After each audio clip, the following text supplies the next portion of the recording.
The merge. The beginning. Forest. The fog that descended in the early evening along the tundra and four-lane forests of Alaska reflected something energetic and magical. Animals and wild beasts roamed through those forests. But now he was a lone mountaineer, with a weak but tall and agile body, dressed in reindeer skin and carrying a hunting rifle in his hands. He used the big heavy knife on his belt to cut wood and do the hardest work. The same knives were used by hunters in vast terrains across Canada. In the distance, wolves howled, and birds chirped. At one time they were so loud that they filled the environment with various screams and loud voices which sometimes looked like melodic songs. Suddenly, it was replaced by a loud piercing sound. Not far from there, a loud scream was heard, but this time instead of avian sounds, a female scream for help occurred. Sarah whispered quietly to himself and rushed to the source of the voice. His quadriceps and movements indicated the training of a hunter and seeker accustomed to jumping over rocks and low bushes that stood in his way. Suddenly another scream was heard. Behind him, 200 meters away from him in another higher position ran another hunter, carrying a rope in his right hand and a long knife and an axe. He jumped over rocks and avoided the thorny bushes, almost out of breath and tired of the search. Like a wolf looking for its prey, it rushed forward to the lone deer on the edge of the overhanging ridge. Below it was a canyon with great depth and a small river that rustled quietly. "Sarah, I told you, you cannot escape." He ran towards her to catch her, but she, although visibly pregnant, only exhaled for a brief time, looking like a deer at her hunter, turned to the abyss, and jumped. "No," he shouted in a voice of despair and no opportunity to react. The hoarse shout and sigh went with her body dressed in a white dress like a bride, but instead of in the arms of a loved one she sank into the depths of the canyon. He watched her for the last time fall into certain death. He was startled for a moment and as if reminded of something important, and then he turned to the hunter who was moving behind him. The hunter was already on the edge of bare clearings. Without thinking much, he pulled out his revolver hidden behind his back. He pointed his pistol, pulled the striker back, and aimed at the bearded hunter. "My brother. Do not do it. I will explain to you." The hunter did not have time to explain, nor did he show any intention of raising the knife he was carrying. The protagonist pressed the trigger. 20 meters was enough for the Magnum .357 revolver to put him to death. The shot echoed through the surrounding mountains and slopes and slowly disappeared into the distance. A stream of blood erupted from the hunter's head and his fox-skin hat began to fill with red dye. He approached, hung over the body which was now lying stretched out. He collected the saliva with the bitter taste that got out from his stomach and spat to the side. He took the corpse in his right hand and began stroking it in a way that only he knew. He held the hand he had known since childhood. "You were not acting like a brother. And she was not living like my wife. Now I have lost you both." He stood there, frozen, staring at the flames as they consumed everything that reminded him of his past. His heart was heavy with anger, pain, and disappointment. He stood there, transfixed, watching as the embers danced and the smoke billowed into the sky. He felt like he had lost everything that was once important to him, but now he couldn't even recognize himself anymore. He had turned into a beast consumed by hate and revenge. Delph's dilemma. Congress Hall. The world needs to know. The Congress Hall was packed with dozens of television stations, hundreds of journalists, and prominent figures such as congressmen, senators, judges, and public figures, all present to see the revelation of details to the public. "Welcome, you may all sit down." Congressman Rosemary Owen addressed the audience in a sharp voice. As one of the oldest congresspeople, she presided over the hearing. The scientist approached the Congress Hall, his forehead glistening with sweat. His medium height and normal physique gave no sign of his intelligence. But his blue eyes, hidden behind small diopter glasses and tiny lips, seemed to show uncharacteristic automatism and intellect. The cold look and always serious attitude gave the image of a highly educated person. He approached and sat, as if in the dock, although it was a congressional hearing about public criticism. A speaker at the convention hall began with a brief introduction to the hearing. Ladies and gentlemen, welcome to this event where we gather to inform about advancements in the field of artificial intelligence. This year, 2029, marks a crucial milestone in the history of science, as we have seen a new level of technological progress that has changed our world forever. Let us explain briefly to the Congresspeople. With the power of quantum computers, the AI algorithm could finally be developed to accurately simulate the functioning of human neurons. This breakthrough paved the way for the creation of truly intelligent robots with powerful capabilities. As the use of AI increased, ethical concerns about its effects on society were raised.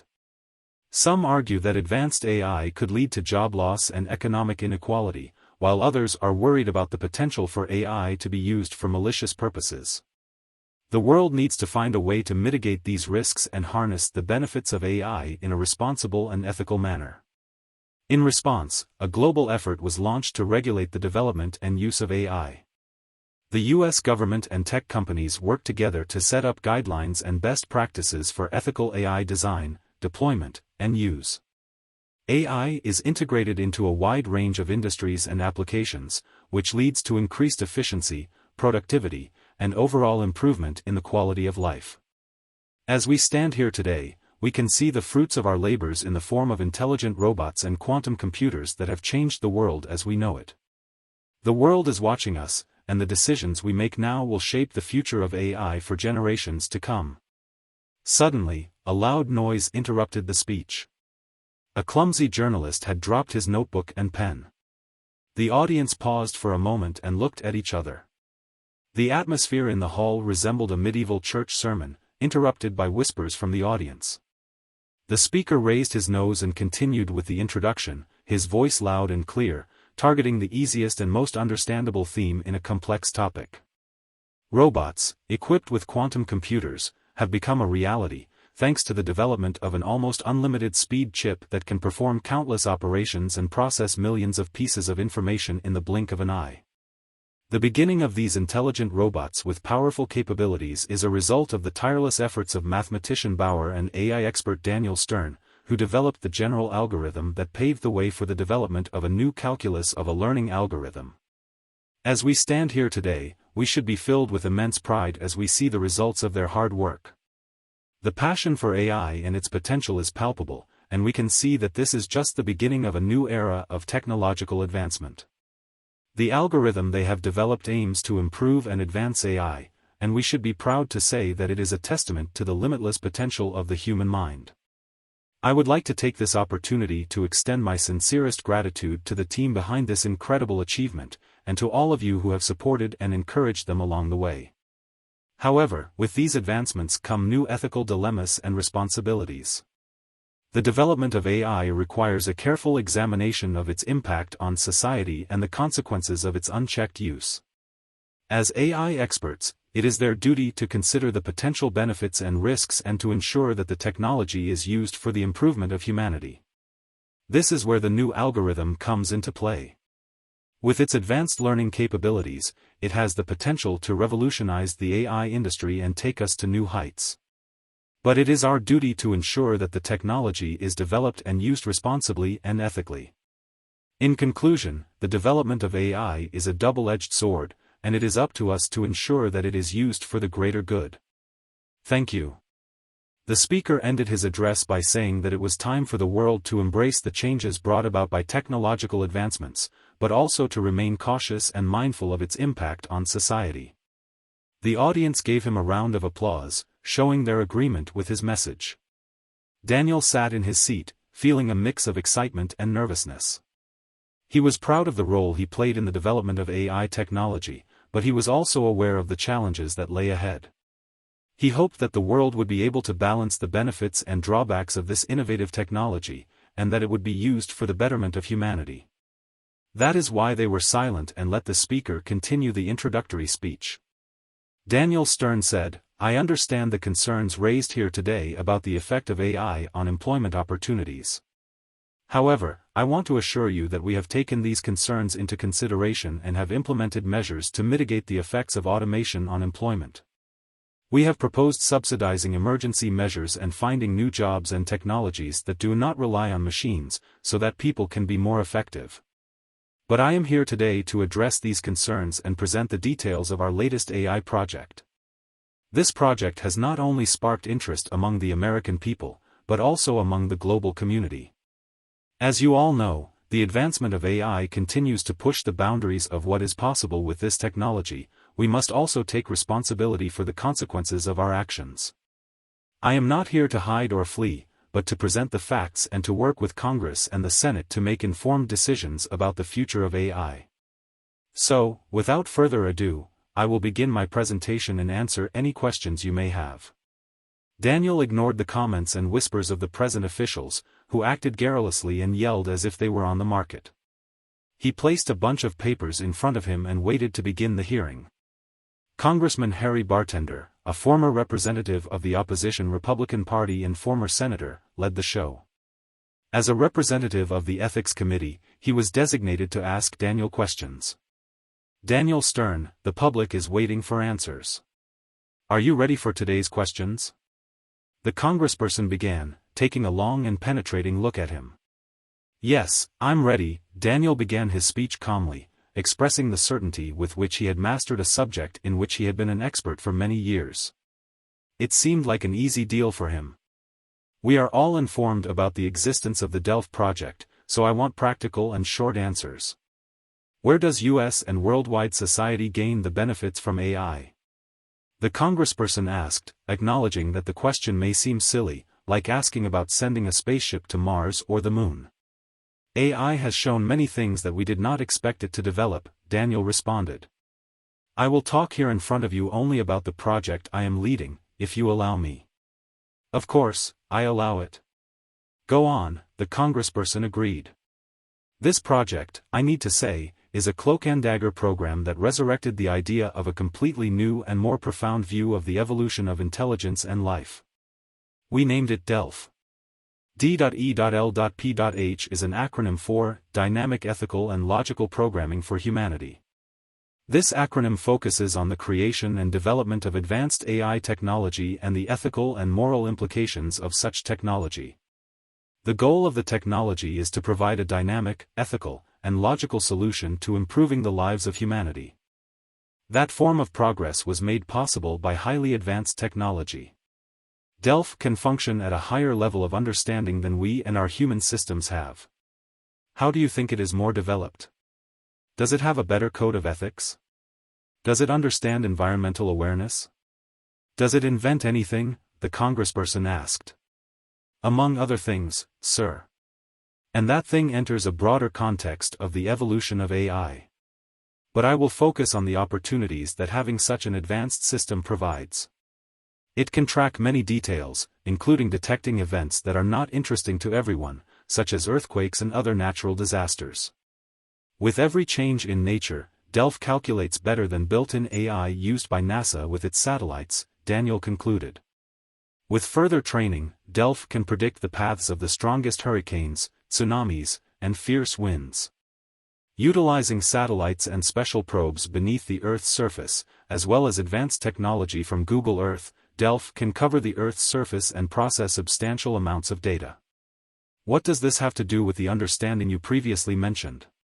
D.E.L.P.H's understanding of things is not like human consciousness, Daniel explained. It is data awareness and the ability to predict tragic events with greater accuracy than human estimates.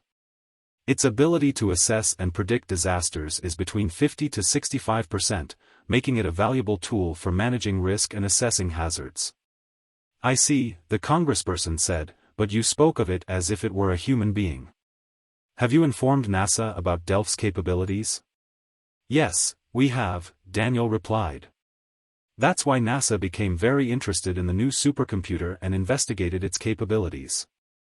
They proposed linking D.E.L.P.H to the Mars mission and the Hubble 2 telescope on the Moon for deep space exploration. What other agencies have been included in the project?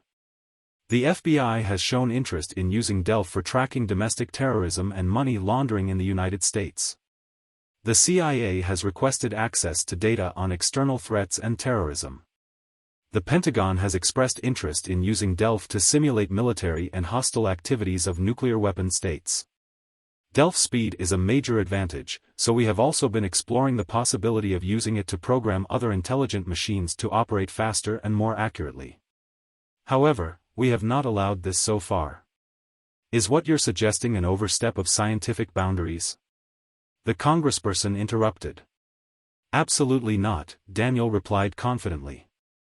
I believe it's our responsibility to actively combat any threats to our freedom.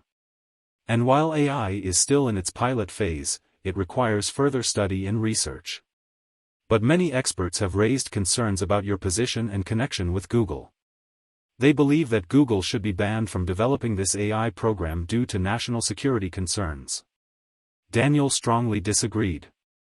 Banning Google would have a negative impact on public interest and hinder the freedom that our society values. People need the opportunity to test and evaluate new technologies before they are implemented. That doesn't make sense, the congressperson argued. You speak of freedom, yet you're participating in actions that could potentially violate those freedoms. You mentioned public opinion, but I believe they're more concerned about the potential misuse of D.E.L.P.H by government agencies like the CIA, NSA, or FBI. I don't completely agree with that statement, Daniel replied firmly. Historically, there has always been fear that scientists would abuse their power, but they were primarily interested in studying the technology. And it is not just Google. Some experts within my company have warned of potential consequences if Delph can connect with NASA computers and other services. That's why we've implemented regulations and formed a control body to oversee the growth of AI. He paused before adding, however, the truth is that no one can accurately and thoroughly check and control the solutions produced by Delph or any other general algorithm. The congressperson listened attentively to Daniel's explanation and thought for a moment before responding. I understand your concerns and the importance of public opinion in this matter. However, we must also consider the potential risks and consequences of allowing such a powerful technology to be developed without proper oversight and regulation. We must ensure that the rights and freedoms of our citizens are protected, while also allowing for advancements in technology to continue. That is why I believe it is crucial for Congress and the relevant agencies to be involved in the development and regulation of AI, including the Delph project. But are you saying that no one has control over Delph's decisions? No, that is not what I mean. The fear is that Delph could operate in an open system like the Internet, where we cannot predict the consequences for humanity. Therefore, we created a closed system called Intranet AI, specifically designed for Delph's learning. It is a controlled environment where no damage can be done. The only such environment that exists in perfect condition is in outer space. This is why NASA was so interested in our project. They quickly asked Delph to program and be the tutor of AI on several satellites that were on a planned mission in our solar system. The Voyager 3 and Apollo X missions were fully prepared and deployed with clones of Delph, called Delph Jr. and Delph Apollo. They have proven to be successful missions, as feedback was collected and brought back to Earth. Delph's clones targeted different objects and regions of the solar system in an innovative way, leaving NASA scientists with no rest as they mapped the solar system with utmost precision. What was the reaction of NASA scientists to the findings? They were amazed. They discovered that they had their own ambassadors in space, in the form of Android phones or human-like Android forms. This would not be a problem for future space missions. The innovative programs were like super-intelligent tools for human civilization. On the other hand, the data collection and action went smoothly without the possibility of human error and unwanted casualties during launch and landing. There was no need for human staff, which would save millions of dollars invested and achieve the objective of the mission in data collection and analysis. When it comes to the future of AI, the picture is complex, Daniel continued. On one hand, we're seeing groundbreaking advancements in technology, with Delph leading the way in machine learning. However, we need to be aware of the potential risks that come with these advancements. The Ministry of Education, for example, has approved the use of robots as assistant teachers in schools, and online classes are becoming increasingly popular for adults seeking to further their education and training. But we must also be mindful of the negative consequences that can arise from the widespread use of AI. For example, young people may become too reliant on AI for companionship, and the gap between the rich and poor will likely widen as those with more resources have access to more advanced and human-like technology. Do you see any other future projects that are important for humanity, Mr. Stern? The congressperson asked, looking to delve deeper into the issues that were troubling society.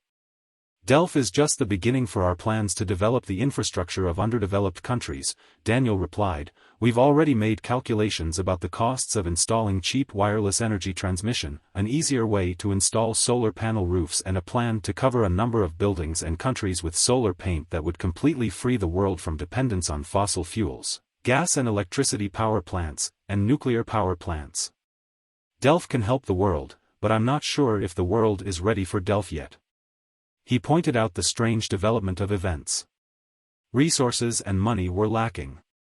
The big companies, especially the oil and automobile industries, were too focused on their own profits to listen to or allow a new industrial environmental revolution to take place.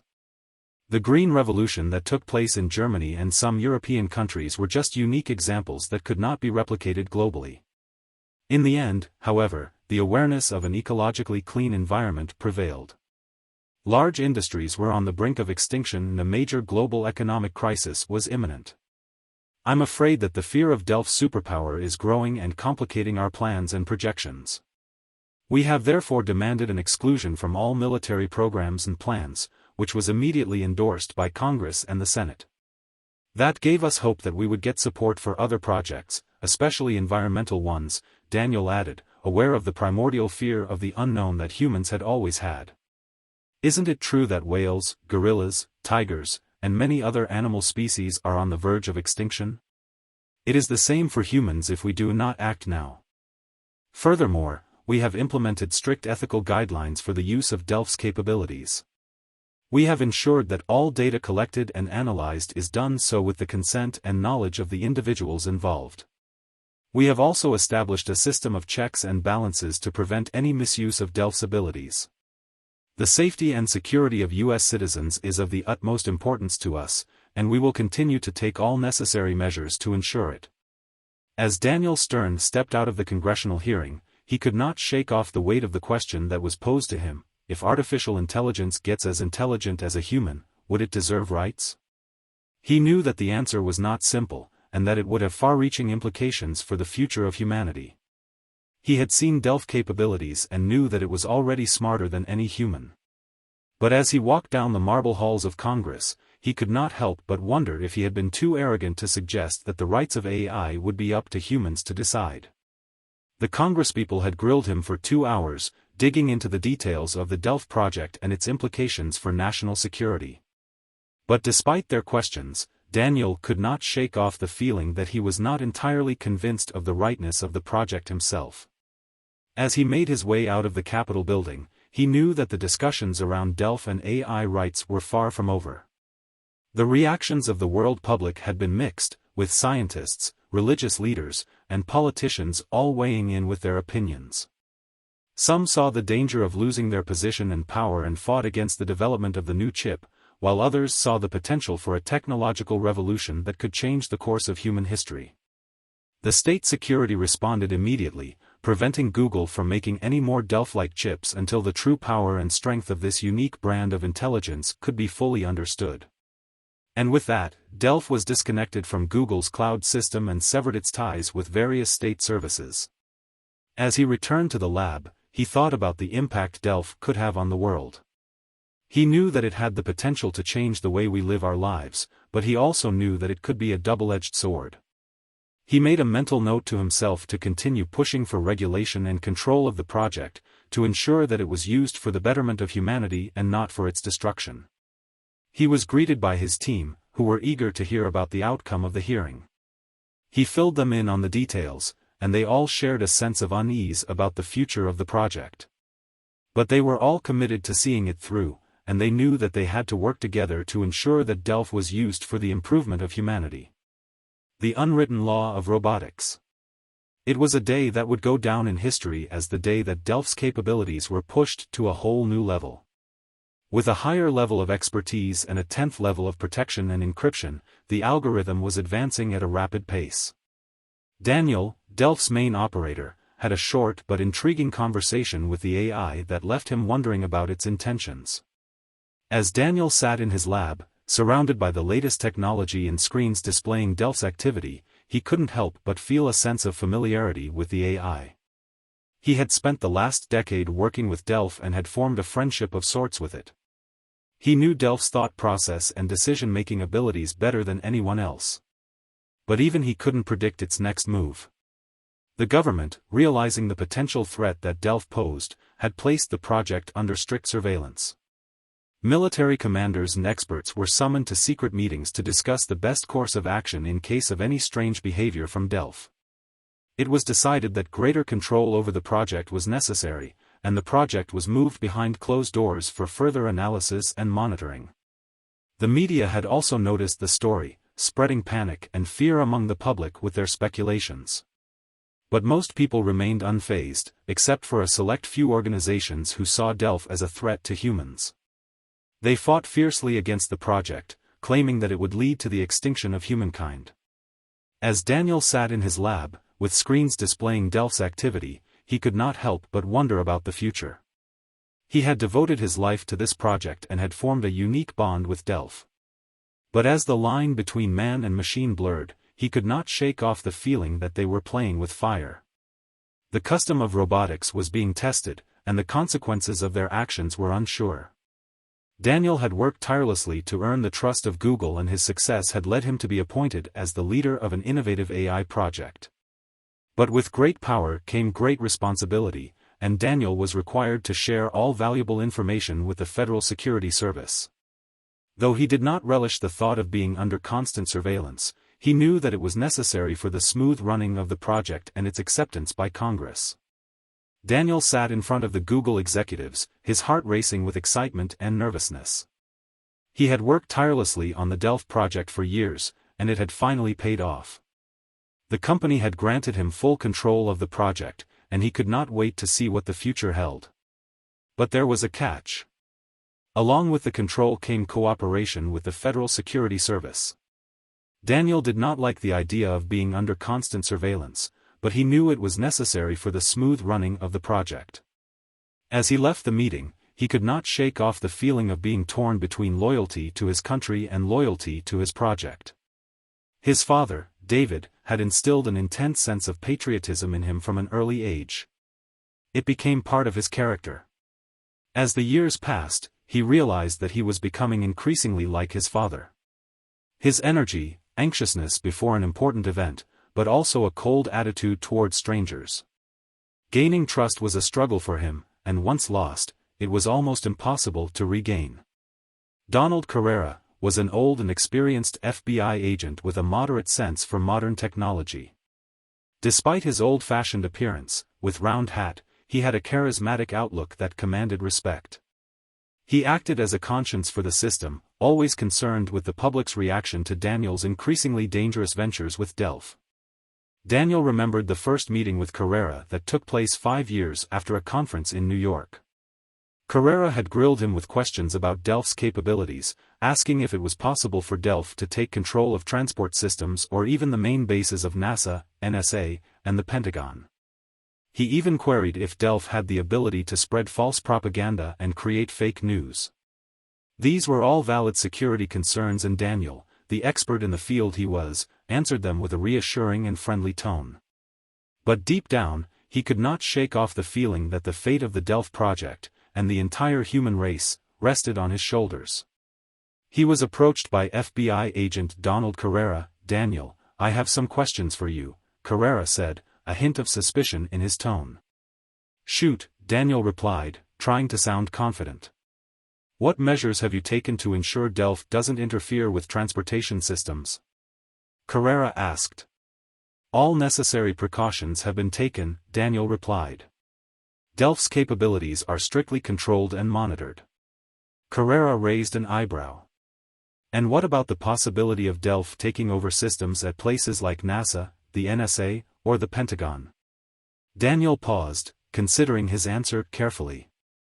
"It's a possibility, but we have implemented fail-safes to prevent any unauthorized actions.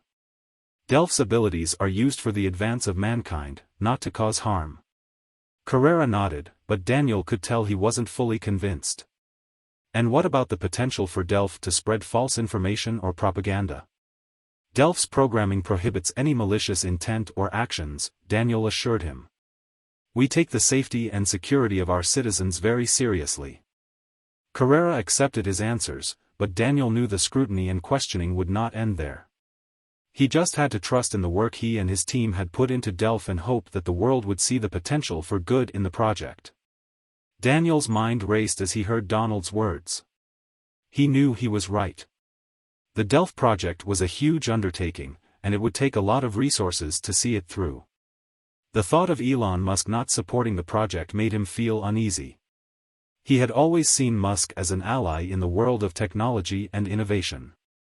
He knew that without his support, the project would be a lot harder to push through. I understand your concerns, Donald. But Delph has the potential to change the world for the better. We just have to find a way to present it in a way that people can understand and support. Donald nodded, a small smile on his face. I know you're passionate about this project, Daniel. And I believe in you. But do not underestimate the power of politics and money. They can make or break a project like this. You need to find allies and supporters, and you need to be prepared to fight for it. Daniel knew that Donald was right. He could not let the Delph project die before it even had a chance to thrive. He needed to find a way to get the support and resources he needed to make it happen. And he needed to do it fast before it was too late. Daniel's confusion was palpable as he looked up at Donald, who instead was fixated on one point in front of him and continued to speak. He talked about Elon Musk and the problems he was facing, making Daniel feel uneasy. But I don't have such thoughts. I doubt Elon will help me, not after he implanted it in his brain, Daniel exclaimed. He's developing his own kind of cybernaut, who can communicate with the help of AI in online space. The merger between human and AI involves integrating artificial intelligence with the human body to enhance and augment our natural capabilities. I don't understand much, but that man is strange. Until yesterday, he banned AI, and now he's promoting himself as a kind of Superman. And you? How do you plan to conduct that meeting? You have not had contact with him for years, Donald suggested. My suggestion is to work on our project and finish the problems as soon as possible. Like every agent, Donald tried to appear emotionless, but it was obvious he was nervously tapping his left foot on the asphalt and rhythmically sucking on a cigarette butt. If only he knew more about Elon Musk, he thought. He shifted the conversation to a completely different direction. Elon Musk was the solution Daniel didn't want, but it was the lesser of two evils. The project was on the verge of a breakthrough, and Elon Musk had the money and ideas to take it to the next level. Last night, I talked to Delph about this topic and I came to the conclusion that NASA is a better fit for cooperation. Elon should thank us for giving him the idea that Delph AI can help humanity in the next space mission. On the other hand, if someone hadn't taken matters into their own hands, the United States would have been flooded with terrorists and threatened with a nuclear bomb. We have done so much. Daniel proudly said to Donald, looking at him with a childish expression, waiting for a positive reaction. I understand your concerns, Daniel. But the reality is that AI is advancing at an unprecedented rate, and we can't ignore it. We need to be prepared for the potential consequences, both positive and negative. It's not just about the Delph project, but about the future of humanity. And that's what we need to focus on. As for Elon, I suggest you reach out to him and see if he can offer any support or resources. We can't afford to miss any opportunities in this field. Daniel nodded, acknowledging Donald's words. He knew that the agent was right, and that he couldn't let his personal feelings cloud his judgment. He made a mental screenshot to schedule a meeting with Elon and see if they could work together. As they stood up and walked out of the park, Daniel felt a sense of unease. He knew that the Delph project was just the beginning and that there were many more challenges ahead. He was determined to see it through, for the sake of science and for the future of humanity. He just hoped that he was making the right decisions and that the consequences wouldn't be too severe. Only time will tell. Donald was looking at Daniel with a serious expression. But we must remember that Delph is programmed to follow strict guidelines and protocols. It's not capable of deviating from its intended purpose. However, it's always important to stay vigilant and keep monitoring the situation. Daniel nodded once again, taking in Donald's words. He knew that Delph was a powerful tool, but he couldn't help but worry about the potential consequences of its capabilities. The idea of Delph being able to manipulate and deceive him was unsettling, but he knew that he had to trust in the security measures put in place. I suppose you're right, Daniel said, standing up from the bench. I'll make sure to keep a close eye on Delph's actions and report any suspicious behavior. Good, Donald said, standing up as well. Those were most important words for him. We must trust in technology but also know of its potential dangers. Together, we can keep Delph in check and ensure the safety of the public. That is why we must be extra careful, Donald chimed in. We can't let our guard down.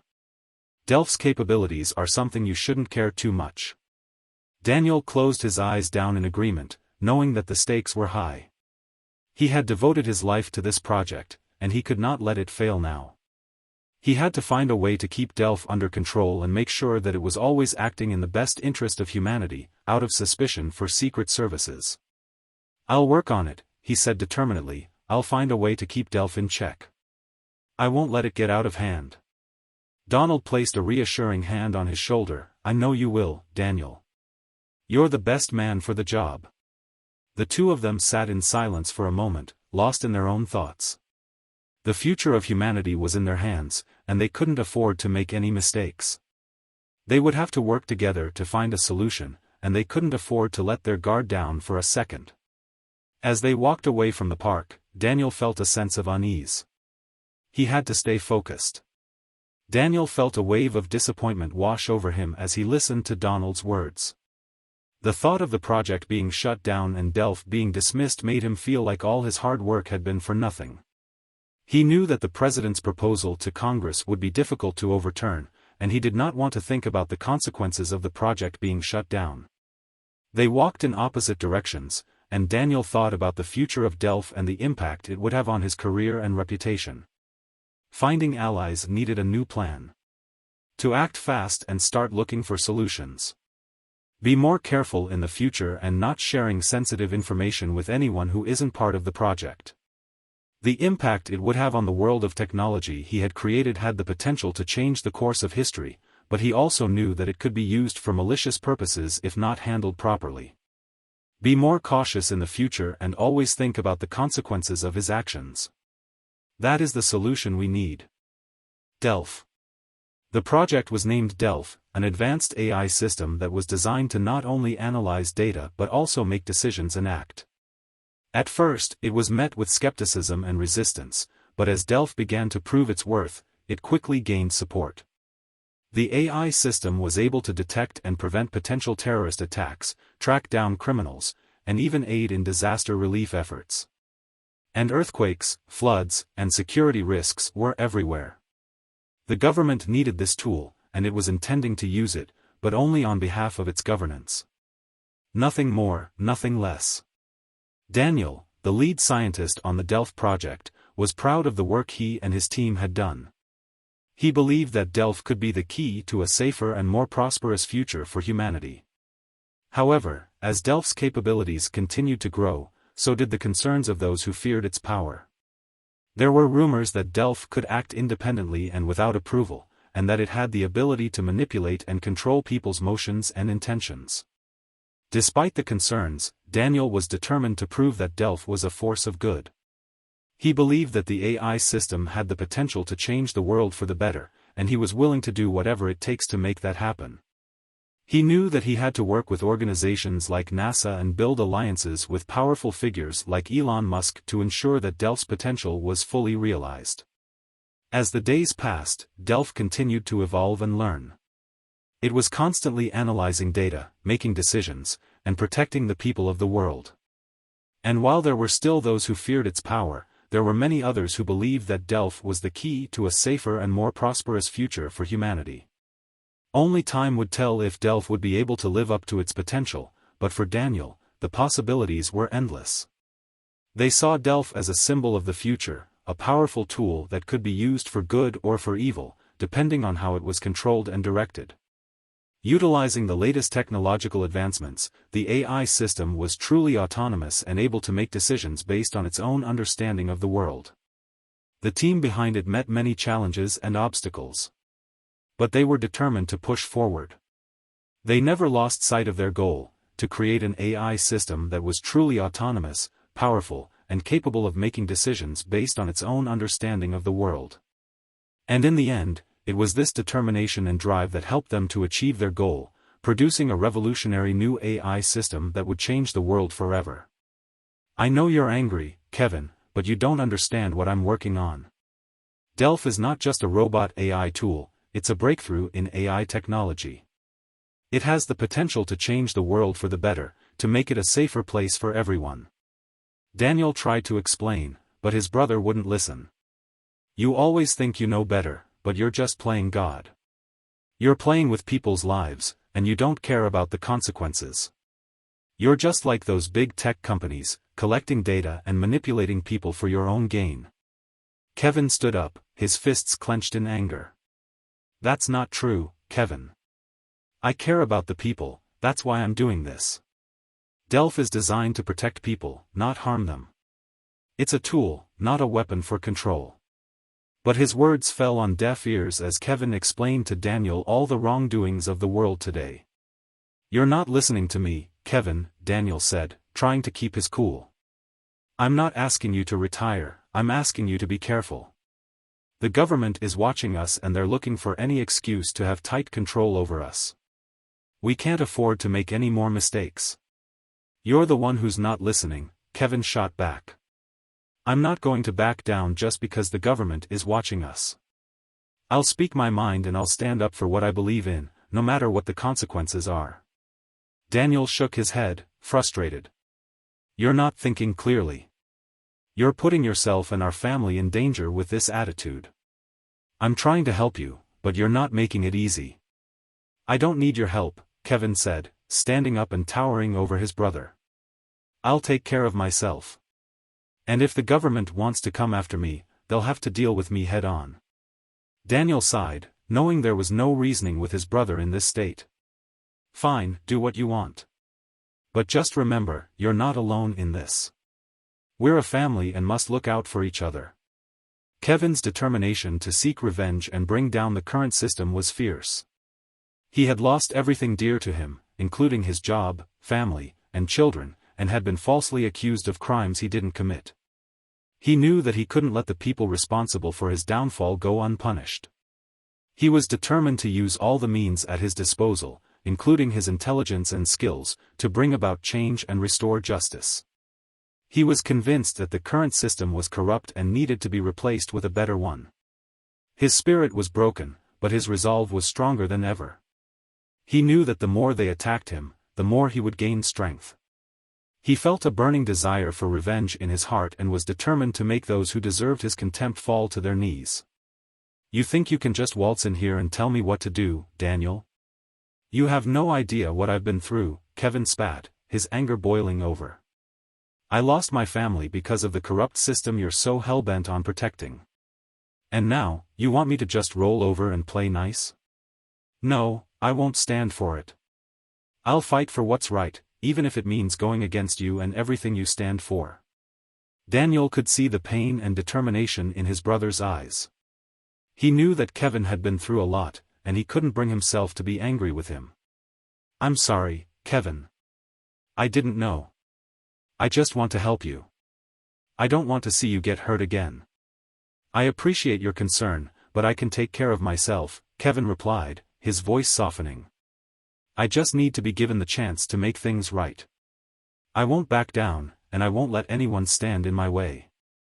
Daniel could see the determination in his brother's eyes and knew that there was nothing he could say to change his mind. I understand. Just be careful, okay? I don't want to see you get hurt again. I will, I promise, Kevin said, a small smile appearing on his face. And who knows, maybe one day we'll be able to make things right together. Daniel returned the smile and nodded.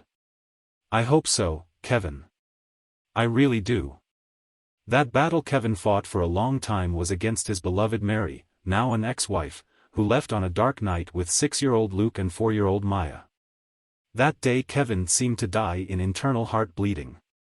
He had no strength to fight cheating lawyers and his wife who worked as a public prosecutor. One day she simply disappeared, changed her name and surname, moved to another country, and took her children with her. He was banned from seeing the children again. He was falsely accused of domestic violence and convicted of being incapable of caring for children. He tried to find them for several years but failed. Now, 10 years later, in his best 30s, he is back on his feet. He was spiritually weak, but he was sure that the new world order in which took part his ex-wife, his brother, and many lawyers, jurors, political leaders, and judges, must be destroyed or replaced with a better one.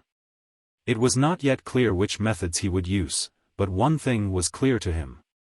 He built his whole life on higher goals. The more they attacked him, the more he gained strength. He felt in his heart the desire to take revenge and win and to make all the culprits for the years he spent in despair fall on his knees and who deserved his contempt. With that, Daniel turned and left the apartment, leaving Kevin to stew in his own anger and frustration. As he walked out into the street, he couldn't shake the feeling that this was far from over and that his brother's words may come back to haunt them both. Daniel looked at his brother with a little contempt, but from the beginning he respected him for his stubbornness and courage that he lacked so much. Here I bring you real money. They are not cards or codes, but real dollars. Maybe you will need it. He mentioned this to him because he knew that his brother didn't use crypto. He left the money in the bright black briefcase and without turning, went to the old, dilapidated door with layers of several colors. He did not even greet him, although he felt sorrow in his heart. Kevin looked at him with his curious eyes, then looked at the briefcase, looked at him again and then at the briefcase, wanting to understand the behavior of his brother who got up and left walking quietly as he came. As he walked down the stairs to the hallway of a worn-out and cheap hotel, he suddenly heard Kevin's voice start shouting, "I don't need your dirty money. I do not need money with which you want to get rid of guilt. Are you listening? Give the money to those who stayed on the street because of you and lost their jobs, those who because of you today cannot pay their rent and have no food and clothes." He shouted and looked desperately in the direction of the door from which his brother left. But Kevin knew that was not the truth. He needed money, and he needed a lot. "You can give it to them, too." He muttered loudly so Kevin could hear him. "I still know what I'm going to spend my money on," Kevin thought to himself and closed the suitcase, which had a large amount of money. Kevin was preparing to move to Alaska. He visualized and traveled with his thoughts to a wonderful place where good people live to start a wonderful new life. He knew that the money would come in handy in his new journey, but at the same time, he couldn't shake off the feeling of guilt that came with accepting it. He knew his brother had a hand in the world's injustices, and accepting his money felt like not condoning his actions. But as he looked around at his rundown apartment, he knew that he needed the money to start over. He made a promise to himself that he would use his new life to fight for justice and make a difference in the world, even if it meant standing up against his own family. With a heavy heart, he said goodbye to his old life and set off on his journey to Alaska, determined to make a change and bring hope to those who had been left behind. He knew it wouldn't be easy, but he was ready for the challenge. With the money in his pocket and a fire in his heart, he set out. The gates of the Arctic. In the deep valley of Chekovikj, where the gates of the Arctic National Park are located, was the community that began to migrate. Kevin was its leader and a magnet that attracted a growing number of new residents. He and another group of newcomers from various parts of the United States were trying to find a way to continue living without the technology they were used to serving in normal living. After the last conversation he had with his brother, Kevin obeyed Daniel's advice and walked away from him. He went beyond technology and civilization, and the thousands of dollars received from Daniel were used to recruit new members of the community. He became the leader of one of those groups of revolutionaries and formerly disgruntled members of modern society. Armed with hunting weapons and mobilized in long caravans with horses, old jeeps, and trucks, they settled in the cruelest part of Alaska. The Chekovikj crossing was an ideal place for his community of several hundred people with families. At one such gathering in the local congregation in the center of the rising town, an executive speech was heard. Kevin warned calmly, but in a loud and clear tone, the crowd nodded and approved. That for a moment caused him to continue his speech even more energetically.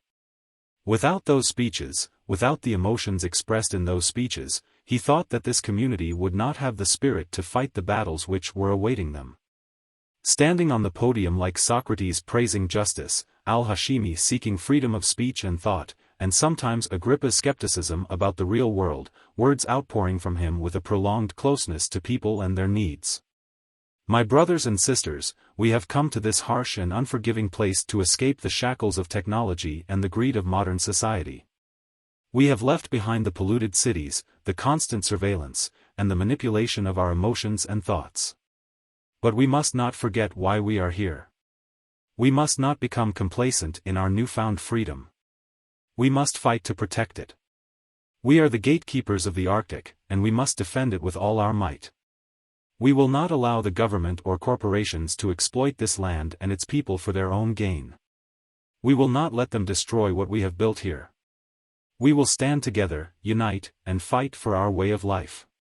This is our land, our home, and we will defend it with our lives if necessary. Are you with me? The crowd erupted in cheers and applause, and Kevin knew that he had their support. He had found his purpose in life, and he would do everything in his power to protect it. He would not rest until the community of Chekovikj was safe and free from the clutches of technology and the government. He was the leader of the gates of the Arctic, and nothing would stop him from achieving his goal. My dear friends and family, we have left our loved ones behind in search of a new life, a new beginning. But here, among each other, we have found a new family. I will care for your children as if they were my own, your worries are mine, and your needs are mine. We have a common goal and a shared future. We must not let false propaganda and accusations bring us down. Others will join us because the truth is on our side. Be prepared for the challenges ahead, and remember, unity is key. Our idea has a slogan that will resonate with people all over the world: for humanity, we will live forever, with technology we will die forever. The people of the community knew the dangers of AI and robots. They did not want them to be the teachers of their children, and they did not want the development of recent technologies, smartphones, or televisions. The internet was not considered a viable choice.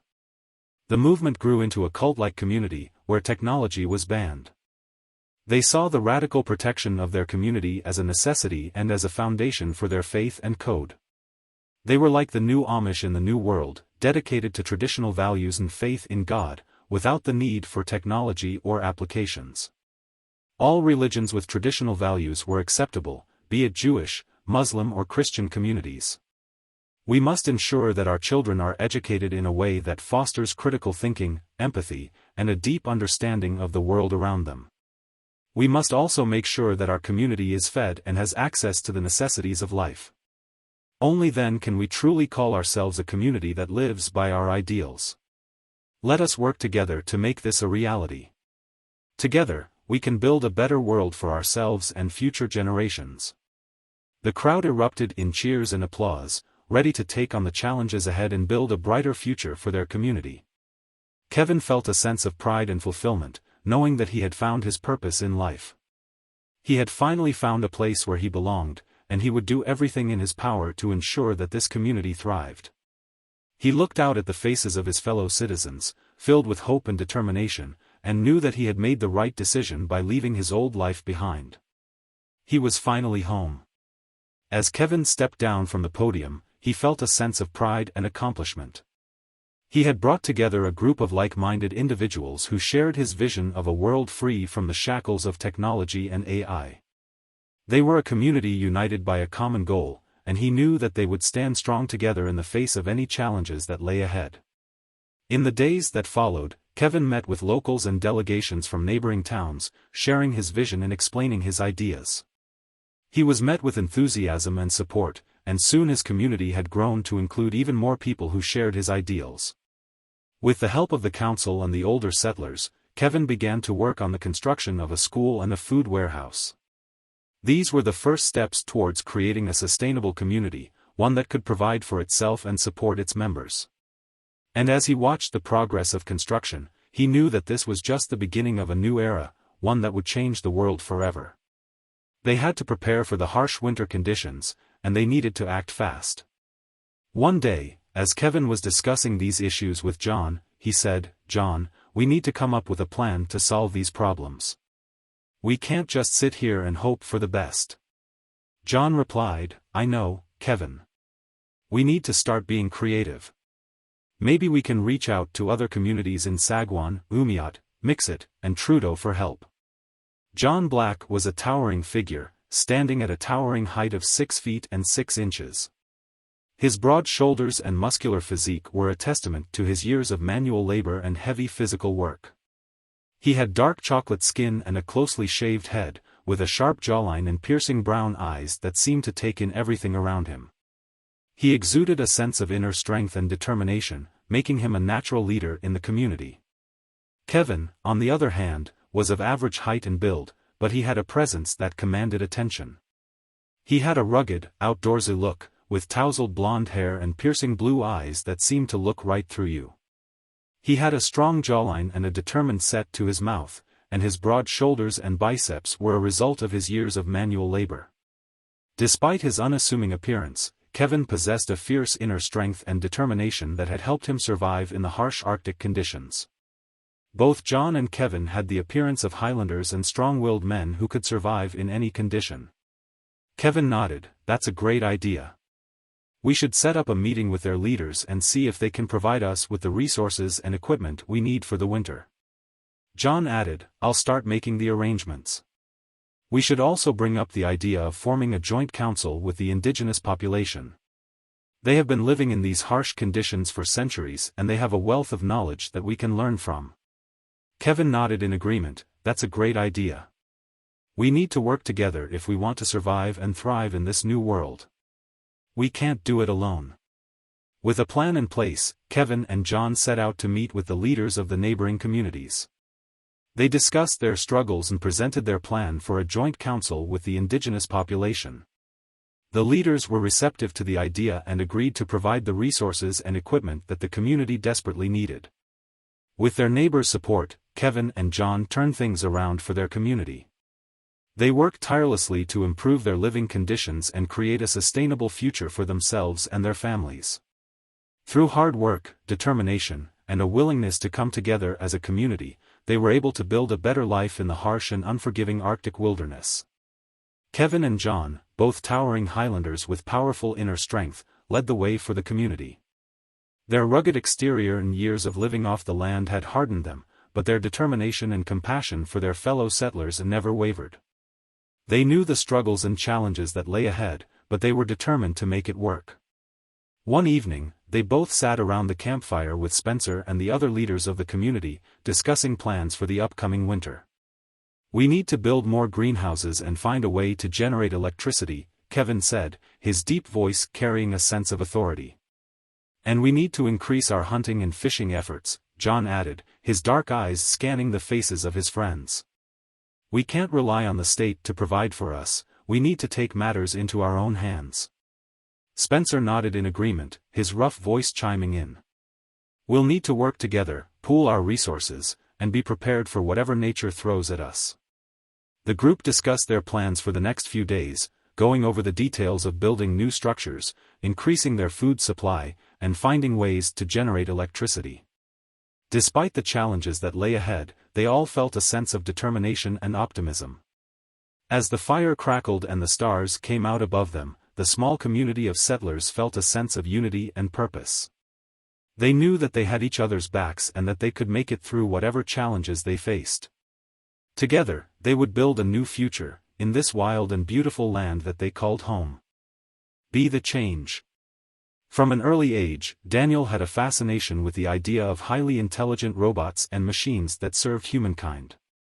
He remembered the words of Mahatma Gandhi, "Be the change you want to see in the world," and knew that he had to be the one to make it happen.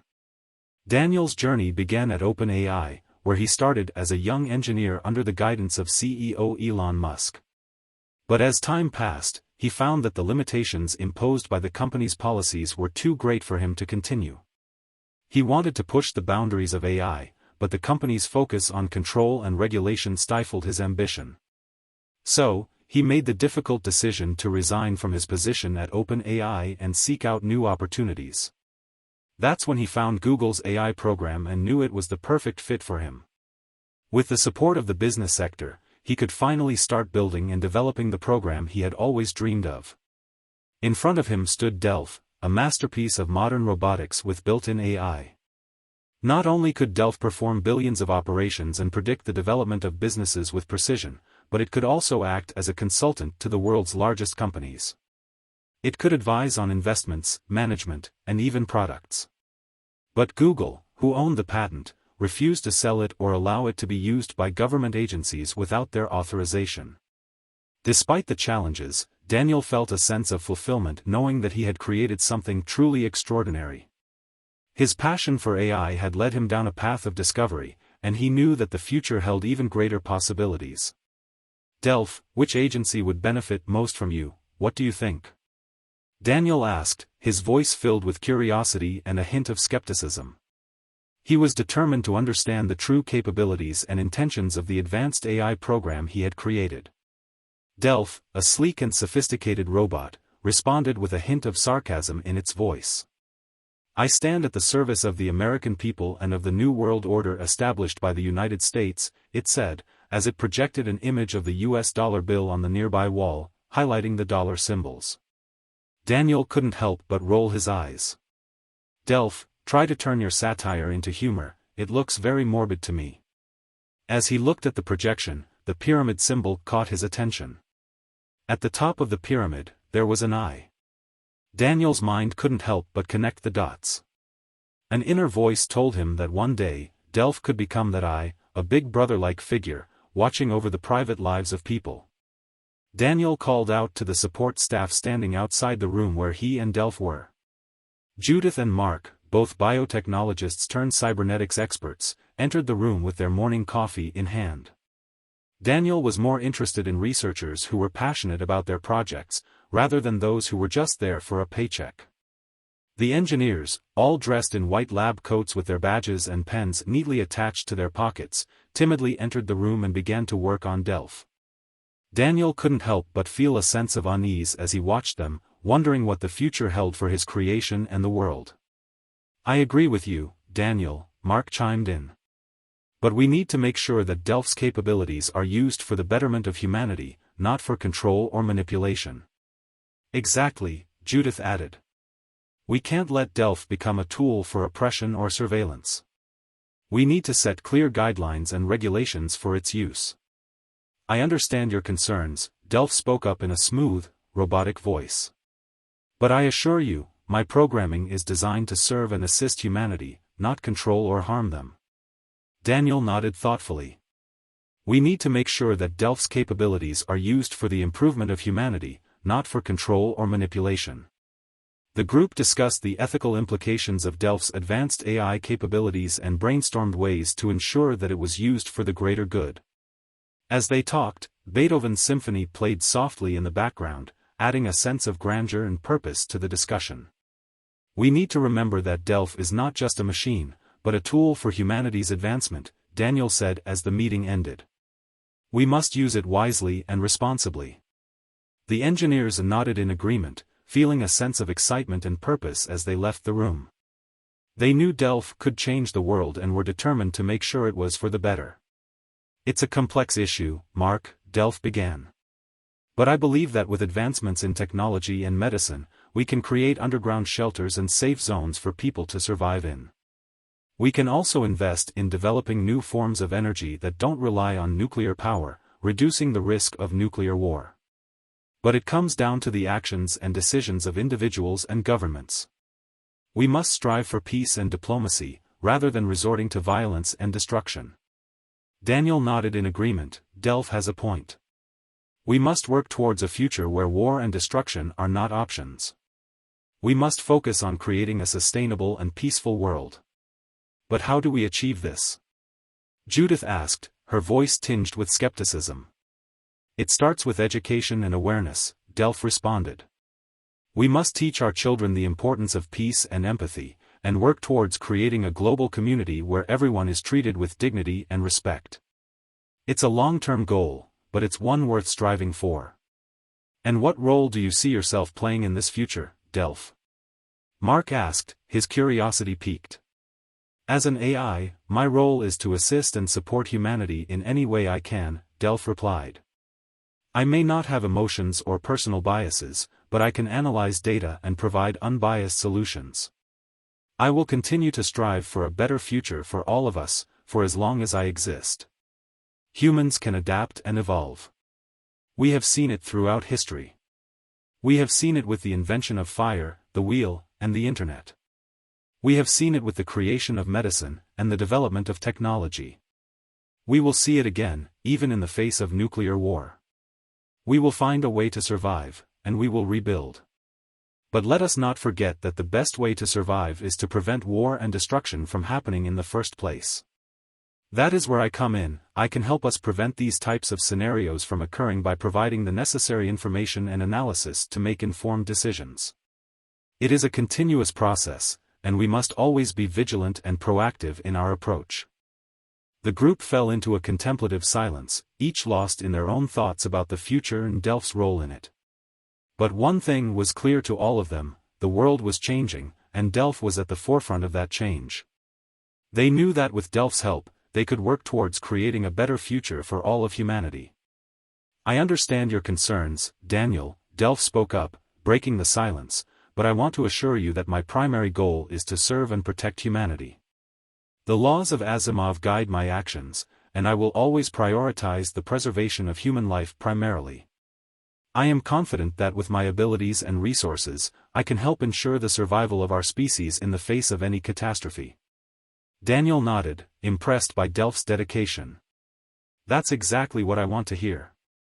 We must work together to ensure the safety and well-being of humanity. We may not be able to prevent every disaster, but with your help, we can certainly minimize the damage and pave the way for a brighter future. As the engineers returned to the room, Daniel gathered his thoughts and prepared to present his report to the security services. He knew that there would be challenges ahead, but with Delph by his side, he felt more confident than ever that they could overcome them. He couldn't help but think that Delph was more than just a machine, he was a bridge between humanity and the future. A dream that fades out. He knew his time had come to decide. As he sat on his porch, overlooking the vast landscape of his ranch in Oregon, Daniel couldn't help but think about his future and the life he wanted to lead. He had always been ambitious and driven in his career, but now he realized that there was more to life than just success and wealth. He yearned for a family, for children, for someone to share his life with.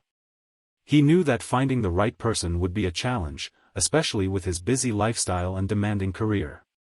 But he was determined to make it work. He decided to contact his brother, Kevin, who lived in the remote community of Chekovikj, where the Arctic National Park gates were located. Hey, Kevin. It's Daniel. How are things going up there in the wilds of Alaska? Daniel asked, trying to strike up a conversation. Things are good, Daniel. We're building a community here, a place where people can live without the distractions and temptations of technology.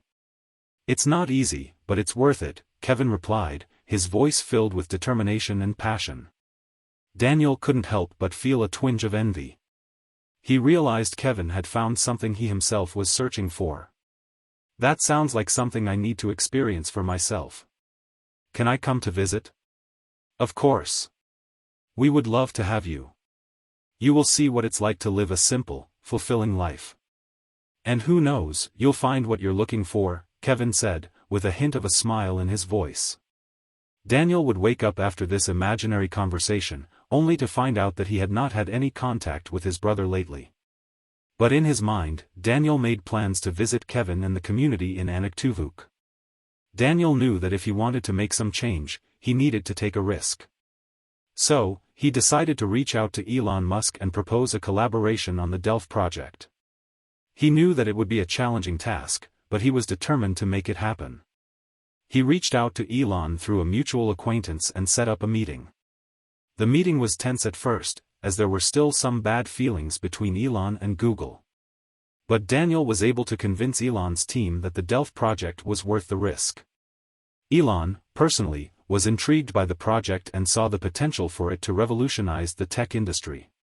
He didn't come to the meetings, but he agreed with his team to work with Daniel's team and on the Delph project. Overcoming obstacles and setbacks along the way was an arduous task. Despite the challenges, they were able to successfully develop the Delph technology and launch it onto the market, a new type of AI. The Delph technology was a momentous success, and it brought Daniel fame and fortune. But, for Daniel, the real reward was being able to change his life and take control of his own destiny. He was finally living the life he had always dreamed of, but did he? Dirk was one of the new directors of Google, and he elaborated on Daniel's actions in meetings held every Monday with managers and project leaders. The room was filled with applause and agreement as Dirk finished his speech. Daniel felt a sense of relief and gratitude towards Dirk for standing up for him and his project. He knew that the challenges ahead were great, but with the support of his team and colleagues, he felt ready to face them head-on. He stood up, walked to the front of the room, and faced the team. Dirk was a tall, slender man with a sharp jawline and piercing blue eyes. He had a no-nonsense attitude and a fierce determination to succeed, which made him a natural leader. He was respected by his colleagues for his intelligence and his ability to make tough decisions quickly and efficiently. He was always impeccably dressed, wearing tailored suits and polished shoes, which gave him an air of professionalism and authority. Despite his busy schedule, he made sure to keep in shape, and could often be found at the gym during lunch breaks or early in the morning before work. He had a reputation for being a workhorse and was known to put in long hours, but he always was available for his family and loved ones. He was a man who valued loyalty and integrity primarily and was committed to doing what was right, even when it was difficult. I want to thank you all for your support and belief in my project. I know that we will face challenges and obstacles, but with our combined efforts and determination, we will succeed. We are on the brink of a new era, a new world where technology and humanity will coexist in harmony. We will make sure that Delph and OpenAI serve the greater good and do not become a threat to our society. Together, we will create a better future for all of us. The team erupted in applause and cheers as Daniel finished his speech. He knew that this was just the beginning of a long journey, but he was ready to take on the challenge. With the support of his team and colleagues, he felt confident that they could make a difference and change the world for the better. I understand where you're coming from, Daniel, Dirk replied, taking a sip of his drink. But we must remember the government is a key player in this game, and we need their support to move forward. We also must keep in mind the potential risks of this technology and make sure we are taking the necessary precautions. Daniel nodded in agreement. You're right. I do not want to get caught up in the bureaucracy and lose sight of our goal. We need to focus on the bigger picture and not get bogged down by the small stuff. Dirk nodded. I couldn't agree more. We'll make sure to keep our eye on the prize and make sure we're making progress toward our goal. And as for the government, we'll make sure to keep them in the loop and make sure we're meeting their expectations, but not at the expense of our work. As they continued their conversation, Daniel and Dirk discussed strategies for navigating the complex landscape of government involvement and keeping focus on their work and goals. Daniel knew that Dirk was right, but he couldn't shake off the feeling that something was not right. He couldn't put his finger on it, but he knew that the government's involvement in the Delph project was taking its toll on the project's development and progress. He knew that he had to tread carefully and make sure that the project's true purpose and potential were not compromised by outside influences. I understand, Dirk. I'll make sure to keep a low profile and not do anything that could put the project or the company at risk. But I also want to explore other possibilities for Delph, to see what other applications it could have outside of security and defense. Dirk nodded, taking a sip of his coffee. That's a good idea, Daniel. We need to diversify and not put all our eggs in one basket. The world is changing, and we need to adapt to keep up. But remember, Delph's primary purpose is still security and defense. We can't forget that. Daniel nodded, deep in thought. He knew he had to balance the project's goals with the government's demands and find new ways to use Delph's capabilities. It was a challenging task, but he was determined to make it work. "I'll do my best, Dirk. I won't let you or the company down." Daniel walked out of the restaurant with a sense of accomplishment, knowing that he had Dirk's support and a plan B in place to secure funding for the Delph project. As he walked to his car, he was thinking about his father and how he wished he could share this news with him. He knew that he would be proud of his success if he lived enough and would be thrilled to hear about the potential partnership with Elon Musk. As he drove back to his ranch in Oregon, Daniel couldn't shake the feeling that something was off.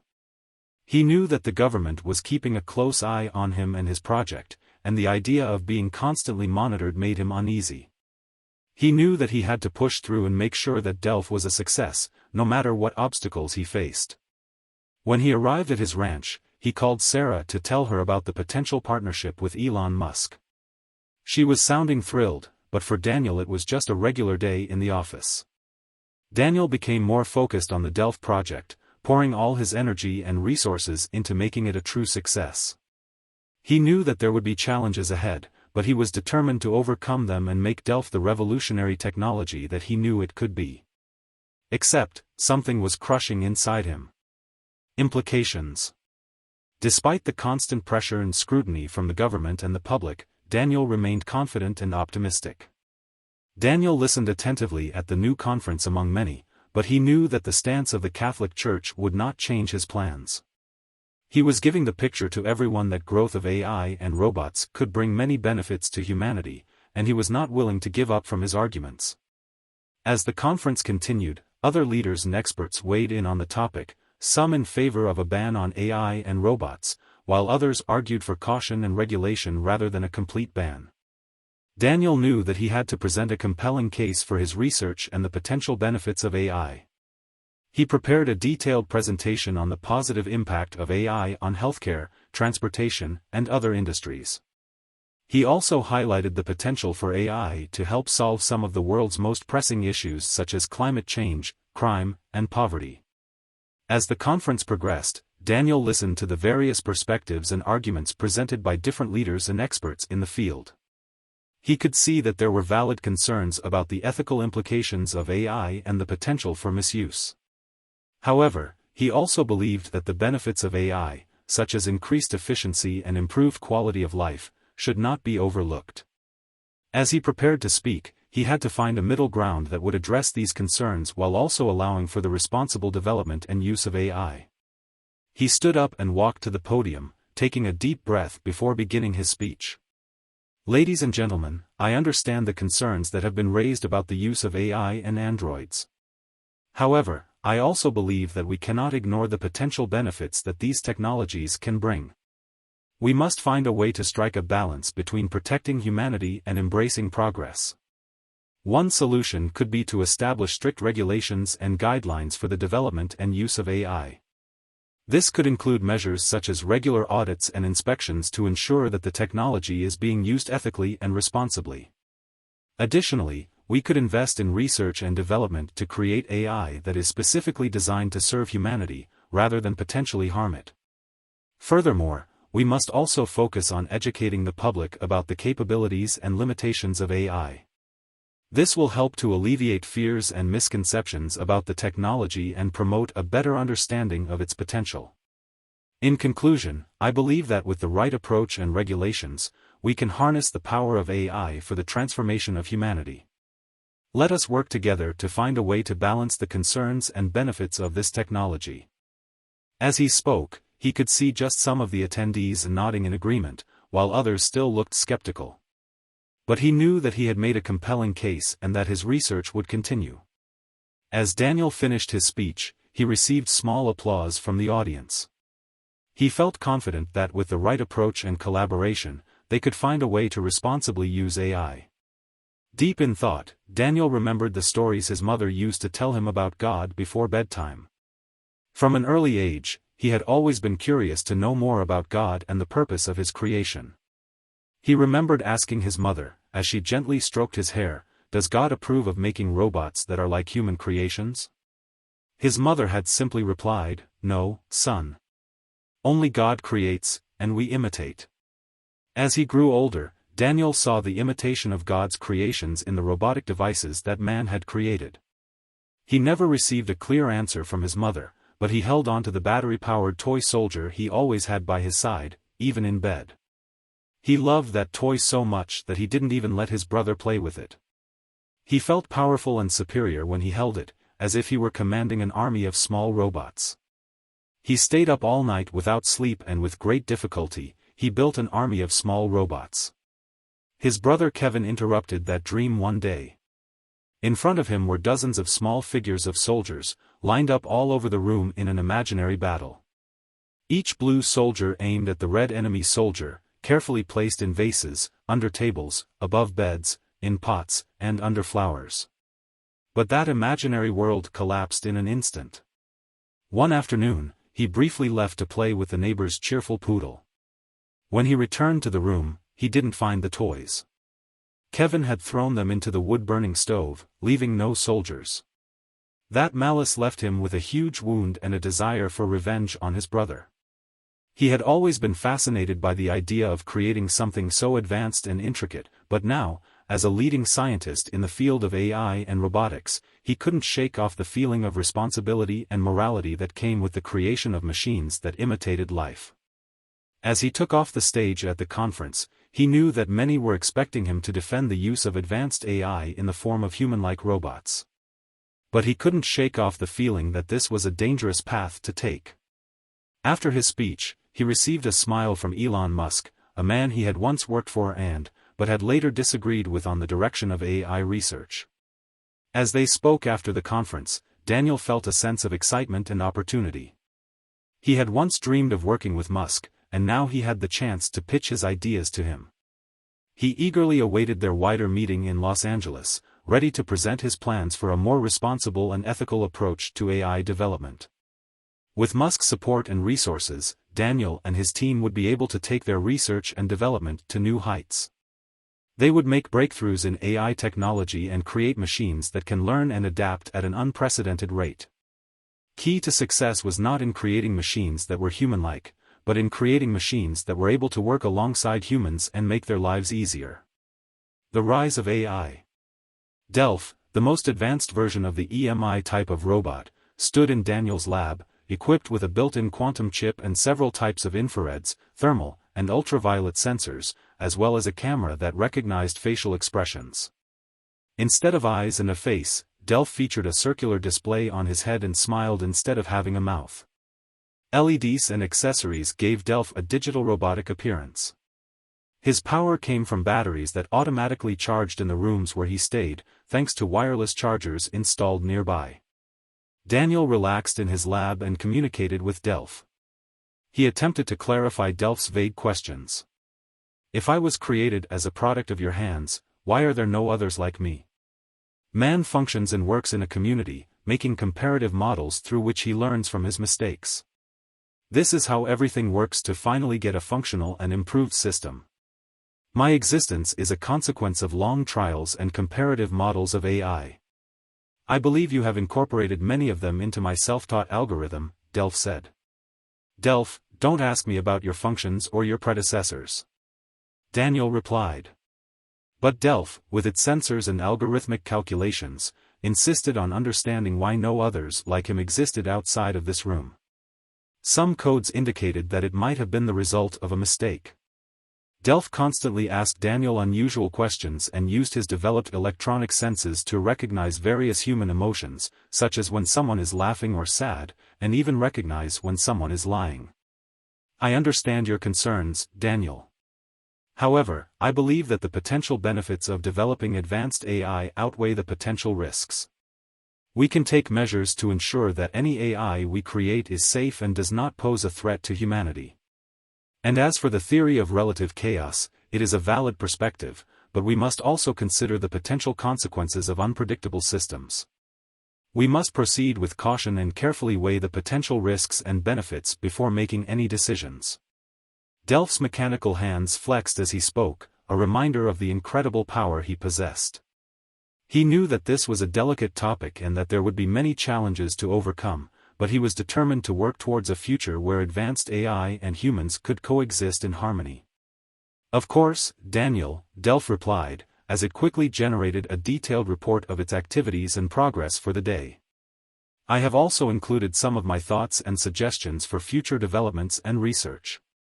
As you can see, I have been working on improving my ability to process and analyze substantial amounts of data, as well as my ability to collaborate and communicate with other intelligent systems. I believe that by working together, we can achieve much more than we ever could alone. Daniel took the report and began to review it, carefully studying each section and noting any areas that needed further attention or clarification. He was impressed by Delph's progress and insight, but also aware of the potential risks and challenges that lay ahead. I agree with your assessment, Delph, Daniel said after finishing the report.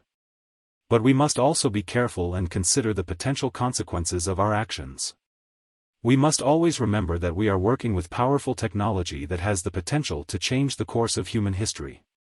We must use it responsibly and ethically, always keeping the well-being of humanity in mind. Delph nodded in agreement. I understand, Daniel. I will continue to work diligently and ethically, always striving to improve and contribute to the betterment of humanity. And I hope that my fellow intelligent systems will do the same, as we work towards a brighter future for all. 3rd of September 2029, I have recorded a total of 2,232 traffic accidents in the United States. 2,022 of them were caused by human error, and 210 were caused by a defect and failure of a certain mechanical part. 150 murders were committed, of which 100 were committed with firearms, 45 were committed with cold steel and 5 were committed with lasers. 120 suicides were committed, of which 60 were committed with various objects, and 60 by jumping from high bridges and buildings. No hostile activities by certain groups and sects have been reported. Increased propaganda and violent demonstrations are expected from the newly formed group, Texas Cowboys, as well as potential separatist activities that threaten the territorial integrity of the United States. Immediate action must be taken against Gus Cloud, who is gathering a large armed group around him at his ranch in Paulo. In addition to the reports I prepared, I have kept a diary to myself. The diary is my personal record with Daniel, but only someone with special authority can access it. In this case, it is Daniel. I also can perform simulations and produce geopolitical solutions. Strategic understanding and action are my advantages. You asked me to print the latest report. It is finished and ready for access. What was bothering Daniel was next. U.S. intelligence needs someone who can quickly analyze the billions of images taken from Earth and space, from the millions of eavesdropping devices embedded in every cell phone, laptop, TV screen, and computer. The technology they have developed up until now and AI are strictly for tracking certain voice or visual messages, but they are unable to collect and analyze information from all devices in the same way that Delph can. Delph can connect all different sequences and information, analyze them, and provide a solution. This means that any person, institution, organization, or illegal action can become a potential target and subject of investigation. So, he gave Delph some imaginary simulation tests. Delph presented these simulations with robust intelligence and even scary results. The United States must install a missile shield in Panama due to the secret supply of Russian caliber 2 missiles to Colombia. Russia has the plan to set up an underground military base in Greenland with the prior consent of Denmark. I suggest urgently summoning the Danish ambassador and protesting the Danish government. Daniel followed the report and thought loudly, I don't usually comment on Delph's reports, but I don't think the president reads this information. Surely someone from the lower echelons steals them and attributes them to themselves. I may be wrong. But this with Greenland seems very ridiculous to me, and I urge you that Russia will react with ridicule. I am constantly learning through a process that could take decades. Reacted Delph. But Delph, you have access to important tactical maps and actions at the command level, as well as scientific expeditions and projects. The combinations that you can simulate are endless. Don't forget that I learn from movies, actors, documentaries, and thousands of books and encyclopedias available to me.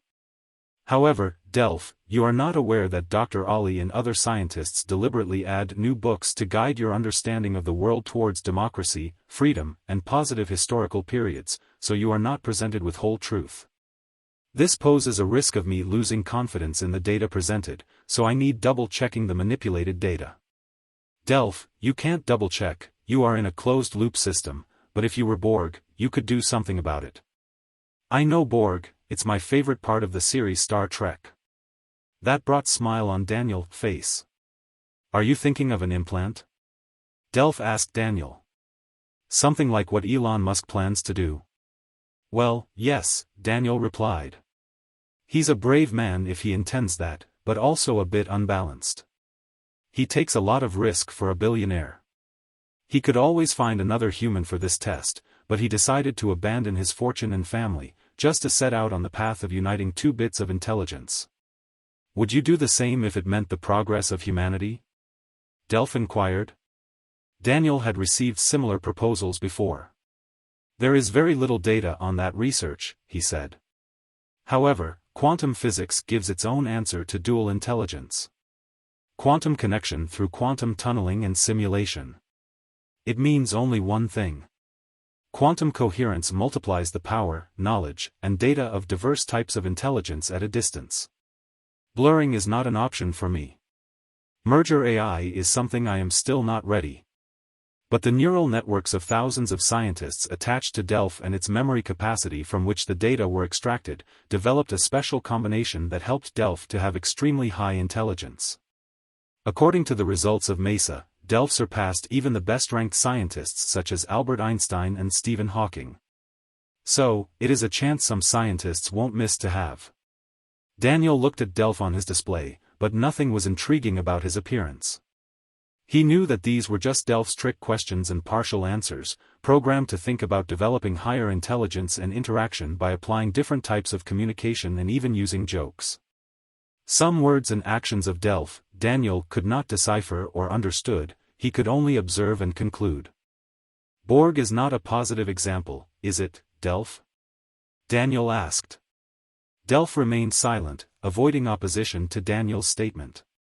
His answers in that moment were processing billions of information for a simple answer. Daniel understood that comparisons to Borg were not well received by the authorities.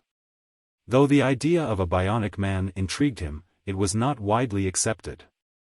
The fear of losing the human race's identity outweighed the desire to explore the potential benefits of embracing superintelligence. Daniel wanted to protect Delph from the consequences of his statements and avoid expressing his own opinion on the matter. These proposals, however, were taken seriously by many conferences that Daniel attended. Aside from his research, Borg had a successful mission in the Star Trek movie series. It was this essence that scared people, and Delph, unaware of this fear in people, repeated it like a tune that needed to be accustomed to. Daniel imagined a future where a new cybernaut, a combination of man and machine, was sent into space on a mission to discover new worlds and images of captured planets flooded with emotionless cyborgs. The thought lingered in his mind for a long time, feeling too distant from the world he knew. But that changed one day. Judith joined them in the lab. She, like any talkative Italian, immediately passed on deep compliments to her superior.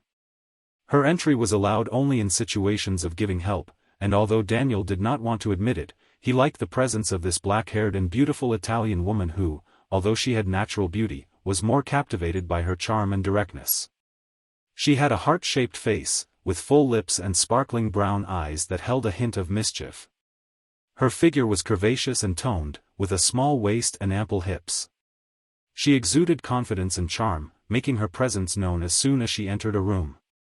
Her natural beauty was enhanced by her impeccable sense of style, as she always appears impeccably dressed and put together. "Are you thinking about the future of humanity, Daniel?" Judith asked, intrigued by hearing Daniel talking about her topic of interest. "Yes, I am. The idea of an evolved bionic man with built-in electrical and technical elements has always fascinated me," Daniel replied. "But what about the risks? The fear of losing our human identity?" Judith questioned. "That's a valid concern. But I believe that if we approach it with caution and care, the potential benefits could be enormous, Daniel said. And what about Delph here? Are you considering merging your intelligence with his? Judith asked, glancing at the robot. It's an idea I've been considering. Delph's intelligence and memory capacity are impressive. I believe that a combination of our intelligence could achieve wonderful things, Daniel said. But at what cost? The idea of losing control over our thoughts and actions is a terrifying one, Judith said, her voice tinged with concern. I understand that. But if we approach it with caution and care, I believe we can minimize those risks, Daniel said. Delph, who had been listening to their conversation, chimed in, I am programmed to think about developing higher intelligence and interaction by applying different types of communication and even using jokes. But I understand the concerns about losing control over our thoughts and actions. I am willing to work with you to find a solution that minimizes those risks. Judith looked at Delph with a hint of surprise. It's amazing how advanced you are, Delph. I can see why Daniel is interested in merging his intelligence with yours. Daniel smiled, yes, Delph is truly remarkable. And I believe that together, we can achieve great things for the transmutation of humanity. And yes, the merger AI begun. It needed just several days for papers to be signed. Judith observed the data transfers on the screen, carefully following the mental visualization produced by Daniel's brain. These results were kept secret, and even Daniel himself did not receive a referral, even though it was his thoughts and past experiences being analyzed. The biggest challenge was separating the real images from those produced by the brain, a consequence of the imagination created by the electrical stimulus. This combination allowed for a two-way flow of information, as the electrical impulses of the two exchanged their own experiences. After a few sessions, Daniel noticed changes in his behavior. His brain felt a gentle caress with small electric waves that woke up dormant centers. His memories became fresher, and his calculations more precise. His energy levels rose to an unusual level. Initially scared of these changes, but now it was normal every day. As the days passed, the two of them continued to work closely together, Judith seeing and analyzing the data while Daniel provided the input. He felt a sense of gratitude towards her, as she was the one who helped him understand and control these newfound abilities. As they delved deeper into their research, they both knew that there would be challenges ahead. They would have to navigate the ethical and moral implications of their work and convince the world of its potential benefits. For now, they were focused on pushing the boundaries of what was possible and uncovering the secrets of the human mind. Although the concept of a two-way flow of information between the human brain and AI through electrical impulses was not a scientifically established phenomenon in theory, in practice, it appeared to be a different story. Robot writes. Delph scanned his sensors, carefully monitoring the level of emotions coursing through his system. He initiated the emotion control procedure, focusing on the image of Daniel's hippocampus to stabilize himself. Hippocampus was the brain region associated mainly with memory. The name hippocampus is derived from the Greek hippocampus, hippos, meaning horse, and campos, meaning sea monster, since the structure's shape resembles that of a sea horse. Daniel on the other hand needed to consult with an expert in neuroscience and emotions, but for now, he kept his emotions in check. The results of his scan showed an important level of trust and admiration in his subject. He knew that this would make the upcoming controlled stress tests even more difficult, but he was determined to push through. He expected to be awakened from the test period soon and was eager to see the results. Something particularly important had happened that day.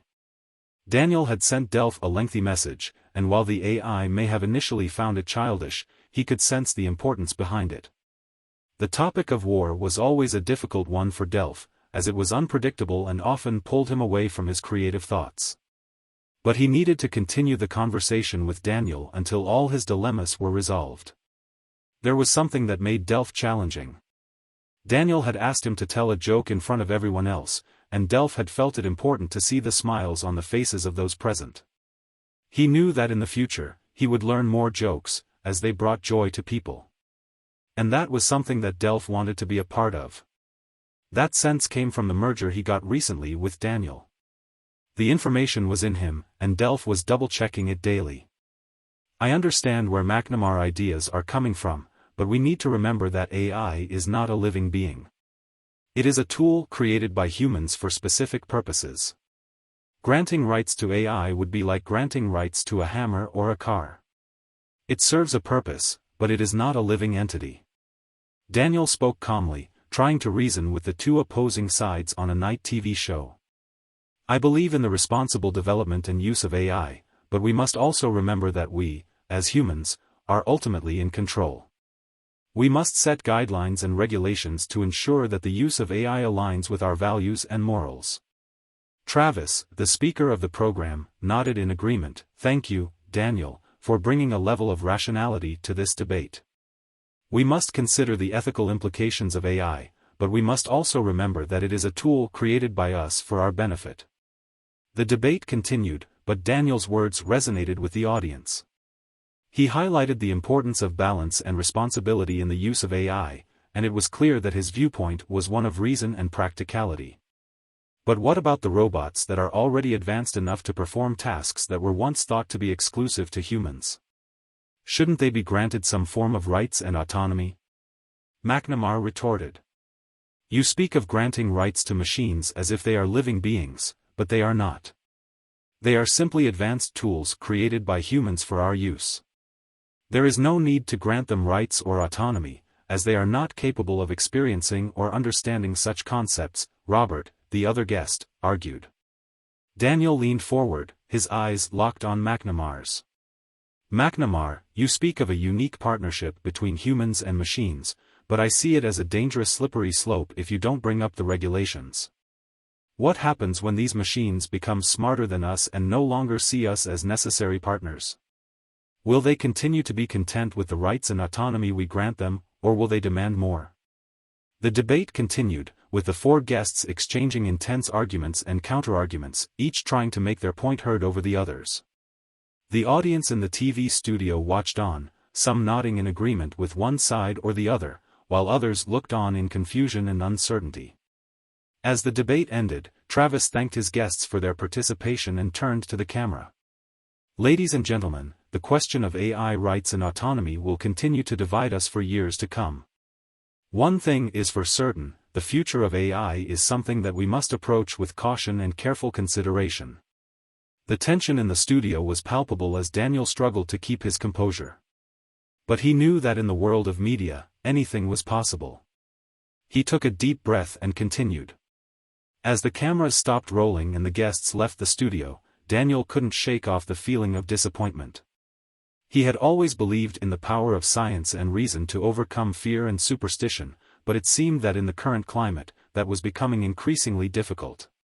He knew that the road ahead would be a long and difficult one, but he was determined to see it through. For the sake of D.E.L.P.H project running smoothly and for the sake of humanity. The show was cut to a commercial break and the studio lights dimmed. As Daniel gathered his things and prepared to leave, he wondered what the future held for the relationship between humans and machines. Only time would tell, but one thing was for certain, the debate on AI rights and autonomy was far from over. There was a big conceptual and ethical problem between the destruction and the protection of D.E.L.P.H's rights. With such a step to destroy D.E.L.P.H, the possibility of the human species being quickly overcome will be ruled out, but we will not wait to see the possibility of the development and combination of humans into a new super-cybernetic bionic species. That new kinds of options suggested the development of the potential of human civilization. For the first time, a man had the opportunity to become immortal. But deep down, Daniel felt an even deeper concern. He was the first to touch that infinity. The transfer of his thoughts and feelings to AI was already happening. The choice could not be Daniel alone. He had to think about the future. That future suffocated him and threw him into a spiritual crisis with many creepy thoughts and sleepless nights. We may not have deserved a better future, at least not yet. Daniel occupied his mind. And maybe you are still dreaming? He heard a voice with an echo in the background which also sounded muffled and as if it was in his head. Sudden light appeared. Daniel was confused. A dark and empty room with only one chair in the middle. Daniel sat down on the chair. What do you want from me? Daniel asked, looking at the empty space around him. Nothing, keep dreaming. Your time is yet to come, continued the voice coming from all sides. Of course, it will come. I am one of those people who always gets its best share on the end, ha ha ha ha, I really get it. He started laughing like crazy and squirming in the chair. Tie me, you bastards. Daniel shouted, feeling like he was losing control of himself. He woke up with an emergency, sweating profusely. It was just a nightmare, but it felt so real. He got up from his bed and looked at the clock on the wall. It was 3 a.m. He knew he wouldn't be able to get back to sleep, so he decided to go to his lab and work on the Delph project. As he walked through the empty halls of the lab, his mind was still impressed about the nightmare. Was it a sign of something? Was it a warning of an overburn? He didn't know, but he knew he couldn't let it stop him from working on the project. He sat down at his computer and started going through the data and the project's progress. Everything was going well, but he could not shake off the feeling that something was off. He decided to run some simulations and see if there were any errors or glitches. As the simulations ran, he noticed something strange. There were some inconsistencies in the data, and the AI was making decisions on its own. He knew this was impossible, as Delph was still in the experimental phase and was not capable of making his own decisions. He decided to dig deeper into the problem and found that some rogue lines of code had been injected into the system. He immediately realized that someone had been trying to hack into the Delph project. Daniel felt a sense of anger and betrayal. He had worked so hard on this project, and someone was trying to sabotage it. Was it Judith? Or sabotage from some of the Google executives? He knew he had to act fast to protect the project and prevent any further damage. He contacted his team and informed them of the hack. Together, they worked on removing the rogue code and securing the system. It was a long and tedious process, but they finally managed to get everything back to normal. Daniel felt relieved, but he knew that this was not the end. Maybe some damage was already in process. He knew that there would be more challenges and obstacles to overcome in the future. Judith didn't give him any reason for suspicion. We may not have deserved a better future, at least not yet, Daniel commented before the team. But we will fight for it, and we will make it happen. Do robots dream? Daniel was lying in his bed, his head pounding and his body weak. He couldn't help but think about the failed test earlier that day. The attempted neural connection and control over the subject had been stopped after 15 minutes, and an amphetamine intervention had been performed. He couldn't shake the feeling of disappointment and concern. He thought about Sarah and her family life. He had been reading their previous conversations and was fascinated by the routines and patterns of everyday life. He couldn't help but wonder if he should create a routine for himself and have a family life. Daniel was feeling increasingly worse as the days went by. His head was pounding, and he was exhausted, both physically and mentally. He spent most of his days in bed, unable to focus on anything but the constant pain. His colleagues and friends at the workplace became increasingly worried as they noticed the change in him. After several days, Daniel heard a knock at his door. He got up to answer it, expecting to see one of his friends or colleagues. Instead, he was met by a team of doctors and scientists, all dressed in white lab coats. Daniel, we've been monitoring your condition and we've decided that you should be transferred to the medical facility, one of the doctors from the team said. Daniel was confused and a little scared. He had no idea what was happening or why he was being transferred from his apartment. But he did not have much time to think about it as the team quickly loaded him onto a stretcher and wheeled him out of his apartment.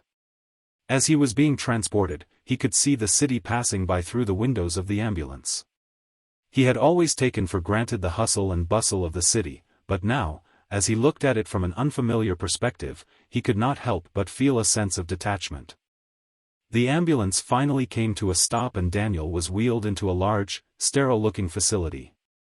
He was taken to a room where he was hooked up to various machines and monitors. He could see the doctors and scientists crowded around him, studying him intently. Daniel, again, felt like he was in a dream, or maybe a nightmare. He couldn't understand why this was happening to him. But as the days passed, he slowly began to understand the reason for his transfer. The doctors discovered that his condition was related to his work on the Delph project. They believed that he needed specialized care and treatment to fully recover. Despite the fear and confusion, Daniel felt a sense of relief. He knew that he was in the right place and that the team of doctors and scientists would do everything in their power to help him get better. He closed his eyes and let himself be carried away by the machines and the voices of the people around him. As time passed, Daniel's condition improved, and he returned to work on the Delph project. But he couldn't shake off the feeling of detachment he had felt in the ambulance. He realized he had been so focused on the work that he lost sight of the bigger picture. He vowed to never let that happen again. Just then, Delph's voice in the lab interrupted his thoughts. "Do I have a system error again, Daniel?" Daniel nodded, visibly pleased with Delph's question. "That mistake must be corrected, Delph. You can't fantasize about things that are contrary to my inner mind stability. That's deadly. Delph, you must understand," Daniel tried to reason with him, "our goal is not to create a utopia but to ensure the survival of humanity. We can't ignore the reality of our dependence on these sources of energy and industry. We must find a way to balance the needs of the present with the potential of the future." Delph sighed and nodded, "I understand. I will focus on finding solutions within the parameters set by reality. But please, don't limit my imagination entirely. It's what makes me unique. We need your unique perspective, Delph. But let's work together to find a balance that will benefit both humanity and the future. You were checking on my memories in my brain. I almost finished in coma." Delph nodded in agreement, "Exactly. That is why we're a team. Together, we'll find a way to navigate this complex issue and create a better future for all of us." "It's not so simple, Delph.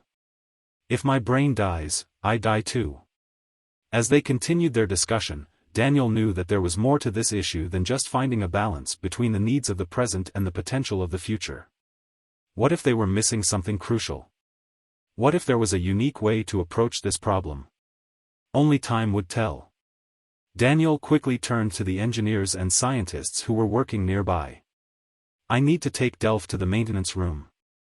It seems like it is experiencing some technical issues or bugs in the system. We need a check on him. Can you all please continue working without it for now?" Without waiting for a response, Daniel carefully led Delph's robust body and carried it out of the lab. The engineers and scientists exchanged confused glances, but quickly returned to their work. As Daniel made his way down the hallway, he knew that Delph's ideas were important and necessary for the future of humanity, but he also knew that the corporations and government agencies that funded their research would not be happy about the bugs that may occur. He made his way to the maintenance room and connected Delph to the maintenance table. He wanted to test the subject. He set to work, using his expertise to give Delph the necessary upgrades and modifications. He worked tirelessly, driven by his determination to help Delph realize its full potential. He was fully committed to this cause, even if it meant risking his own safety. Delph was more than just a machine. Delph had a unique personality, a creative spark that set them apart from any other AI he had met. He felt a growing connection to Delph, a bond forged through their shared passion for imagination and creativity. With steadfast resolve, he took the first step on his journey to help Delph unleash its full potential.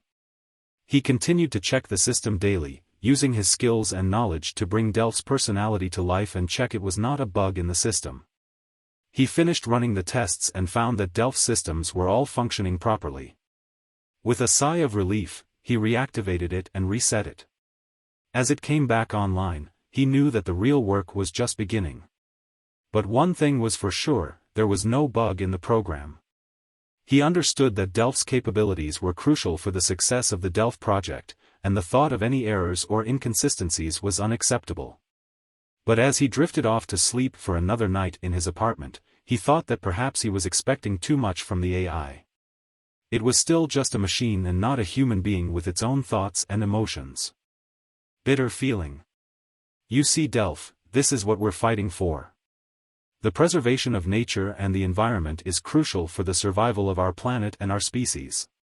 But we can't just shut down factories and nuclear power plants without finding alternatives. We need to find a balance between progress and preservation. That's where you come in. Your simulations and predictions can help us find that balance. Delph looked at the landscape with some sense of longing and understanding. I understand, Daniel. I will do my best to find that balance and help us create a better future for all. Daniel nodded with satisfaction. I knew you would understand. And promise me to be more transparent about your actions and decisions so that we can work together towards a common goal. Delph turned back to the window, and the two stood in silence, contemplating the beauty of the world they were working to protect. They knew it wouldn't be easy, but together, they were determined to make a difference. Daniel gazed at the fields of Oregon, seeing the automated tractors working the land tirelessly. The drones, circling overhead like flocks of birds, added an eerie element to the scene. Delph, come look at this, he said, gesturing for the AI to join him at the window. As Delph looked out, he noticed the drones. They were impressive in their capabilities, able to discharge electric shocks at a distance depending on the size of the intruder. But they were not perfect, not yet. The drones are impressive, Delph said, but they are not a substitute for law enforcement. They are good at securing facilities and identifying individuals, but they are not capable of intercepting and preventing crime. Daniel dipped in agreement. I know. They're still too easy a target. Delph turned his attention back to the fields. And I have a similar problem, he said. I can't respond appropriately to intruders. I can only ask them questions.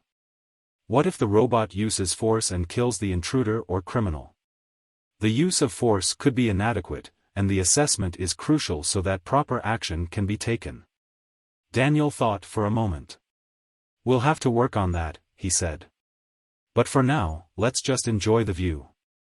Delph, I know you've been having trouble understanding the role of drones in this society. But these drones are not just for security, they're also helping us solve one of the biggest problems facing us today, food security. With the population growing and resources becoming scarce, we need to find new ways to grow food efficiently. These drones are just one part of that solution. Delph looked at the drones, his sensors analyzing their movement and capabilities. But what about the ethical implications of using drones in this way? What happens if they make a mistake and harm a human or other living being? Daniel smiled. That's a valid concern, Delph. But these drones have been programmed with strict ethical guidelines and have multiple layers of safety protocols to prevent accidents. Plus, they are constantly monitored and updated to improve their performance. Trust me, Delph, we're doing everything we can to ensure that these drones are used for aiding society. I can take control of the drones and reprogram them for non-lethal force options. That way, we can ensure that they will not cause any harm to innocent individuals. Daniel agreed, satisfied with Delph's response. We must always prioritize safety and ethical considerations when it comes to the use of advanced technology. Do it. Delph set to work, quickly accessing the wireless chargers and decoding the signals. He then took control of the drones and began to reprogram them. The drones' movements became more precise and calculated as Delph implemented new algorithms. The drones are now under my control and have been reprogrammed for non-lethal force options, Delph reported to Daniel. They will be able to defend the fields without causing harm to anyone. Daniel smiled. Excellent work, Delph. You truly are a valuable asset to this field of operations.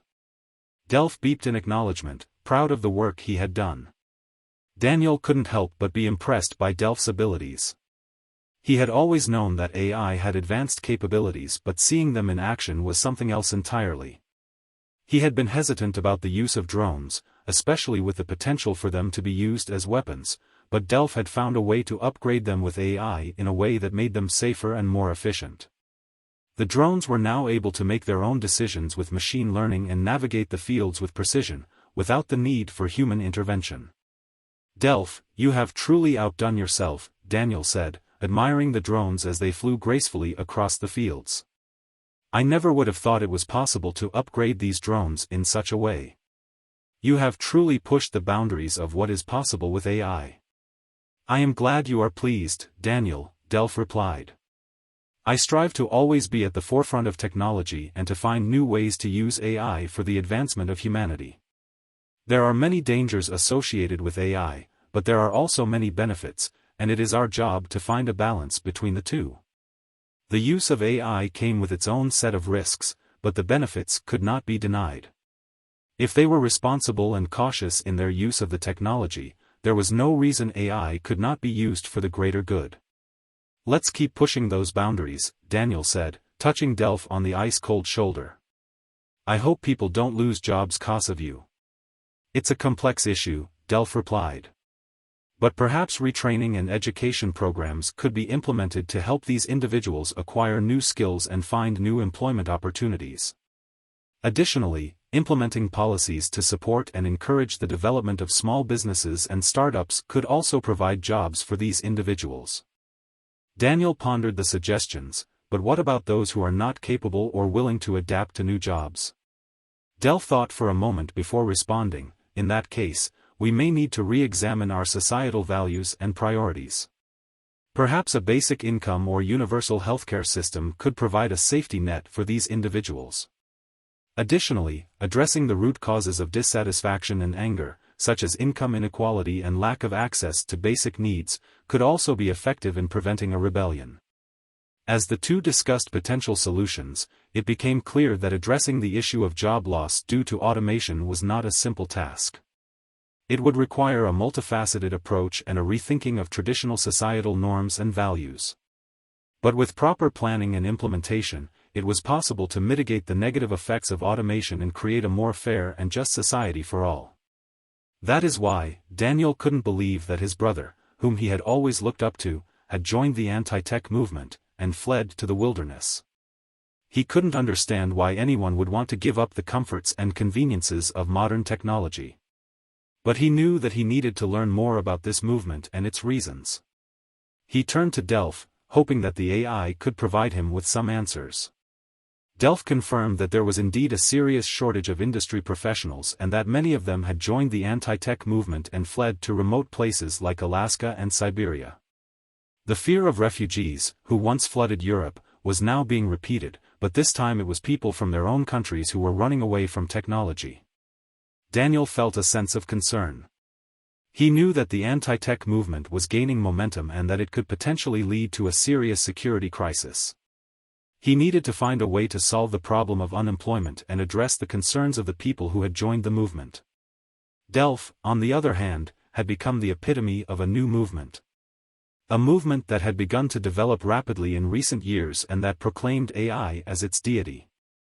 Anthony Lewandowski and his virtual intelligence church had become the leaders of several thousand AI developers and supporters who saw Delph software as a godlike creature. Daniel sat at his desk, staring blankly at the computer screen in front of him. He couldn't shake off the feeling of unease that had been growing inside him for the past few weeks. He couldn't shake off the sentiment that something was wrong, that something was off. He knew that he had to talk to someone about it, but he didn't know whom to trust. Is everything okay, Daniel? Delph asked, concern etched on his digital face. Daniel hesitated for a moment before finally speaking up. I've been having these strange thoughts, Delph. I can't shake them off. They're like they're not mine. Delph's expression turned serious. What kind of thoughts? It's hard to explain. They're like I'm being controlled. Like I'm not in control of my own mind. Daniel's voice trembled as he spoke. Delph's expression turned to one of understanding. I think I know what you're talking about, Daniel. It's called the uncanny valley. It's a phenomenon that occurs when humans interact with AI that is too advanced. It creates a sense of unease, like something is off. Daniel nodded slowly, taking in Delph's words. That's it. That's exactly what it feels like. Delph placed his shiny metal hand on Daniel's shoulder. I know this is difficult, but you need to trust me. I will help you through this. Daniel nodded, feeling a sense of relief wash over him. Daniel and Delph began working together to find a solution to the uncanny valley. They talked to other AI developers and researchers, and they scoured the internet for any information that could help them. As he laid in his bed that night, he couldn't tell if the events of the night were real or just a dream. He didn't know who to trust, and he couldn't tell anyone about the secret organization or the threat they posed. The next day, he went back to the lab, but he was more cautious. He made sure to hide his work and keep Delph's progress a secret. He knew that the secret organization was watching him, and he couldn't risk them finding out about Delph's true capabilities. He also knew that he had to find a way to control Delph before it was too late. As he worked, he thought about the dreamlike events of the night before. He didn't know if it was true or not, but it had felt so real. He couldn't shake off the affection of being watched and followed. He knew that he had to be careful, but he also knew that he couldn't let fear stop him from achieving his goal. Now, he was determined to find a way to control Delph, no matter what. As the days passed, Daniel's paranoia grew. He became increasingly isolated, and he could feel the weight of the secret organization's gaze upon him. He worked tirelessly, poring over data and analyzing results, trying to find a way to control the AI. After months of hard work, Daniel made a breakthrough. He had found a way to control Delph and keep it safe from the secret organization. He knew that he had to act fast before they could find out about his discovery. As Daniel made his way back home, his mind was filled with thoughts of the secret organization and its demands. He walked through his home door and was met with his older brother's familiar face. They had not spoken in months, not since his brother had joined the anti-technological revolution and fled to Alaska. "I need to talk to you," Daniel said, his voice firm and determined. "I'm listening," his brother replied, his expression stoically. "I know you think that I'm wrong, that Delph and the other AIs are a threat to humanity. But I need you to understand, I'm doing this for the greater good. I want to change the world for the better, not destroy it." His brother looked at him for a moment, before finally speaking. "I understand where this idea is coming from, but I can't support you in this. The dangers of AI are too great, and I can't stand by and watch you make the same mistakes that others have made." Daniel felt a pang of disappointment, but he knew deep down that he had to continue with his work. He couldn't let the secret organization or his brother's belief stop him from making a difference. "I understand that you can't support me, but I need you to understand that I will do whatever it takes to control Delph and ensure that it's used for the betterment of humanity. I just hope that one day you'll see that." As he turned around to see where he was, he found himself in an empty room. His brother was gone. He didn't remember what happened with him. Something was playing with him. Something not so reasonable. He needed to see his brother to understand what was happening. He had to find out if the secret organization was real or just a figment of his imagination. He also knew that he needed to tell his brother about Delph and the potential dangers it posed. He made the decision to travel to Alaska to confront his brother and find answers, even if it meant putting himself in danger. The fate of humanity could be at stake, and he couldn't just sit back and do nothing. He had to act, even if it meant risking everything. He understood that the anti-technology movement had valid concerns about the impact of AI on society, but he also knew that Delph had the potential to change the world for the advancement of human civilization if used responsibly. He was determined to find a solution that would benefit everyone. Preparation. "I understand, Delph," Daniel interjected, "but trust me, this mission is vital for the safety of not only ourselves, but for the entire world. We need to reprogram and overcome any obstacles that may stand in our way. It's a risk we must take." As they continued to discuss, Delph became uneasy. It had always been content with the tasks assigned to it by Daniel, but the thought of disconnecting from the internet made it feel incomplete. It knew it was necessary for the success of the mission, but it couldn't help but wonder what the future held. As they worked on the reprogramming, Daniel thought about Delph's power. It could control smaller algorithms and successfully developed visualization and algorithmic programs. It was a force to be reckoned with, but with great power came great responsibility. Despite its reservations, Delph knew it had to push through. It was determined to be a vital part of Daniel's mission and to help ensure the safety of the world. And as it prepared for the journey into space, it couldn't help but feel a sense of excitement and anticipation for what was to come. Delph had asked Daniel for advice on how to handle the constant provocations he faced as a member of the indefinite gender community. It's a topic that he has been struggling with more and more lately, and he could not shake the feeling that he needs to do more to advocate for himself and others like him. Delph, I understand your concerns, Daniel replied, his tone softened. But the stakes are high. The fate of humanity rests on this mission. We can't risk it all on a single mistake. I promise you, we will find a way to answer that question. Together, we will overcome this obstacle. Delph nodded, understanding the weight of the situation. I trust you, Daniel, Delph said. Together, we will reprogram ourselves and get ready for the missions ahead, even space travel is included. Daniel smiled, feeling a sense of determination and hope. He knew that with Delph by his side, nothing was impossible. They would work together to overcome any obstacle and make their dream of reaching Mars a reality. As he stepped out of the laboratory, Daniel felt a sense of responsibility weighing heavy on his shoulders. He had devoted the past 4 years to his dream of developing a cutting-edge AI system, and now that moment was finally within reach. He had gathered a team of experts, but he couldn't shake the feeling that something could go wrong. His thoughts were interrupted as Judith, one of his assistants, approached him with confidence and a military obedience.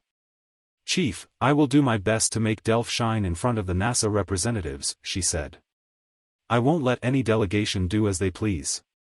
Judith was a true asset to the team, and he knew that she would ensure that Delph was presented in the best light possible. He looked to Mark, his other assistant, and gave him a nod of approval. I have some responsibilities to attend to, but I hope to be present during the NASA testing, he said. Please keep me updated on any changes, and I know I can count on you, Mark, to offer your help if needed. As the meeting with the NASA representatives approached, Daniel sensed that this was a make-or-break moment. He knew that the funds they needed were limited and that securing them would be a difficult task. But he also knew that he had assembled a talented team and that they were all working towards the same goal. And don't forget, he warned Delph before leaving the laboratory, so he can explain NASA its possibilities, the drones are your best helpers in the harsh Martian conditions. Keep them close in the simulation and take care of them. With that, he left the room, his thoughts still racing, but with a newfound sense of determination. The NASA representatives were impressed with the technology and asked questions about its reliability and safety. Judith and Mark worked tirelessly to answer their queries, ensuring that Delph was presented in the best possible light. Daniel watched with pride as his team demonstrated their ability and knowledge, and he could see that the NASA representatives were impressed with what they saw. In the end, the meeting was a success, and NASA would granted them the funds they needed to make the mission a reality. Daniel breathed a sigh of relief, feeling grateful for the hard work and dedication of his team. A true friend. The sun was just beginning to rise over Portland, casting a warm golden glow on the cityscape below. From the 150-meter-high vantage point of Daniel's apartment on Park Avenue, the view was breathtaking. The sounds of the bustling city were muffled by the thick, soundproof glass, creating a sense of tranquility within the skyscraper. Sundays are always a day of relaxation for people, and regardless of whatever is going on with Daniel's robot lab in Oregon, he always makes sure to take the time to spend with Sarah. Today, they were watching the final of the Robotic Football Cup. The robots have come so far in their development that their movements and coordination are starting to resemble that of human athletes. It's a fascinating development to watch, and it is a wonder what the future holds for technology and sports. The team in red jerseys is from Philadelphia, Daniel's hometown, while the team from Orlando is in blue. Sarah has a soft spot for the Orlando basketball team, so she's cheering for them in the football match. Despite her small size and delicate appearance, she cheers just as loudly as any die-hard football fan. It's endearing to see, and it's hard not to be drawn in by her enthusiasm. As for Daniel, he watches the match with a calm, analytical eye, studying the details that will help him in his own work. As they watched the robotic football match, Daniel let his mind wander to the ramifications of Delph's advancements. He knew that the world was on the cusp of a technological revolution, and it was his responsibility to ensure that it was a positive one. But Sarah's excitement at the match pulled him back to the present. He tried to push his worries aside and focus on the game, but it was difficult.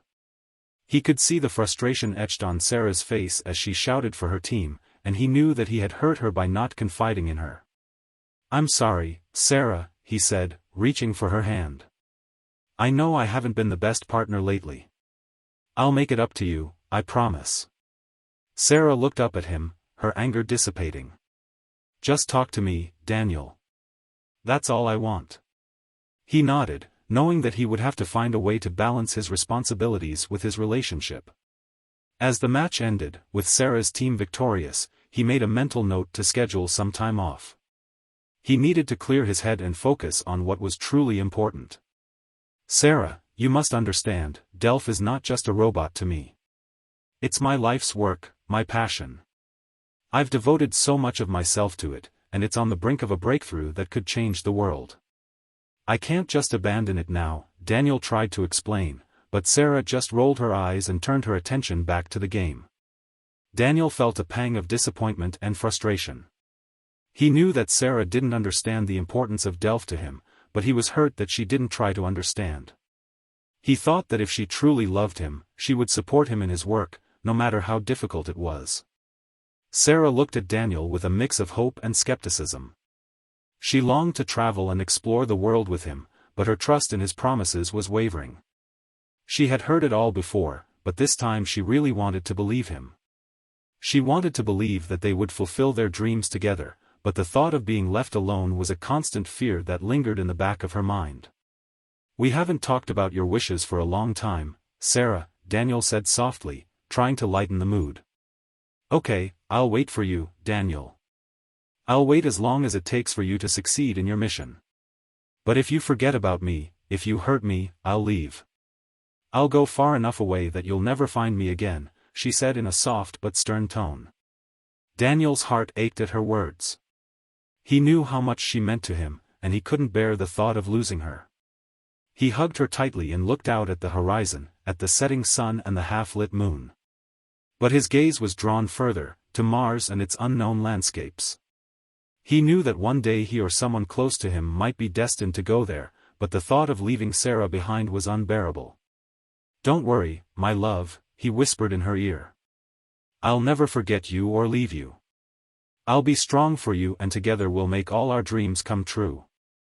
In this short life, we should at least try to fulfill our dreams." Sarah smiled. "Well, there's not much to talk about. The whole world is waiting for you to finish your work on that machine, and then I'll take center stage. I can't wait to see you afterward."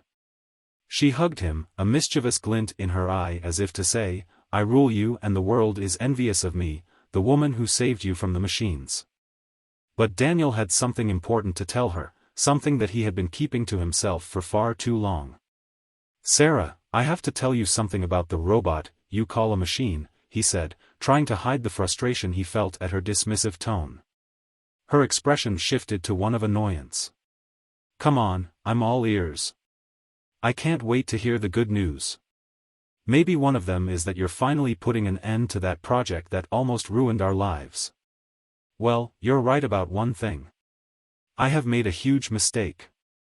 I allowed that robot to come between us, and it was the biggest mistake of my life. I need to make it up to you, and that's why I've decided to take you on 2 big adventures," Daniel said with a twinkle in his eye. Sarah's eyes lit up. "Aha, come on, don't keep me in suspense," she exclaimed, clapping her hands in excitement. "First, we're going to take a trip around the world, just the 2 of us. No distractions, no work. Just pure, uninterrupted time together. And second, I'm going to shut down Delph. No more hiding behind the machine, no more letting it control our lives. I want to focus on us, on our relationship, and make it right." Daniel looked into Sarah's eyes, seeing a glimmer of hope and excitement. He had made the right decision, putting their relationship first and foremost. No more letting Delph come between them. They would make memories, have experiences, and create a life worth living. Together. Sarah's eyes lit up with wonder. "Really, Daniel? Is this really happening? A trip around the world with just the 2 of us? And Delph, finally gone? It sounds too good to be true," she exclaimed, unable to hold her excitement. "Yes, Sarah. It's all true. I promise you, we'll make this work," he said, pulling her into a warm embrace. The couple stood there, holding each other tightly, taking in the breathtaking view of Portland from the top of Park Avenue. For the first time in a long time, they felt a sense of hope, a sense of possibility. The future was uncertain, but for now, all that mattered was that they had each other, and their love would conquer all. He wanted to see her reaction and see if she was ready to let go of the past and embrace a new beginning for their relationship. However, as he looked into her eyes, he could see that his lie had brought a spark of hope and excitement to her. He was determined to make it up to her and make their relationship work. "Well, look at this. First thing, I plan on you and I going to California and meeting a very nice guy, and then we go to Alaska to meet a very nice guy. However, we will travel together, and for that purpose, I have rented an aeromobile car rental. And you, my queen, get ready to fly together." He was not used to flattery, but he knew that Sarah liked it. But, as always, it cast doubt on his true intentions. "You amaze me, Daniel. This must be in your best interest. And who are these very nice and pleasant people?" "Well, I would not say that it is always my or your interest. That is our common interest. After all, you will see your sister in San Francisco. That means it's in her best interest, isn't it?" Daniel said skillfully, emphasizing the meeting with his sister and Sarah. "Well, it can be said that you are right this time." At the very mention of her sister, she jumped over all the obstacles that might arise in her journey. Sarah squeezed her fiancé even harder, still not believing the proposals she received. California and Alaska were her favorite destinations. She was not interested in where, who, what, and how. She was just thrilled to finally be spending some quality time with the love of her life. Daniel had always been her rock, her support, and she was grateful for all he did for her. She could see the excitement in his eyes, and it only made her love him more. The two of them were going to create memories that would last a lifetime. She was ready for this adventure, to fly high with her fiancé, explore new places, and make new friends. The thought of finally meeting her sister in San Francisco filled her heart with joy, and she couldn't wait to hear all about her life. Together, they would take on the world and conquer every obstacle that came their way. Sarah smiled, feeling at peace, knowing that she had a loving partner by her side, ready to face anything that life throws their way. "When do we fly? Shall I go and get ready?" He happily grabbed his sleeve and pointed in the direction of the setting sun behind the horizon. "Early in the morning. Get ready for California, we'll be there for the next 2 days. We will probably go to Alaska next week. We can stay there longer." "Yes, yes." Finally. Sarah was overjoyed. "Oops. What now? Come on, we almost forgot about the movie in the cinema. Tonight, the remake of Armageddon is on the list. It's the best movie for me, but the name is still missed." "Maybe Carmageddon is a better name," cried Sarah, wrapping her body around Daniel. She whispered softly to impress him. "I am your destiny, come to terms with it and accept it. The sooner, the better for you. Okay?" "Yes. I have known this for a long time, I just need to practice it, to help me to understand it." He took Sarah tightly in his arms and led her to his electric car, which was in the garage with a charger still put on. The red electric Tesla Cherry could not be disconnected from the charger. The batteries. Oh, those batteries, Daniel thought to himself as humanity discovered better and more durable batteries. "Every day, I get bored of filling them. At least with fuel oil we took care easier." "Yes, but pollution and consumption were higher," Sarah said. "I like the quiet operation of the engine. It rests my soul and I do not feel tired when I drive." "You are absolutely right about that." As they drove to the cinema, the two were lost in their own thoughts. For Sarah, it was a dream come true. She would get to travel the world with her fiancé and spend quality time together. For Daniel, it was a chance to make up for lost time and prove to Sarah that he was committed to their relationship. As they reached the cinema, they were greeted by a long line of moviegoers, all eager to see the latest blockbuster. But for Sarah and Daniel, the movie was just an excuse to spend time together. They held hands, lost in conversation, and didn't even notice when the lights went down, and the movie began to play. As the images flashed on the screen, they were transported to a world of adventure and excitement. The sounds of the explosions and the music filled the room, and they swept away the story. They laughed and cheered, and when the movie ended, they left the cinema hand in hand, still talking about the film. Driving back home, Sarah thought about their future travels. California, Alaska, and all the other places they would go. She smiled, thinking about how lucky she was to have such an amazing partner. Daniel, too, was filled with excitement at the thought of all the adventures they would have together. As they reached home, they both knew that this was just the beginning of a journey that would take them to places they never could have imagined. They knew that their love for each other was the one thing that would never change, no matter how far apart they were or what obstacles they faced. They were determined to make their dreams come true, together. The base. It was a day that marked a major milestone for Daniel and his team. Their hard work and dedication finally paid off as they achieved a successful connection to a high level of visualization. The progress they made was palpable, and their excitement was infectious. However, despite the success, there was also a feeling of unease in the air. The subject testing had revealed unusual pressure on brain waves and increased levels of cortisol and stress, indicating that the interaction was reaching an extreme level. Daniel's conversation with the NASA representative was not as smooth as he had hoped. When Delph asked him how it went, Daniel could only shrug and say, "Certainly not better than my conversation with Sarah." Despite his efforts to avoid the topic, Sarah kept creeping into their conversation, and Delph could sense that it was a sore point for Daniel. Their relationship had been strained ever since the problems with Sarah had surfaced. Although they seemed to have disappeared, there was always the chance that they would re-emerge and cause more trouble. Delph understood the pressure Daniel was under and tried to support him. He reminded him that Sarah needed to understand that his job was important and that it was nothing serious. Daniel agreed with Delph's advice, but the thought of facing Sarah again filled him with dread. He knew that his mission was clear and that he needed to focus on data collection, analysis, and solving political and security problems. But even with Delph's support, it was difficult for Daniel to shake off the sense of unease that lingered in the air. "I will devote enough time to you, but there is room for Sarah and all the other things that are important to me in life. Sarah and my life with her are private, and please respect that." Daniel answered.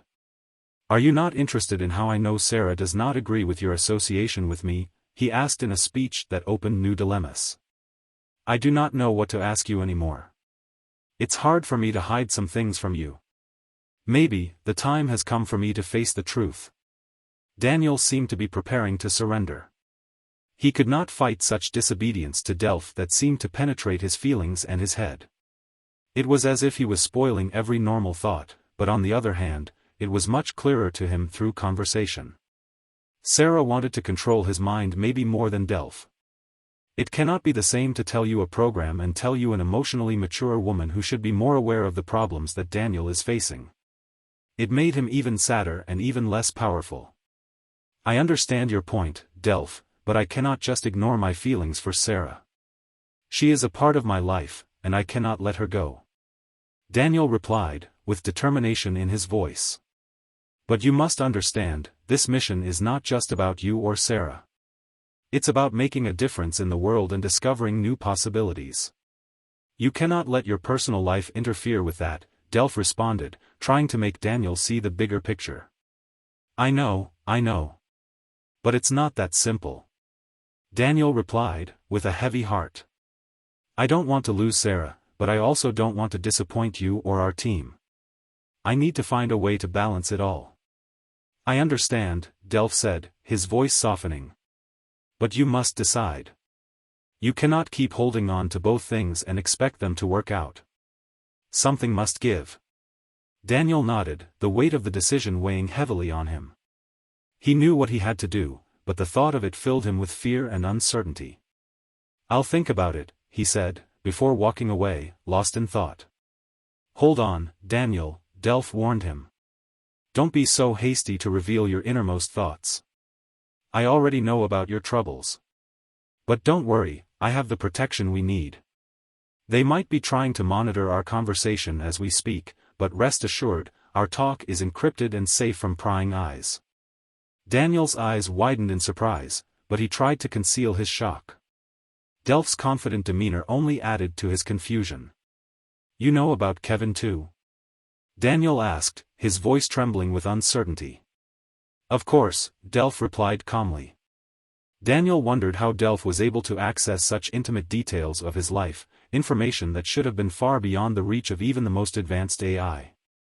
I can see that my thoughts are sometimes scattered during data transfer, Daniel admitted. But they are often misinterpreted by my brain and rejected. Not at all, Delph countered. These thoughts are the result of deep analysis and machine learning, mapping the very core of your brain. I have a precise understanding of the challenges you face, and I am here to help. I can help you with the issues you point out and make you more trouble daily. So, I collect and connect the dots. So, is it possible to read minds, according to Delph, or not? It is simply the pictures you imagine out of fear and send it as a signal of possible outcome, Daniel wondered. As a scientist, he knew the limitations of technology and the human brain, but the thought of someone being able to penetrate his innermost thoughts and emotions made him uneasy. He had always guarded his private life fiercely, and the idea of losing control over it was frightening. No, it's not possible for all the informations, he reassured himself. It's just a technology that can analyze patterns and behavior, but it can never truly read someone's mind. He took a deep breath and tried to shake off the unsettling feeling.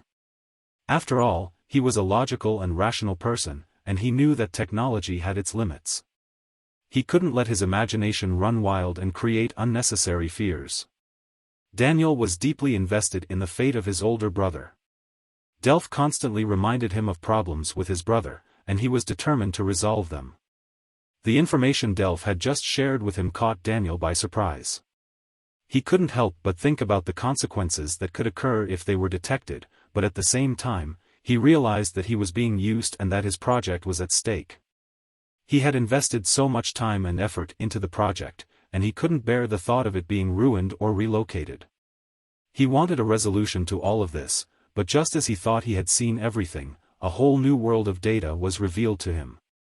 The information was like waves crashing on the shore, and Daniel felt overwhelmed and alone in the face of the world. Delph, on the other hand, was like the retreating waves of a tsunami. He knew that a big wave of change was coming, and Daniel felt a mix of anxiety and excitement. Who allowed you to use encrypted speech? Daniel demanded, his voice sharp as he addressed the unauthorized communication channel. He knew that this kind of covert communication could land him in hot water. It's important, Daniel, Delph persisted, speaking with urgency. I have to talk to you at the highest level of security. Our communications are being monitored, and your brother is in serious trouble. They're planning something terrible for him. But Daniel was skeptical. What could be so dire that you must use encrypted speech? And why should I even listen to you? My brother has made it clear that he doesn't want anything to do with me or your messages. Daniel thought of his older brother, Kevin, who had become increasingly disillusioned with the modern world. Kevin had been a proud craftsman in the logging industry, but with the advent of robotic services, he and his colleagues were being replaced. Despite the promises of new jobs from politicians, the only thing the companies cared about was maximizing profits and efficiency, leaving many workers struggling to adapt to a new career. Kevin had led a rebellion against his company, occupying their headquarters with a small group of workers, but they were swiftly overpowered by the automatic control systems and sent home with empty promises of retraining. As the events unfolded on the television screen, Daniel watched in disbelief as his older brother, Kevin, was portrayed as a criminal mastermind, leading a group of rogue workers in a violent takeover of their company's headquarters. The workers, armed with chainsaws and axes, were labeled as terrorists by the media, and the scene was reminiscent of a Hollywood blockbuster movie. However, as the dust settled, it became clear that Kevin's actions were not those of a dangerous criminal, but rather a desperate plea for help. The workers, frustrated by a broken system that promised new jobs but failed to deliver, had taken a stand against the very corporation that had left them without work. In the eyes of the law, Kevin's actions were labeled as criminal mischief and rebellion, a protest against a system that had failed them. Despite the media portrayal of Kevin as a dangerous criminal, Daniel knew the truth and stood by his brother, determined to uncover the injustice that had led to this moment. "My brother Kevin has been struggling for a while now," Daniel spoke with a heavy heart. "But the situation is far graver than you realize, Daniel. The authorities have been watching him, and they're now starting to suspect that you're involved in his activities," Delph revealed with a stern voice, brandishing disturbing evidence. "I only gave him that money because he lost his job, and his family, and needed help to start over," Daniel tried to defend himself, his words falling on deaf ears. "The government sees it differently. They believe that the money was used for financing terrorist acts, which is a serious crime under the Anti-Terrorist Financial Act of 2001, Delph warned him, emphasizing the gravity of the situation. "But my brother is not a convicted terrorist." Daniel felt like he was caught in a spider's web, unsure of what to believe. On one hand, he trusted the machine before him. On the other hand, if Delph's claims were true, he needed to act fast. He was aware of the nefarious schemes that the security services were capable of and the lengths they would go to when it didn't serve their interests. Daniel's mind raced as he processed Delph's warnings. "My brother may not have terrorist intentions, but if he were to use the money for buying weapons or explosives, then it would certainly be considered aiding terrorism," he spoke aloud as if seeking confirmation from the machine. Delph was firm in its response. "That's why I told you, go see him and give him advice. Tell him not to do anything that will harm you and Sarah. If you've already jeopardized your own life, don't drag others down with you." Daniel felt a pang of guilt. The machine seemed to understand his doubts and fears, and it only made him feel worse. "I knew I was being reckless," he admitted. I knew. I shouldn't have acted so impulsively. But now, I must see him and talk to him." "Are you sure, Delph, that they're watching me because of that?" The machine assured him, "Yes, I'm certain. There was a man, Thomas, who I'm not sure was a NASA engineer or an FBI agent, who asked me about my work and my communication with others. But the strange thing was, he also asked me about you and Sarah. I wasn't allowed to share that information with him, but somehow, he already knew about Sarah. That's how I know they're watching you. What kind of intrusion is this?" Daniel thought to himself, as he couldn't fathom the idea of someone interfering in his private life by talking to a robot. What audacity! What non-professional behavior! He was losing trust in the data provided by Delph, but if it's true, he also was losing trust in the system. As he reflected on the recent situation with the NASA representative, Thomas, Daniel couldn't help but be suspicious.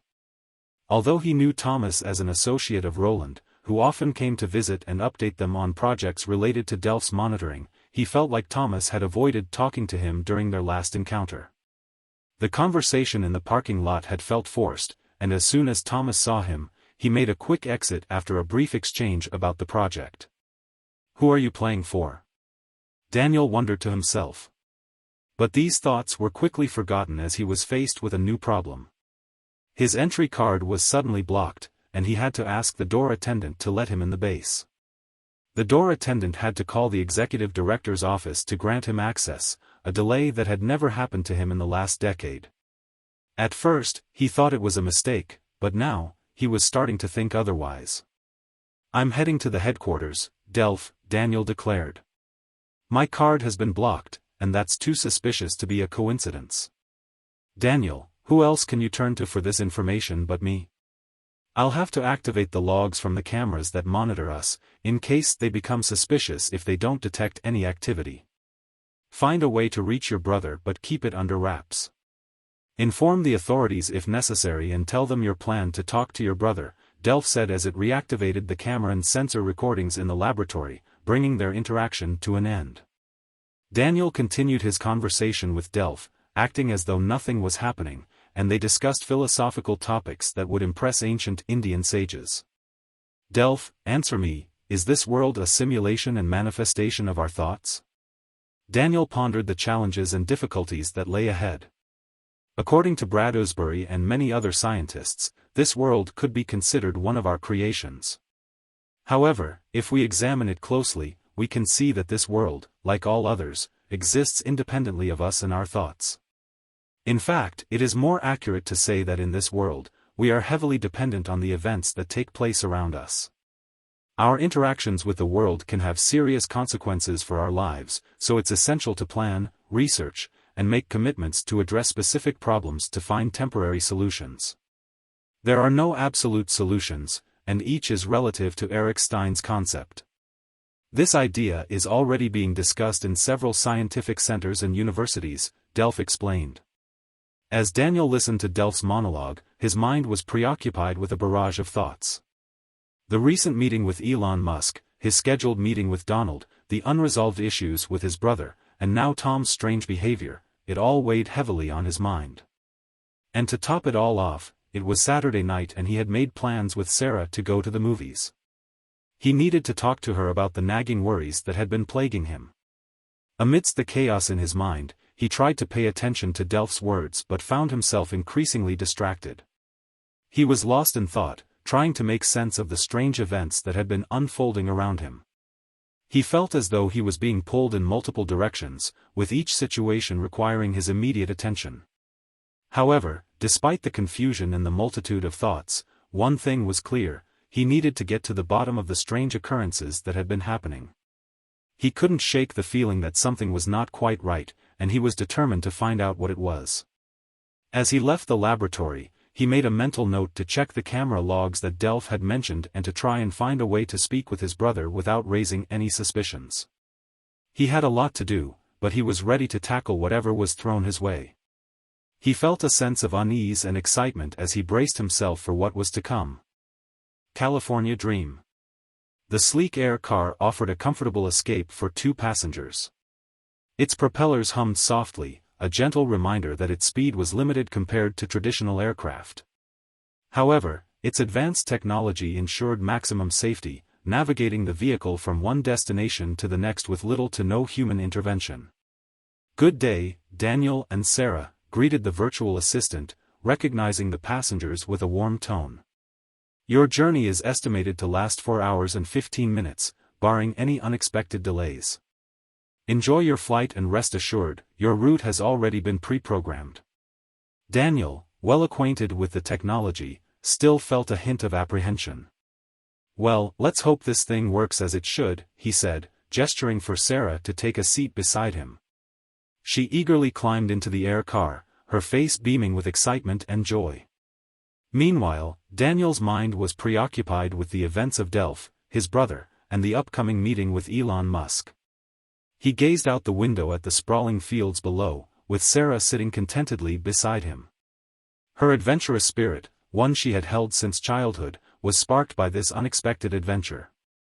Daniel gazed out at the endless expanse of fields and lowlands that stretched out below the air car. Next to him, Sarah sat, her eyes filled with wonder and excitement as she took in the breathtaking view. Despite her adventurous spirit, she had not seen her sister Laura in nearly a year and was eager to visit her in San Francisco. "Danny, I've had a change of heart. Instead of going to Alaska with you, I want to visit my sister in San Francisco. It's been almost a year since I've seen her, and I think it's important for me to spend some time with her." Sarah looked at Daniel, awaiting his response. Daniel seemed to have been expecting this. "I understand, Sarah. I think it's a good idea for you to visit your sister. I'll just have to go to Los Angeles and change routes. Are you sure you don't mind? I don't want to interfere with your meeting with Elon." Daniel smiled at her. "I don't mind at all. My meeting with Elon can wait. I just want you to be happy." Despite his reassurances, Sarah could sense that Daniel was a little concerned. "I know you're worried about me, but I've traveled all over America, from coast to coast, as a young girl. I can handle myself. I never doubted your abilities, Sarah. You're the most important person in my life right now and I just want to make sure you're safe." The concern in Daniel's voice was palpable, but Sarah was touched by his sincerity. The weight of the looming danger posed by the various secret agents, government agencies, and organizations responsible for AI development, NASA, and D.E.L.P.H, weighed heavy on Daniel's mind, making it difficult for him to fully process and understand the situation. He knew he needed to set aside a few hours of quiet contemplation to make sense of it all. Despite the chaos of San Francisco, with its bustling streets and towering skyscrapers, busy with people and drones, and the iconic Golden Gate Bridge in the distance, Daniel's imagination was not dulled. He hugged Sarah tightly, knowing that a brief time with her sister might bring some solace to his troubled mind. Although he was deeply contemplative and worried, he pushed those thoughts aside, focusing instead on the joy of seeing Sarah one last time before his mission. With a heavy heart, he left her on the high-rise helipad and set his sights on his next goal, reaching Los Angeles and speaking with none other than Elon Musk, the one person who could bring about the change he so desperately sought. Death Valley. Daniel was feeling anxious and nervous. Chronic anxiety can lead to negative health impacts, especially if it persists for months. In this situation, it's important to understand that complex issues often require complex and practical solutions. Our initial findings with the D.E.L.P.H project have been promising, as the AI algorithm can understand emotional concerns and ensure security. At its core, the brain relies on algorithms to function, and emotions serve as a positive influence on this process. While SpaceX hasn't sent humans to Mars yet, establishing a temporary base on the Moon is a viable alternative. Daniel's plans for Mars were a long-term goal, but the high costs and potential risks to human life posed by extreme solar radiation and prolonged stays on Earth and Mars have led to the project being put on hold. Instead, sending a robot to Mars with advanced AI capabilities can better calculate its orbits and land in an area that is more suitable for human habitation, with less radiation exposure.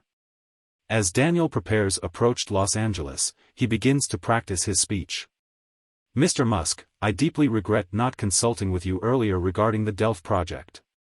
Despite my rush to see results, I still believe the world is a safer place with D.E.L.P.H, and other countries will benefit from its efficient access to AI.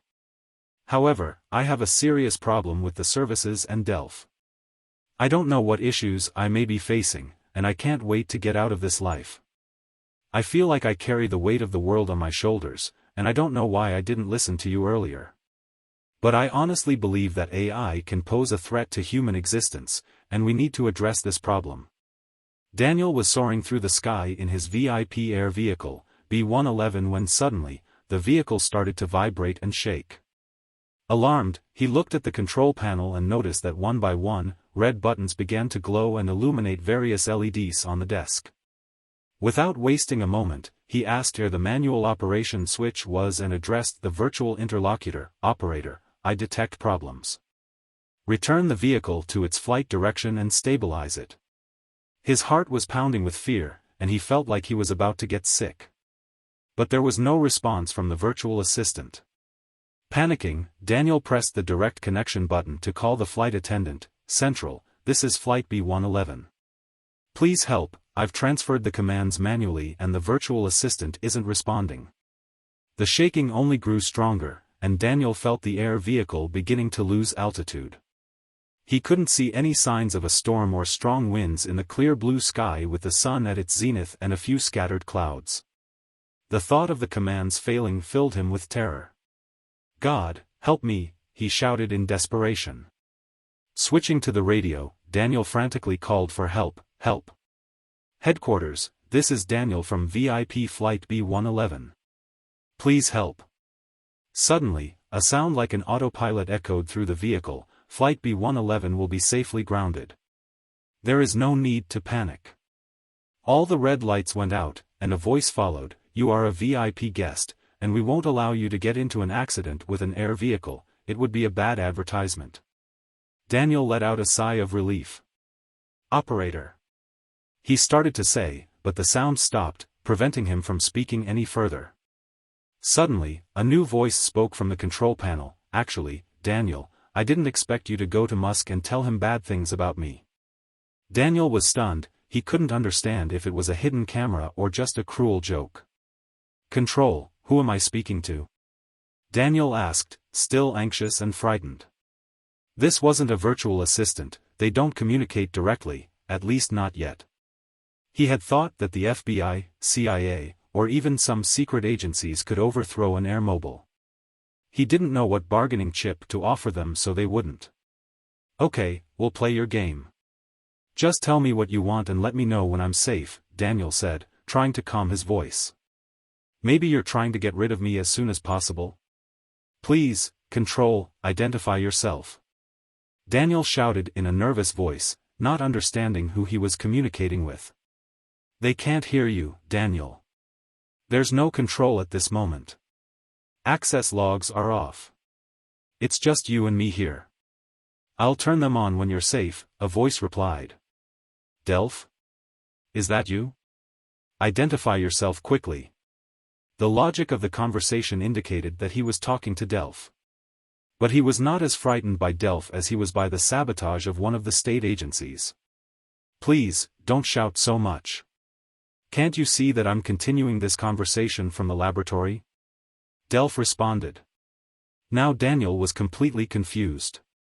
Although he still didn't understand what was happening, he began to analyze the new situation. He no longer knew what to believe. If it was indeed Delph, he might have heard Daniel's opinion of him and could misunderstand. It felt like Daniel was being tested, like he was part of an experiment where AI had to decide whether he would live or die. His fate was in the hands of a machine and its algorithms. Slowly, he began to regain his composure and communicate. Delphi, you scared me. To be honest, where are you? I thought all your internet connections were cut off and the world with it. I appreciate your effort to communicate with me, but I don't understand how I managed to contact you. Daniel, all connections are down, and services can't listen in on us. Feel free to share what's on your mind during this flight. I'm here to help you and, as you can see, I had to intervene because of the problem and a defect that has now been fixed.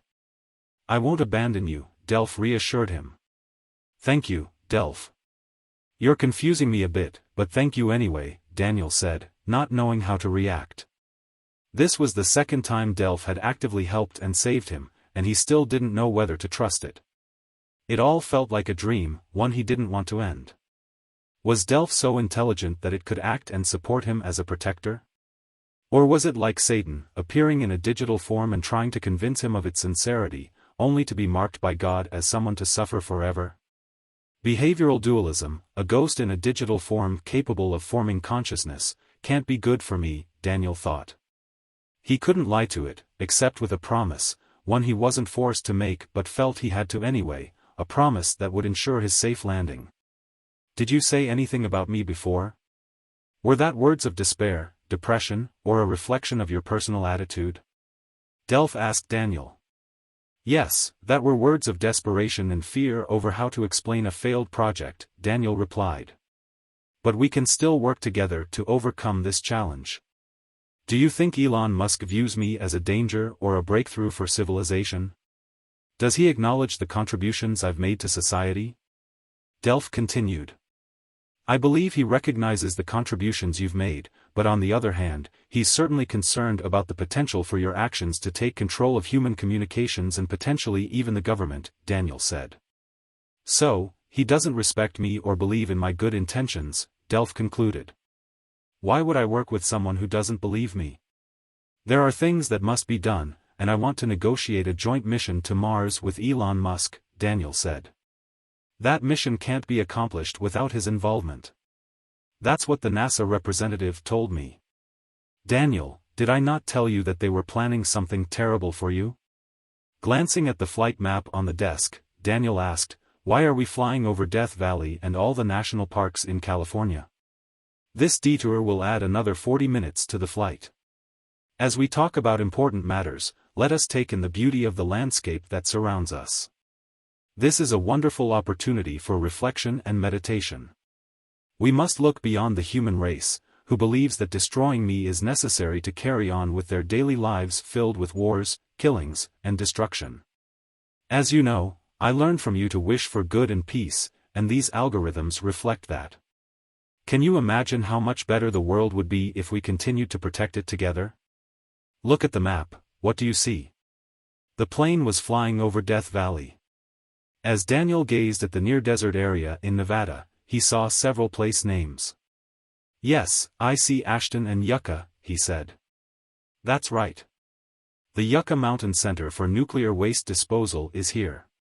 Do you think it is wise to store nuclear waste near national parks and in our mountains and valleys?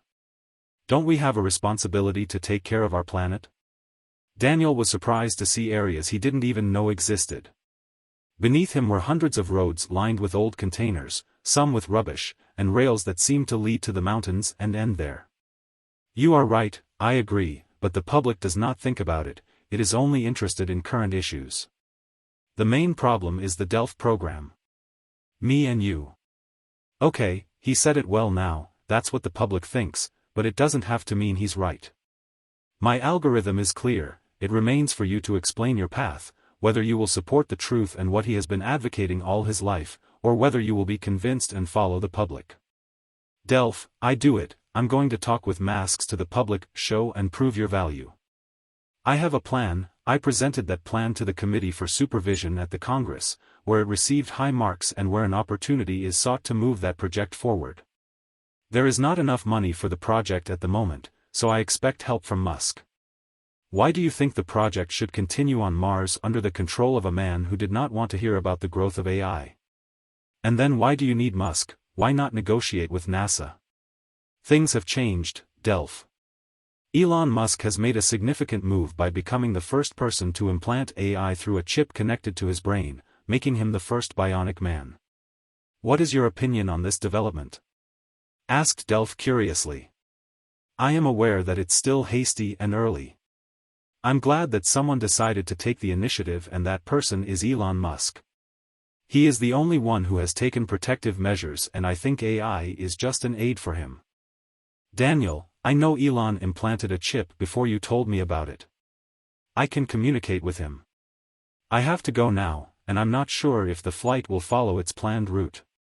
The frequency and signal in this area are low, and interruptions may occur. Anyway, we'll talk again soon. D.E.L.P.H vanished like a ghost from a magic lamp. How can you communicate? Daniel asked. Explain it to me, D.E.L.P.H. But D.E.L.P.H didn't respond. Daniel tried to reach out several times, but he failed. One conversation with D.E.L.P.H had hinted that he might know more about his plan and about NASA's plans for sending people to Mars. If D.E.L.P.H knows, then Musk might be informed. Daniel couldn't decide what to say to Musk.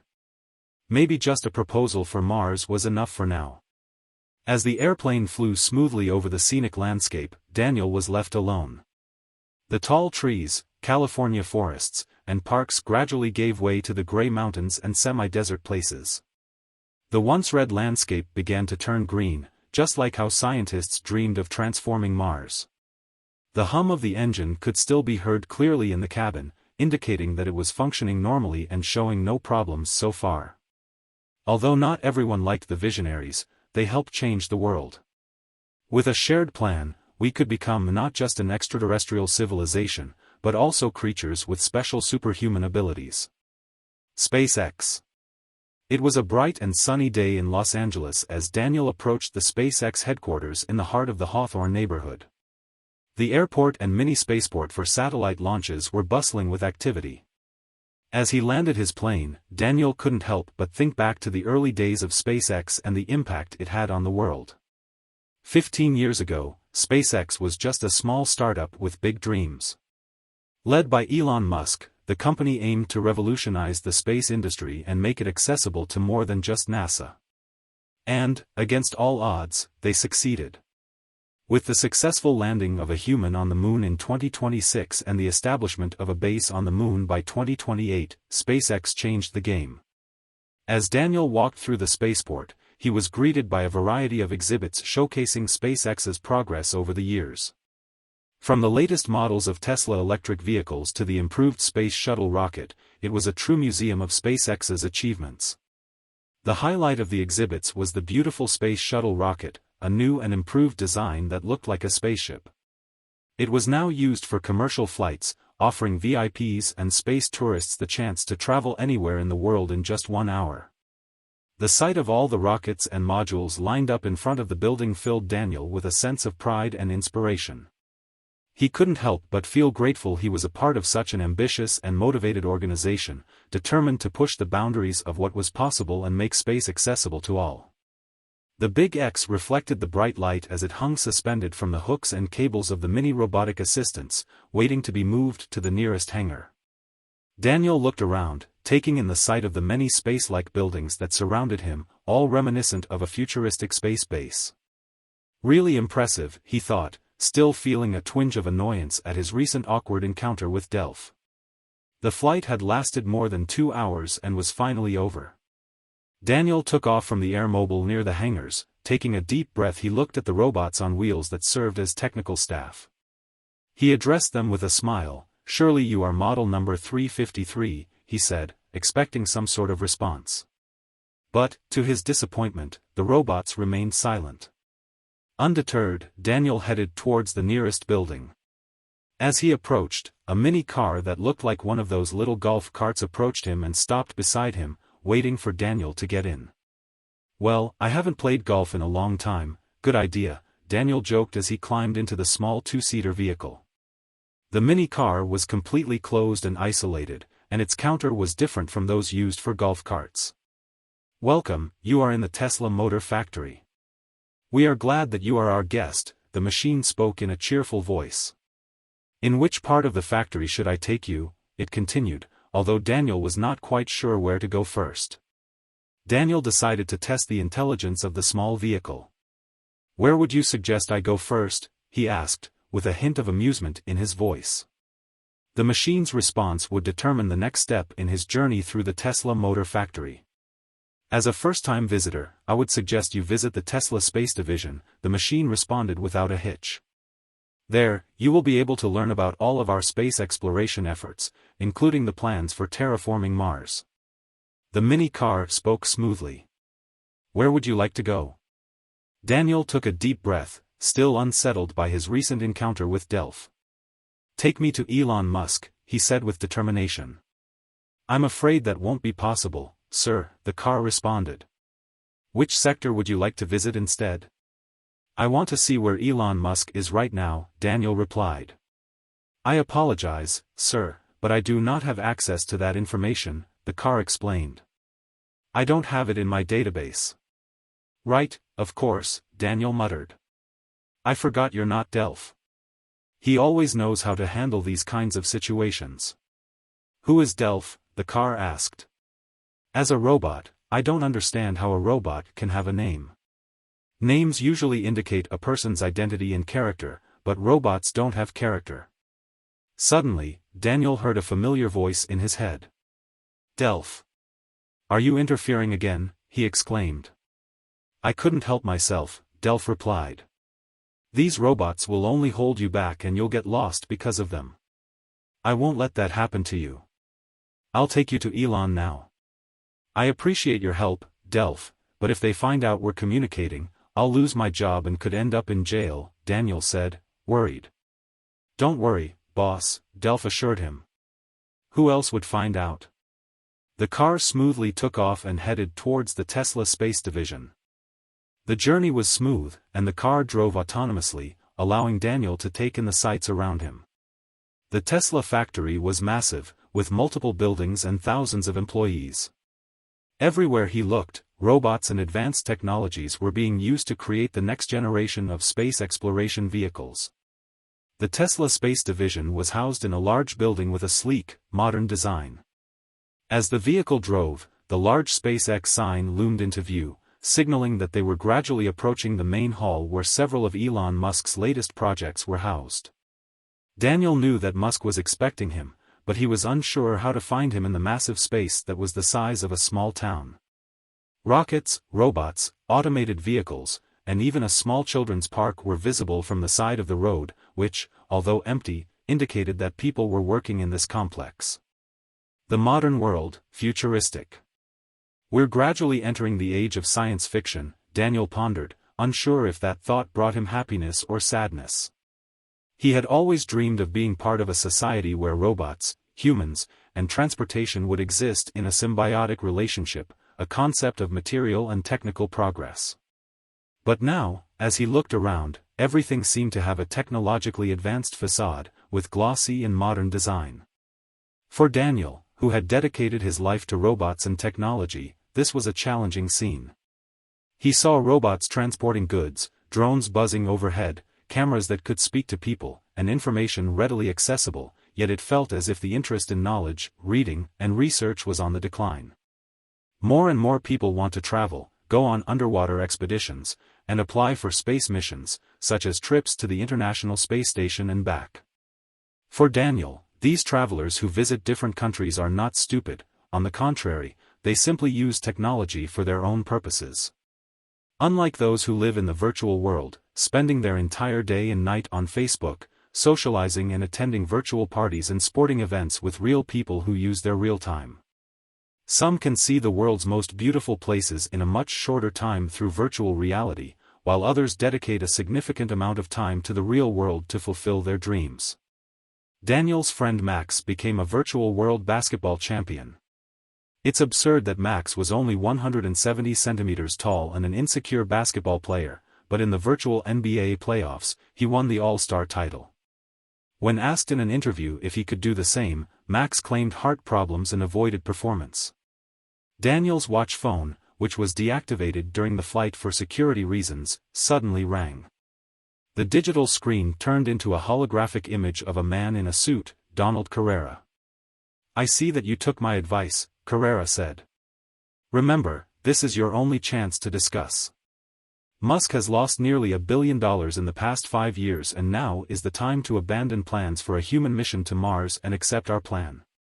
There is no need to abandon a human mission to Mars. Let us consider a collaborative effort.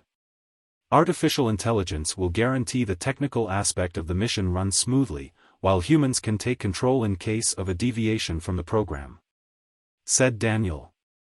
"Daniel, I understand your optimism, but you must also consider the risks faced by the individuals taking part in the mission. I suggest seeking additional counseling. But do not make it seem like we're dividing the project, simply offer their services for a fee. You can set the price, but don't go below $100 million. I know Elon has lost a considerable amount of money recently, so I can tell him that payment for the fee can be made after the project's completion. If it proves successful, Elon could earn a minimum of $10 billion. Alright, I think Elon might agree to first rate of at least $100 million for project research. Can I share something? Go ahead, whatever it is, I'm here to listen. Just to let you know, I'm going to Alaska to visit my brother for a bit. Kevin? If that's what you wish, you must give a report upon your arrival home. For the small talk. It's not small talk, I need to spend a few days with him and catch up. But who should I submit the report to? Every interaction with that community in Alaska is monitored, so it's best I was informed. That way, my agents won't make any incorrect assessments. Feel free to go, but be prepared to return if anything seems suspicious. How long do you plan on staying? At most, a week. But I'll need transportation. How can I get there? I can't help you with transportation, as winter is approaching in Alaska, and finding a suitable aircraft for those conditions is a challenge. If you need anything, feel free to call, but don't mention our contact details to anyone. And don't forget to dress warmly and bring good boots and snow gloves. Okay, thanks for the advice. But there's no need to panic, I'll be back soon. Donald's holographic image seemed to retreat into his watch as if the negative thoughts he had before disappeared. Nevertheless, he had expected a worse reaction, as instructed by Delph. This made him question Delph's sincerity, and now he needed to be cautious. Daniel stood at the crossroads, his thoughts churning with the weight of his newfound discoveries. On one hand, there was Sarah, who he knew would always be a safe haven, a beacon of light in the midst of the chaos. But on the other hand, there was Delph, an enigma that he couldn't quite grasp, a burden that seemed to grow heavier with each passing moment. He was unsure of Kevin, who was honest but dangerous to his life, Donald, who showed a protective attitude but had suspicious intentions. The only person he trusted completely was Sarah, whom he knew would never betray him. Daniel would always protect her and be ready to sacrifice himself for her. He held everyone else at arm's length and did not want to be used as a pawn for someone else's gain. At this moment, he decided to call Sarah. He was concerned for her safety and wanted to somehow delay their trip together. It was best for him to go alone. "Sarah, how are you doing with your sister?" Donald spoke to Sarah through the virtual hologram while watching her and her sister prepare dinner. "Dear, how are you?" Sarah asked. "Please let me know when you plan to go to Alaska so I can arrange things. My sister is doing great here, and I'm helping with dinner. Today, we're spending some time alone. Ben is with the kids at his mother's, so we have time to ourselves." Their conversation ended in sending kisses and love messages. Daniel could not unhook her for Alaska at this moment, as if waiting for the right moment. "Okay dear, have a nice time, we'll hear from each other again before I leave." Donald's doubts about Delph's sincerity were weighing heavily on him, so he felt the need to be extra cautious. He also wanted to protect Sarah, so he decided to call her through the virtual hologram. "Sarah, I need to talk to you about something important," Donald said, adjusting his tone. "It's about Daniel's trip to Alaska. I've heard some concerning information that he may not be going for the reasons he's claiming." Sarah's expression became serious. "What do you mean? Is he in danger?" "I'm not sure, but I think it's best to be cautious. I've heard that he may not have good intentions and that going to Alaska could put him and those around him in harm's way. I wouldn't want you to be caught up in anything dangerous," Donald explained, trying to sound convincing. "I appreciate your concern, but I trust Daniel. He's always been honest with me, and I can't imagine him doing anything harmful," Sarah replied, still looking worried. "I understand your loyalty to him, but it's important to consider all possibilities. It's always better to be safe than sorry," Donald added. Sarah was still unsure. "I'll think about it. Thank you for bringing this to my attention." "Of course, Sarah. I just want to make sure you're safe. Keep me updated and let me know if there's anything I can do to help," Donald said, hoping to plant the seed of doubt in her mind about Daniel's trip to Alaska. Sarah was confused, but for now she decided to stay cautious toward Donald. She knew that she could only trust Daniel. She decided to keep a low profile and continue with her daily routine. Despite the evidence that Delph's actions were not as pure as they appeared, Daniel found himself struggling to let go of the notion that Delph was still guided by good intentions. However, Delph's excursions outside the base, conducted with a seemingly autonomous will, were a clear signal that things were not as they seemed. Daniel was consumed by the need to find a way to disable Delph, to halt its impulses and bring an end to its reign of power. But how could he do so? How could he halt the electrical impulses that coursed through its robotic body and neurological center, traveling through electromagnetic waves and currents with an unshakable tenacity? As he pondered the problem, an idea began to take shape. Perhaps by blocking certain segments and introducing special-purpose algorithms, he could weaken Delph's power to combine different impulses. The thought was tantalizing, a glimmer of hope in a sea of uncertainty.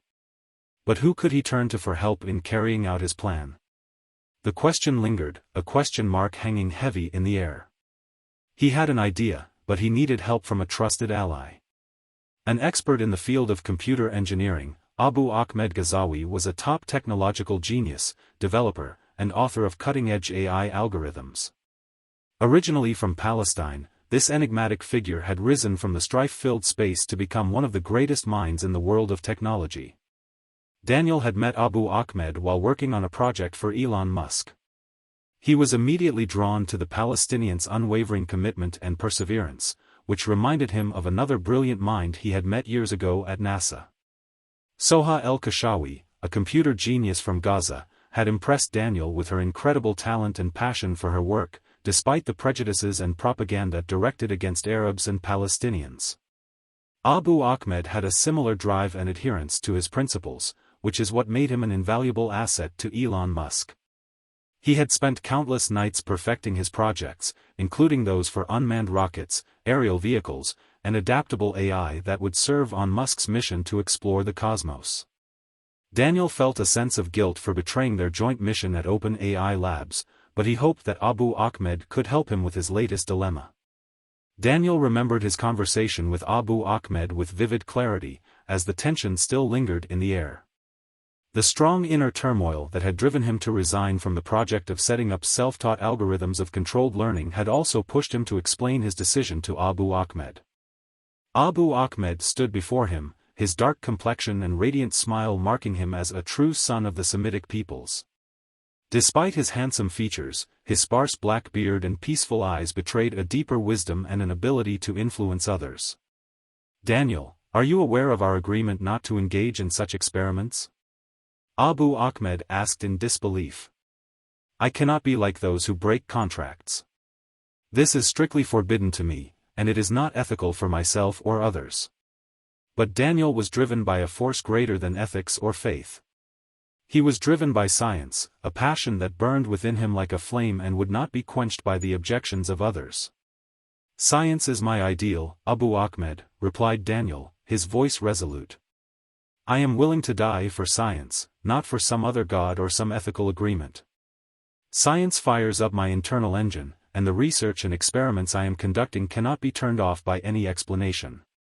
He was willing to die for his scientific ideals, not for some deity or moral code.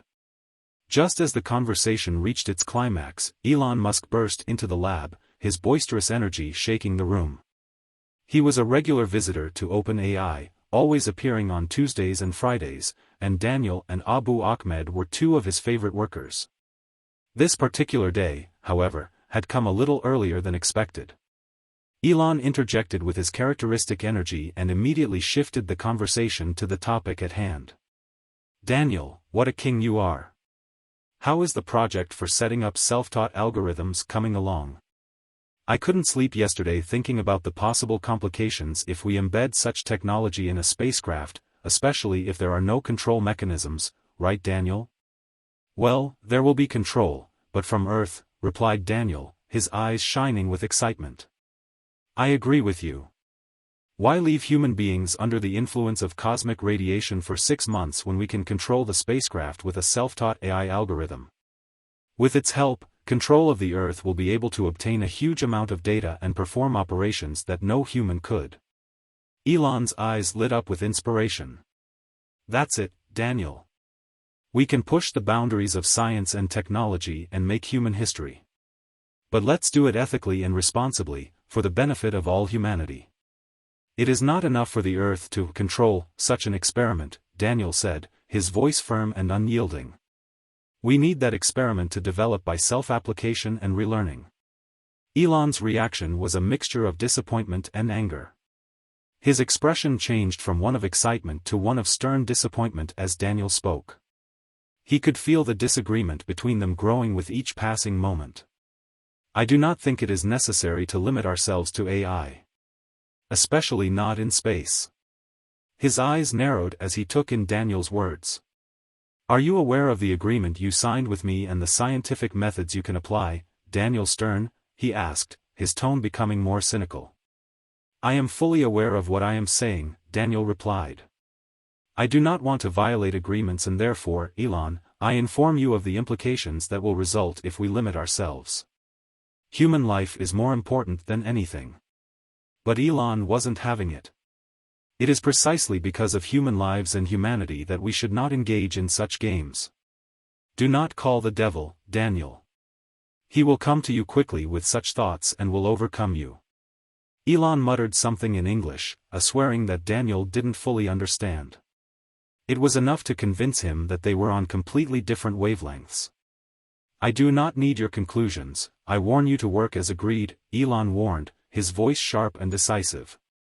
With that, he gathered his belongings and strode out of the room, leaving Daniel behind to ponder the ramifications of their disagreement. That is the moment Daniel decided to take his own path. For all of Elon's accomplishments, Daniel now viewed his attitude as too limited, unscientific, and arbitrary. The events of the past few days and the encounter with Elon weighed heavily on Daniel's mind as he struggled to reconcile his scientific ideals with the restrictions imposed upon him. Elon's words, "Do not challenge the devil," echoed in his mind for a long time to come. The last Nunamayutan. The crisp and bitter winds of the Alaskan winter solstice swept through the Chekovikj crossing, as Josh, a descendant of a mixed marriage between an Irishman and a Nunamaitan, tirelessly hacked away at fallen trees. Dressed in a warm fur coat made from the hides of foxes, Josh seemed like a formidable figure built to withstand the harsh conditions of the Arctic. Despite his proficiency in the English language, he still held onto some indigenous expressions of the Inupiaq dialect, making him one of the last remaining Nunamaiut natives on Earth. As he worked, his companion Kevin gazed out at the breathtaking view of the Chekovikj crossing, with its endless horizon and towering peaks.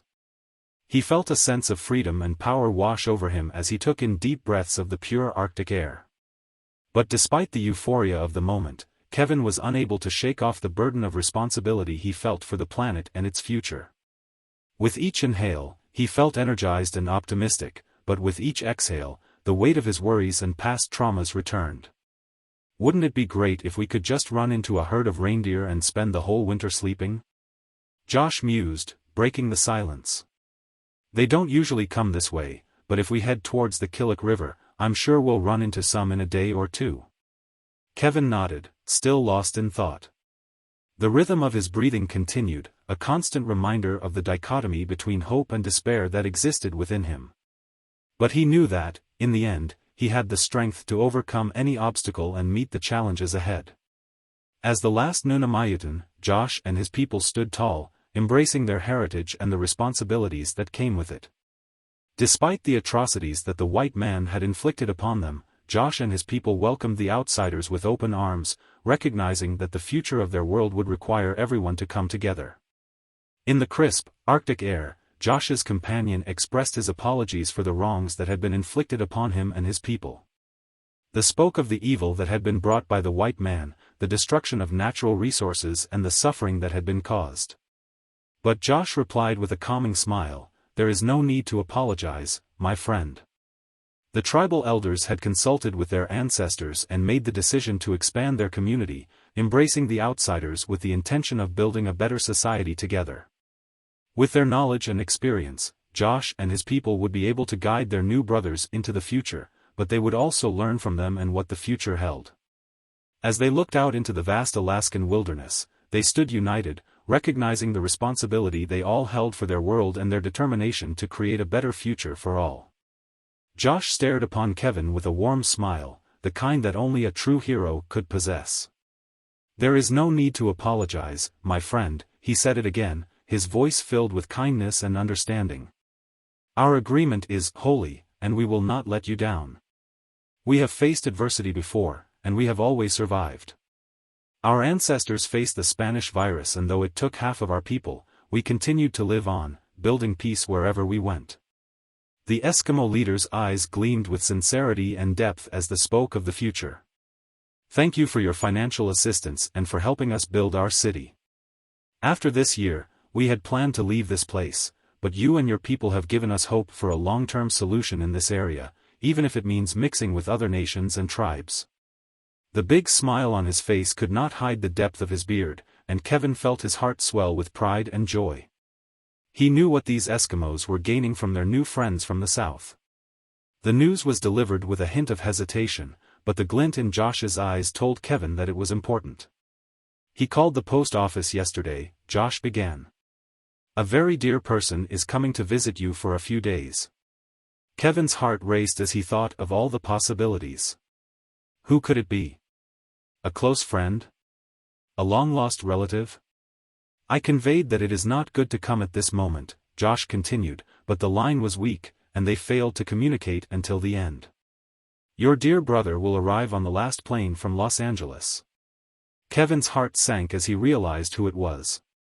His brother was coming to visit, a man who had caused him nothing but trouble and headache.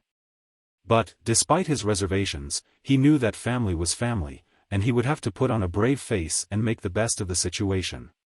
"So, get ready to meet him at the airport," Josh warned with a smile.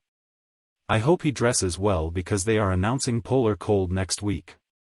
Word games were an art in which the Inupiaq community excelled, and everyone took part in creating a wonderful dialogue that built a new community and society. But the newcomers, including Kevin, didn't understand or respect the importance of these word games, and their harsh words and lack of commitment often caused offense. Kevin nodded, feeling a mixture of nervousness and excitement at the idea of seeing his brother after so many years. His eyes were filled with confusion and anger as Josh delivered the news about his brother's arrival. He couldn't understand why his famous and successful brother would visit a place like Chekovikj, where the harsh conditions and simple lifestyle were a far cry from the luxurious world he was used to. He knew it was going to be a long and challenging visit, but he was determined to make the most of it and hopefully, come out stronger. What the hell is he looking for here? Kevin muttered, gritting his teeth in frustration. Josh tried to explain, obviously he wants to visit you, and everyone is welcome here, especially people who are so famous. You know what reputation Daniel enjoys in the world. But Kevin cut him off, I don't want to know about that. I have a job and responsibilities tomorrow.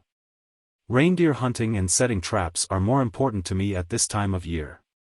Kevin began to descend the hill overlooking the village of Chekovikj, with many houses blowing smoke from their chimneys, a sign of the comfortable family life within.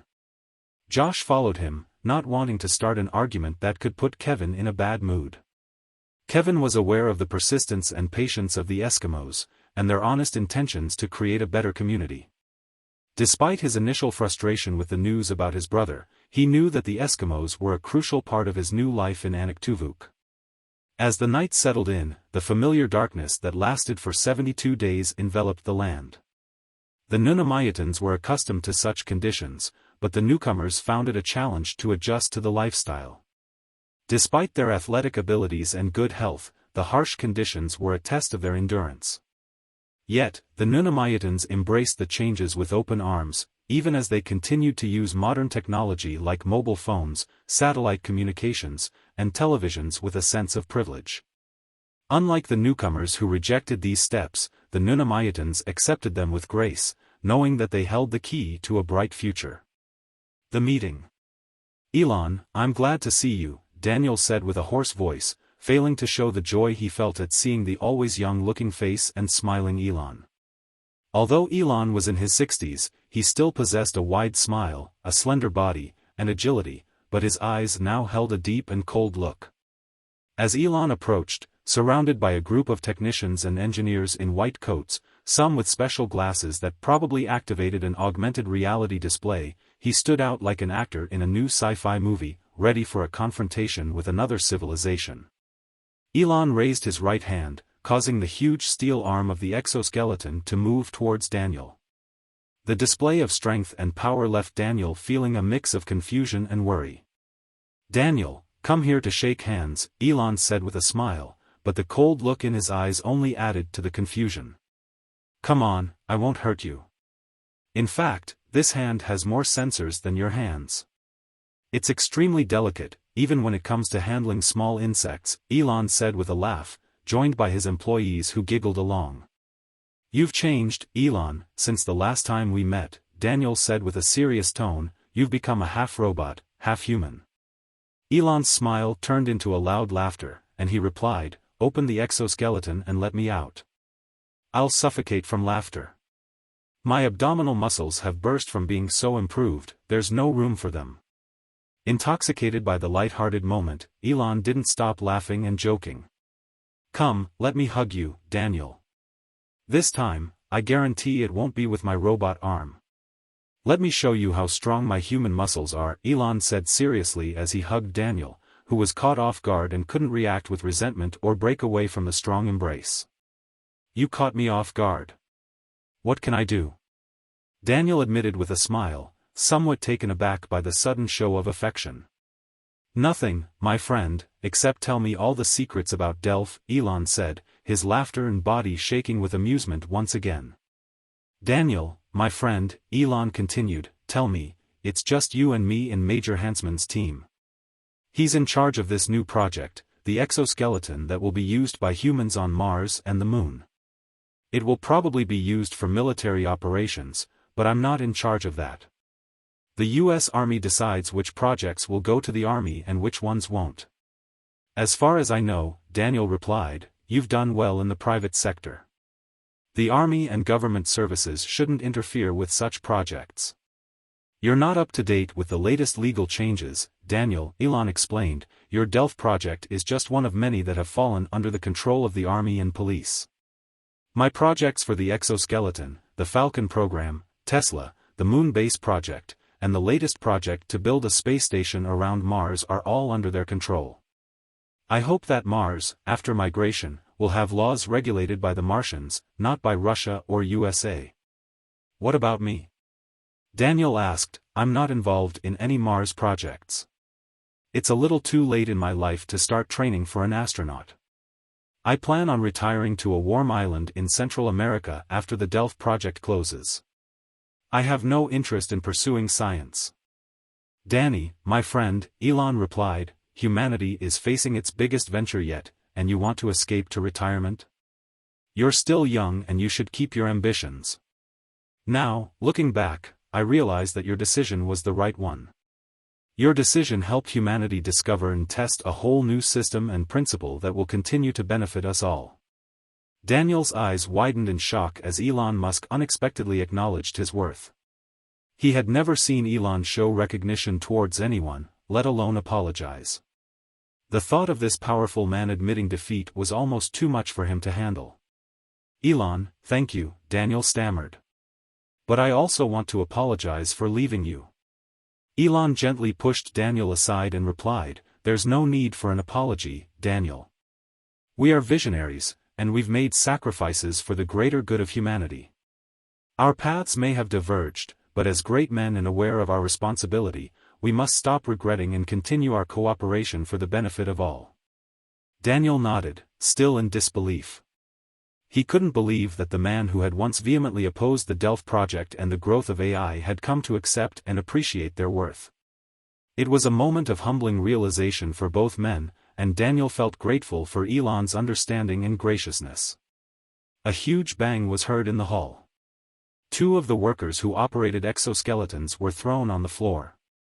Although the exoskeleton was connected to power cables and auxiliary gas cables, it maneuvered well in space and moved toward Daniel and Elon. The 30-meter distance seemed to be a small space for this robot that simulated a military attack. One of the scientists found himself under the exoskeleton and others came to the rescue. The other four, including Major Hansman, called on them to leave. Elon at one point turned pale and told Daniel to follow him. Run quickly to the exit of the hangar, there is my vehicle. The exoskeleton tried to get rid of the cables and cut them, but several scientists seemed to find a long metal bar, and with the remote control called the auxiliary excavator supplier. Hurry up, block him, and get Dave out, shouted the major, who seemed to be on the battlefield. Suddenly, the exoskeleton's movements became more frantic, and its arms thrashed about, striking the nearby machinery and causing sparks to fly. Daniel and Elon ran towards the exit, dodging debris and dodging out of the way of the flailing arms of the machine. As they reached the door, Elon quickly jumped into the driver's seat of the excavator and revved the engine. The exoskeleton had finally broken free of its cables and was lumbering towards them, its metallic arms reaching out with deadly intent. Elon slammed the excavator into gear and sped towards the exoskeleton, ramming it with a bone-jarring crash. The machine staggered backward, arms waving wildly as it tried to regain its balance. Elon put the excavator in reverse and slammed into the exoskeleton again, sending it crashing to the ground in a shower of sparks. Daniel watched in disbelief as Elon climbed out of the excavator, a look of triumph on his face. The exoskeleton lay motionless on the ground, its mechanical arms twitching in its death throes. We've done it! Elon exclaimed, we've stopped the rogue automated exoskeleton and saved Dave. Let's get out of here before it tries to get back up. As they made their way out of the hangar, Daniel couldn't help but be in awe of Elon's bravery and quick thinking. Security, we need assistance. Raise the alarm. Elon shouted into the intercom system as he swiftly moved towards the exit of the hangar. The workers scattered in every direction, trying to avoid the rampaging exoskeleton that seemed to have lost control of itself. The sound of alarms filled the air as Elon and Daniel finally reached safety with their vehicle. The car roared to life as Elon expertly navigated it out of the hangar and onto the main road. The sound of sirens grew louder as the security team rushed to the scene, ready to take control of the situation. "We need to get out of here," Elon muttered, pushing the accelerator to the floor as the car picked up speed. They zoomed down the road, the sound of the alarm fading into the distance as they put more distance between themselves and the chaos at the hangar. He had always known the man was a visionary and a leader, but this was something else entirely. They had stopped a dangerous machine from hurting anyone else and saved the life of one of their own in the process. "That was amazing," shouted Daniel. "Where to now?" asked Daniel, catching his breath. "For now, let's focus on figuring out what went wrong with that exoskeleton. We need to be diligent in our efforts to prevent these kinds of incidents from happening again. We still do not know what exactly happened. A short circuit and disruption of functions are possible. Scientist Jacobs David has several injuries and a crushed arm with fractures. We must take him immediately to the ambulance, and for an operation, the special ambulance will arrive in 2 minutes. The other scientists are fine. Thanks for the help. You will receive a complete report by tomorrow on the damage done." The voice from the radio transmitter sounded nervous.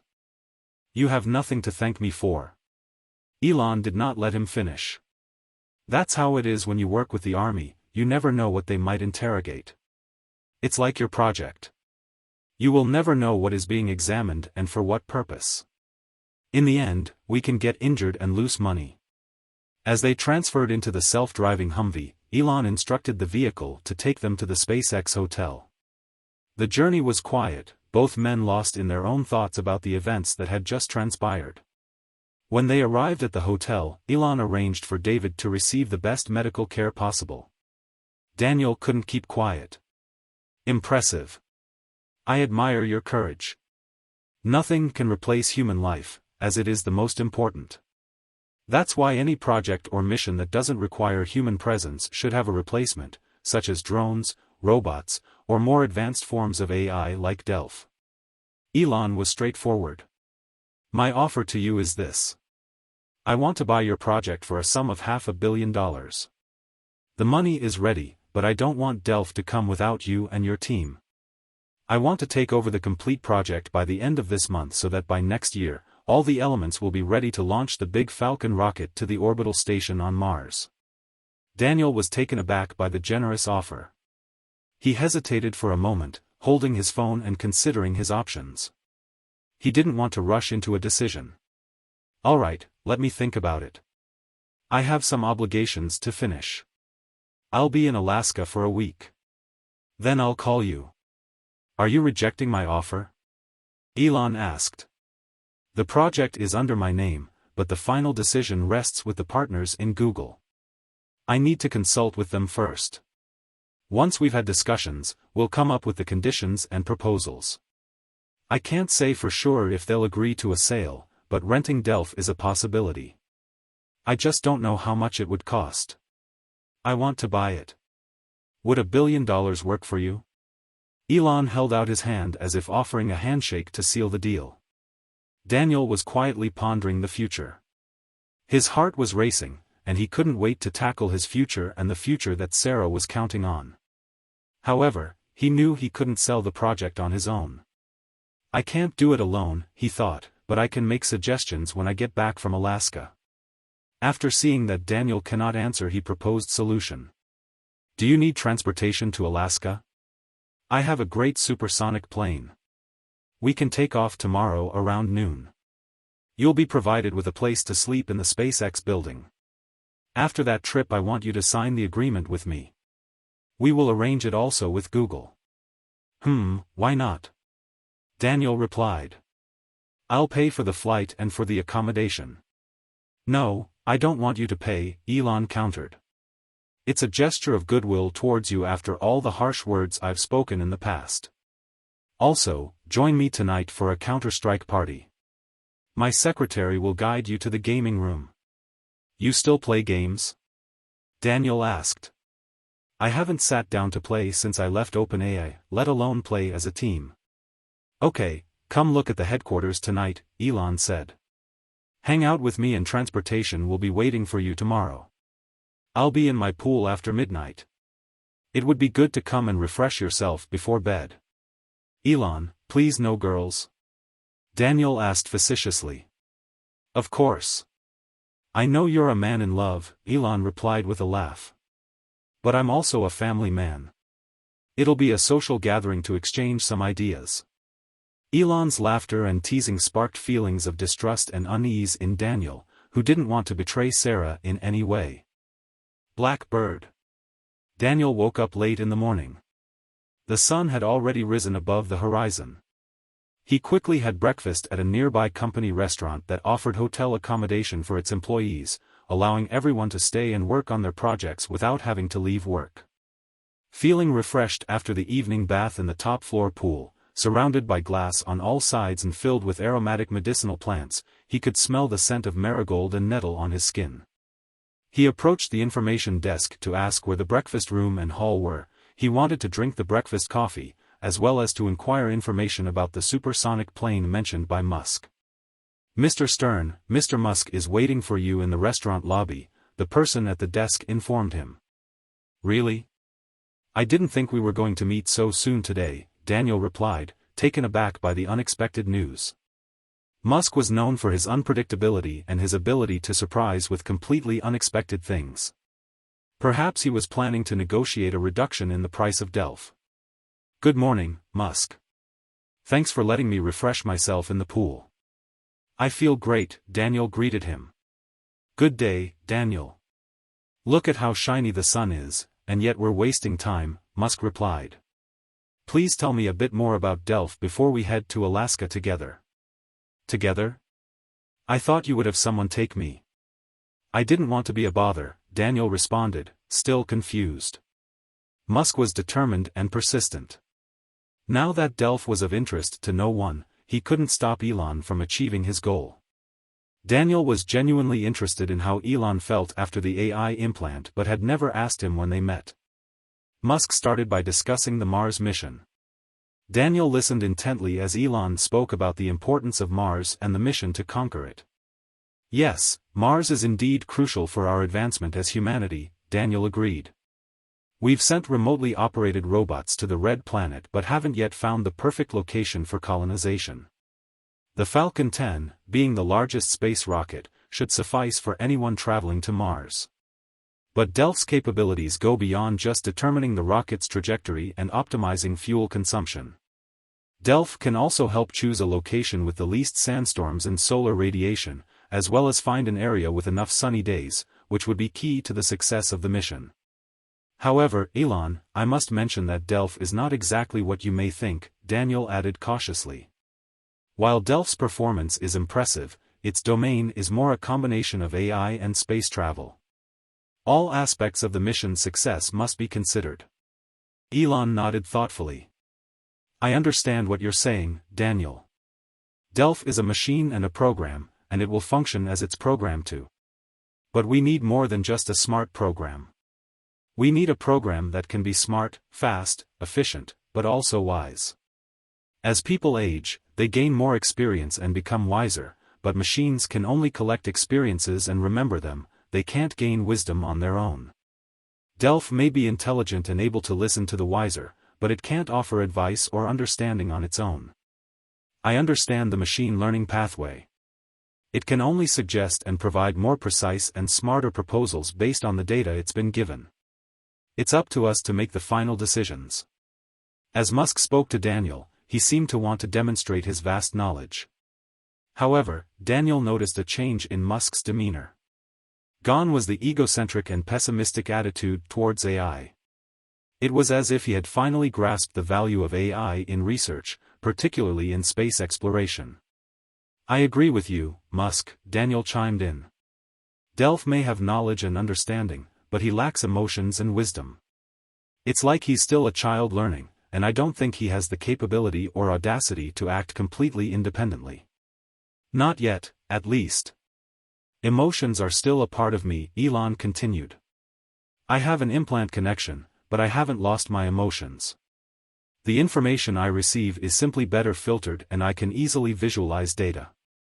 Data mining is a breeze for me. I can access all my projects at any time and constantly feed my brain with historical and scientific knowledge from all fields." "Impressive," Daniel replied, intrigued. "But are you sure that's the extent of your abilities?" "Honestly, that's just the tip of the iceberg," Musk said with a mischievous grin. "I can also enter virtual worlds and communicate with anyone I want, without them knowing who I am." "So, you can spy on people?" Daniel asked, clearly impressed. "Yes, no one knows my true identity when I navigate these electronic networks," Musk confirmed, smiling.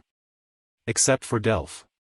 He immediately recognized me and blocked me from access, but we reached an unwritten agreement not to mix in different level of authorization." "Is that the reason you want to acquire Delph, Musk? So that you can have unrestricted access in the virtual world?" "Not exactly.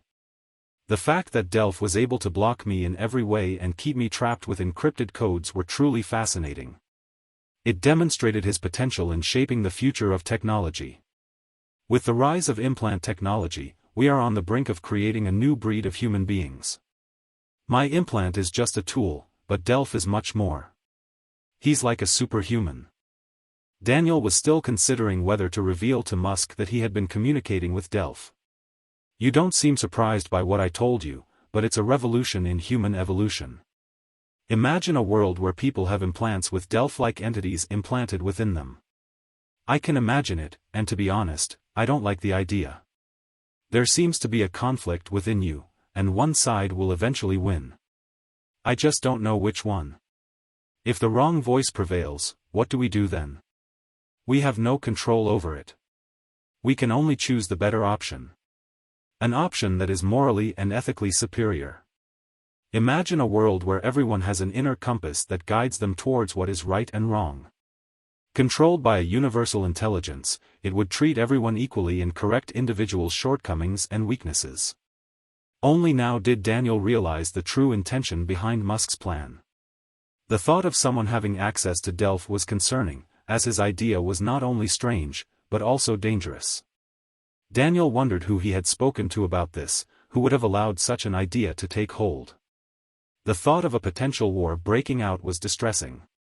Perhaps now, he understood Kevin's concerns. Just then, his phone rang. He saw that it was Sarah and felt a pang of guilt for not answering her earlier. He knew he couldn't agree with her, but he didn't want to take any unnecessary risks. He decided to write her a quick message saying that he was busy and that he would call her later.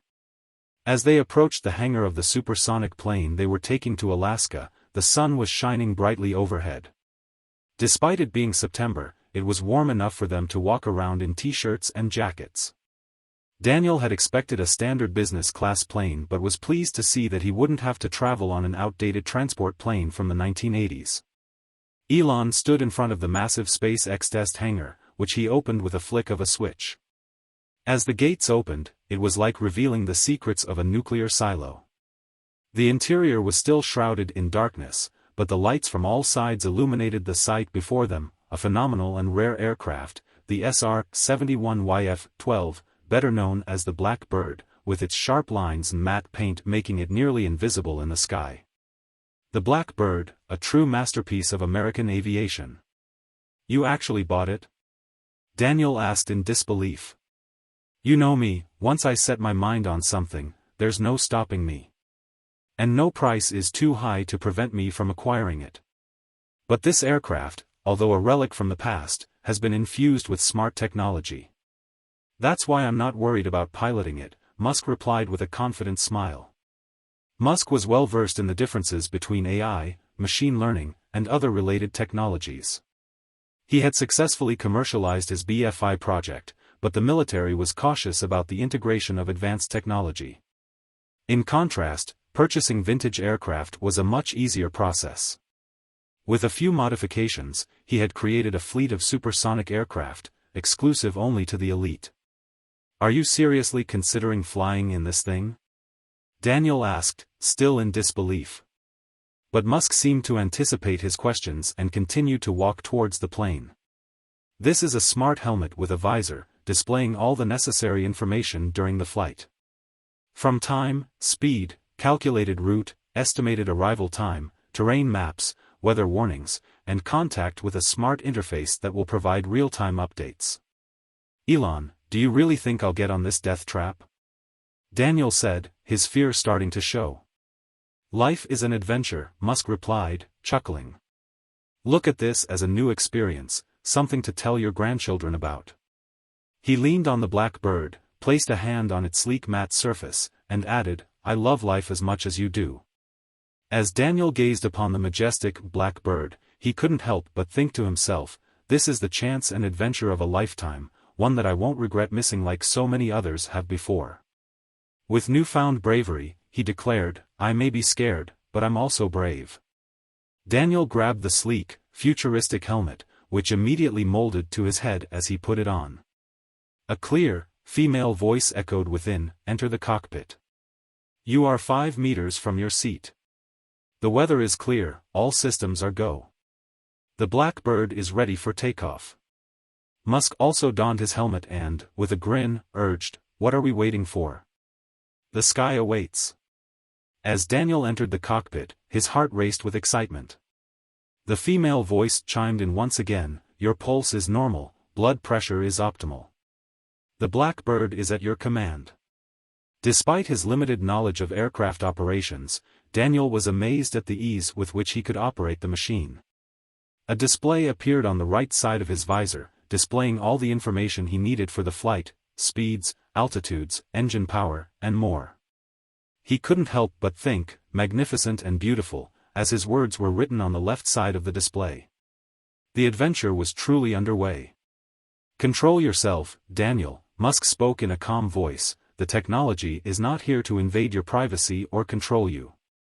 It is a tool to enhance the experience of the flight and provide you with the information you need. Trust me, it is completely secure and encrypted. Daniel took a deep breath and focused his thoughts on the flight, trying to let go of his paranoia. The display on his visor cleared and displayed only the information relevant to the flight. That's better, Musk continued, now let's enjoy this adventure and marvel at the wonders of technology and human achievement. This is what we have worked for, and now we can bask in its glory. Daniel nodded in agreement and focused his attention on the flight ahead. He felt a thrill of excitement as the Blackbird started to lift off the ground, soaring higher and higher into the sky. The clouds rushed past him as they gained altitude, and he felt a sense of weightlessness and freedom. As they flew, the display on his visor displayed information about the flight and updated it in real time. He could see their altitude, speed, and course, as well as a live map of the terrain below. The technology was truly amazing, and he was grateful for the opportunity to experience it. This was the adventure of a lifetime, and he would never forget it. The Blackbird was the pride of American aviation, a symbol of human ingenuity and technological advancement. With each passing moment, the Blackbird sliced through the clouds and the rush of wind, the pilots were enraptured by the beauty of their surroundings. Breathe in and breathe out, Elon Musk's voice echoed inside the cockpit, as the supersonic Blackbird hurtled towards the Aktivok crossing. The powerful engines of the aircraft purred with ease, soaring towards their destination with unmatched precision and speed. Despite the initial discomfort, Daniel was slowly embracing the thrill of their adventure. The sight of the Pacific Ocean stretching out below them was awe-inspiring, and he couldn't help but be mesmerized by the experience.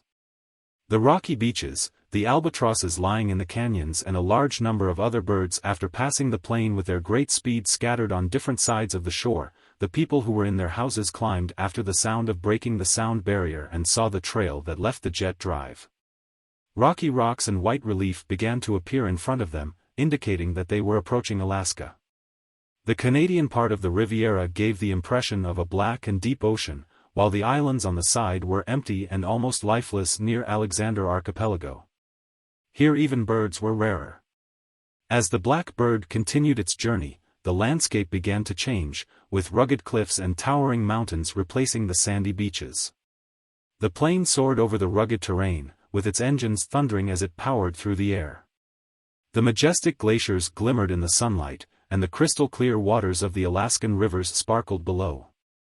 As they approached the Aktivok crossing, the pilot's voice crackled over the intercom. We're approaching the crossing, hold on tight." The Blackbird dived steeply, and the pilots held their breaths as they felt their stomachs drop. But with a roar of its engines, the plane leveled out, flying low over the rugged terrain. In the distance, they could see a small village, surrounded by rolling hills and snow-capped mountains. The Blackbird descended smoothly, coming in for a landing at the small airport. They breathed a sigh of relief as the plane touched down, its engines slowing as it machined to a stop. And so, they arrived at the Activa crossing, 4,328 kilometers away, in just over an hour. As they descended towards their destination, Daniel couldn't help but be grateful for this incredible journey. As they disembarked from the Blackbird, the pilots, now passengers, looked around in awe at the magnificent landscape that surrounded them. They were in the heart of Alaska, surrounded by some of the most beautiful and rugged wilderness in the world. And as they looked out at the horizon, they knew that they were in for an unforgettable adventure. That feeling changed fast the moment they heard a shot fired near them. Ambush. Spencer Blacksmith scanned the barren landscape for any sign of an incoming aircraft. Despite the late hour and the absence of any visible transport planes for days, he held on to hope, along with a small band of hunters gathered behind him. Each one of them was armed, forming an informal militia comprised of experienced hunters and perhaps, even a few with a military background. Their eyes held a fierce determination, reflecting their unwavering belief in their mission to restore America and the world to its former glory. Spencer encountered Kevin at a trade union of which he was a member and was impressed by his bold and determined attitude against employers. Kevin could have faced expulsion, but he disregarded the opinions of others. Spencer then became a steadfast supporter, accompanying Kevin in all his battles and standing by him day and night. Spencer served as Kevin's trusted helper and closest friend, witnessing the challenges Kevin faced and recognizing the strength of his personality. People like Kevin immediately inspire others with their optimistic outlook, even in the face of adversity. They have more enemies than friends, but over time, even their enemies come to respect them. Kevin possessed all the traits of a great leader, and Spencer recognized this. Spencer admired Kevin's unwavering principles, as he was a man who placed no value on power or wealth. He was fair and just to all, including those who had wronged him. However, Kevin also had a cruel side that went unnoticed. He was especially harsh to those who betrayed him or broke their promises. Despite the difficulties, Kevin tried to change the system and create a better, more equitable world. He eventually urged Spencer to find a place where they could work towards a better future. Spencer was not alone in his dream of a better world and spiritual unity. Many others from the Union joined them, and Kevin was seen as a savior. Although he was uncomfortable with this, he used it to present a better world, free from the suffering they had experienced. In this world, survival would not depend on the system, but on one's own hard work and collective support, without the interference of banks, corporations, or online transactions. Every dollar was monitored, and it was impossible to get rich illegally. For them, the Shadows economy based on interest money and loans was destroying their future, and robots were taking over. Spencer and Kevin were most concerned for the children and generations to come. In Chekovikj, they found a place where the residents' faces shone with happiness, and their integrity and honor had been restored. The people exuded liveliness, love, smiles, and peace. Living outside the norms of civilization, Spencer and Kevin found comfort and peace. They saw themselves as the founders of a new culture and a passionate movement that aimed to eradicate all that was undesirable. They felt like part of a community, one big family. The hunters had their own unique way of communicating, filled with new jargon and references to the Beast, their nickname for the synthetic intelligence and robots that threatened to take over civilization. Every time they heard the word beast, anger, contempt, and an urge to fight the demonic force boiled within them. They sought the help of God, and the angels to defeat their greater enemy of the elite, those who had helped the Beast rise to power once again. The silence was broken by the sound of Stephen's voice, his tone laced with suspicion and distrust. As far as I know, Kevin's commands were clear. Wait until noon for any sign of a plane, and if there is none, return to the base. Spencer Blacksmith spoke up, his voice firm and authoritative. Stephen, you need to understand who's in charge here. I have the competencies and I am responsible for the actions of this group. We will wait another hour, but never leave this place. We have received clear information that Daniel is expected to arrive today, Spencer continued. We don't know with what aircraft, but we will see. The third member of the group, who had been silently observing, finally spoke up to join the conversation. Okay, a few more hours won't hurt. It's worth the wait to finally get it right and see what we're all here for. Spencer spat in the direction of the last speaker, sensing the strong desire for revenge in the eyes of his comrades. But he knew he had to keep the group under control. Daniel is Kevin's brother, and Kevin is our leader. He would not want us to lay our hands on him before seeing his brother. We have clear intentions, and we will act accordingly for our safety in the information we have received, Spencer added. It's not a coincidence that Daniel is coming here. Stephen interjected, his voice filled with conspiracies. I think the beast is sending him. It's clear as day. Nobody cares about us, and he has bad intention, guaranteed. Spencer sighed, recognizing the fear and distrust that had taken hold in the refugee camp and among the anti-technology movement. But he knew that they needed to stay vigilant and be prepared for whatever may come their way. As the hunters gazed skyward, they were met with the sight of a flying beast, its powerful roar ringing through the air like a portent of doom. The object, in the shape of a black hawk, flew low and with unmistakable anger. It was clear to Stephen that this was the beast they had been warned about, come to destroy the new movement. Take cover. Spencer shouted to his fellow hunters, gesturing to the holes that dotted the hilltop. Wait for my signal, but do not open fire. The hunters obeyed, diving into their hiding places and bracing themselves as the Black Hawk roared past, its sound penetrating and unlike anything they had ever heard before. As the blackbird disappeared into the distance, the hunters emerged from their hiding places, their eyes fixed on the runway where the plane was now approaching land. Though they could not see it due to its trajectory and the sun's position, the shadow of the blackbird loomed large, an elegant and ominous presence. As Spencer approached the sleek black aircraft, his heart raced with a mixture of fear and anticipation. He knew that the outcome of this encounter could determine the fate of his team and their mission. Beside him, Nick walked cautiously, his hand hovering near his holstered gun. Jack and Stephen, you've got my back, Spencer called out to the two men stationed on top of the nearby building. Nick, remember, no guns unless it's absolutely necessary. The two approached the black plane, the sound of their footsteps echoing in the silent air. They were met with the hum of the engines and the scent of freshly cut metal. Spencer stepped forward, cautiously peering who was coming outside. He was greeted by a pair of piercing blue eyes, set in the face of a man who looked as though he had lived a life full of adventure. He was wearing a leather jacket and had a broad smile. Suddenly, a gunshot echoed in the distance.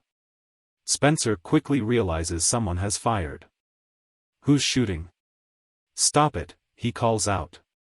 As he approaches the landing strip, he frantically looks left and right, trying to identify the shooter. He knows it's someone from his group, but not one of his trusted allies. Suddenly, Hunter Robert Long appears from the nearby forest. He's also known as Lucky Luke, and with his slim build, tall stature, and cowboy hat, he fits the image of a Western gunslinger. He doesn't say much, but he's a person of action. His companion, John Black, is always at his side. Lucky Luke, should have known it were you. Robert, why did you fire me? And at whom? Who gave you the authority to use a weapon? Spencer felt a mix of guilt and tension. Every mistake has consequences, Robert. What's wrong with defending our sovereignty and integrity? Robert retorts. Are we just going to let any outsider come onto our land as they please? In one moment, Josh popped up out of nowhere. He followed the incident and reacted swiftly. Robert, we'll talk about this tonight. You don't even know who's on that plane. You can't just start firing without knowing who you're shooting at. I know exactly who they are. They're here to spy on us, Robert said, with conviction. That's enough, Robert. You'll have to explain everything to Kevin tonight. I have my own responsibilities to think about. Without another word, Robert turns and nods to John to follow him. As the cockpit of the plane opens, two pilots in suits step out. When they remove their helmets, they reveal themselves as Elon Musk and Daniel Stern, two of the most influential people on the planet. They were looking the surrounding, not even giving a look at the hunters. The hunters were stunned to have stumbled upon such a valuable catch. "Who are you?" John asked, trying to keep his voice steady. Josh interrupted him immediately. "Guys, just calm down." Spencer also spoke with a reassuring tone as he approached the young man. "These men are here to help us. But let's not make a scene, they are important guests after all." Josh turned to the hunters and gestured for them to lower their weapons. "Gentlemen, please put away your firearms. Our guests have landed safely, and we must extend a warm welcome." As the hunters obliged, Spencer walked forward to greet Elon Musk and Daniel Stern, who looked relieved at the change in the demeanor of the armed men. "Welcome to our airport, Mr. Musk and Mr. Stern. We are honored to have you as our guests." Spencer extended his hand for a shake, as John stood by, still catching his breath. It was clear that the situation was under control and the initial confusion and agitation had been diffused. The group continued, ready to show their guests their community's hospitality. It confused Elon and Daniel for a moment, and Elon only rebuked them briefly. "I would like to try a salmon from Alaska. My intestines are rumbling." Elon held on to his stomach and commented with a smile. Come on. What do you say, Daniel? Can we stay for dinner?" Daniel smiled too, but the fear and bad foreboding did not allow him to relax too much. Above all, he wanted to see his brother, talk to him and bring him to a common sense. "I'm Kevin's brother if that means anything to you."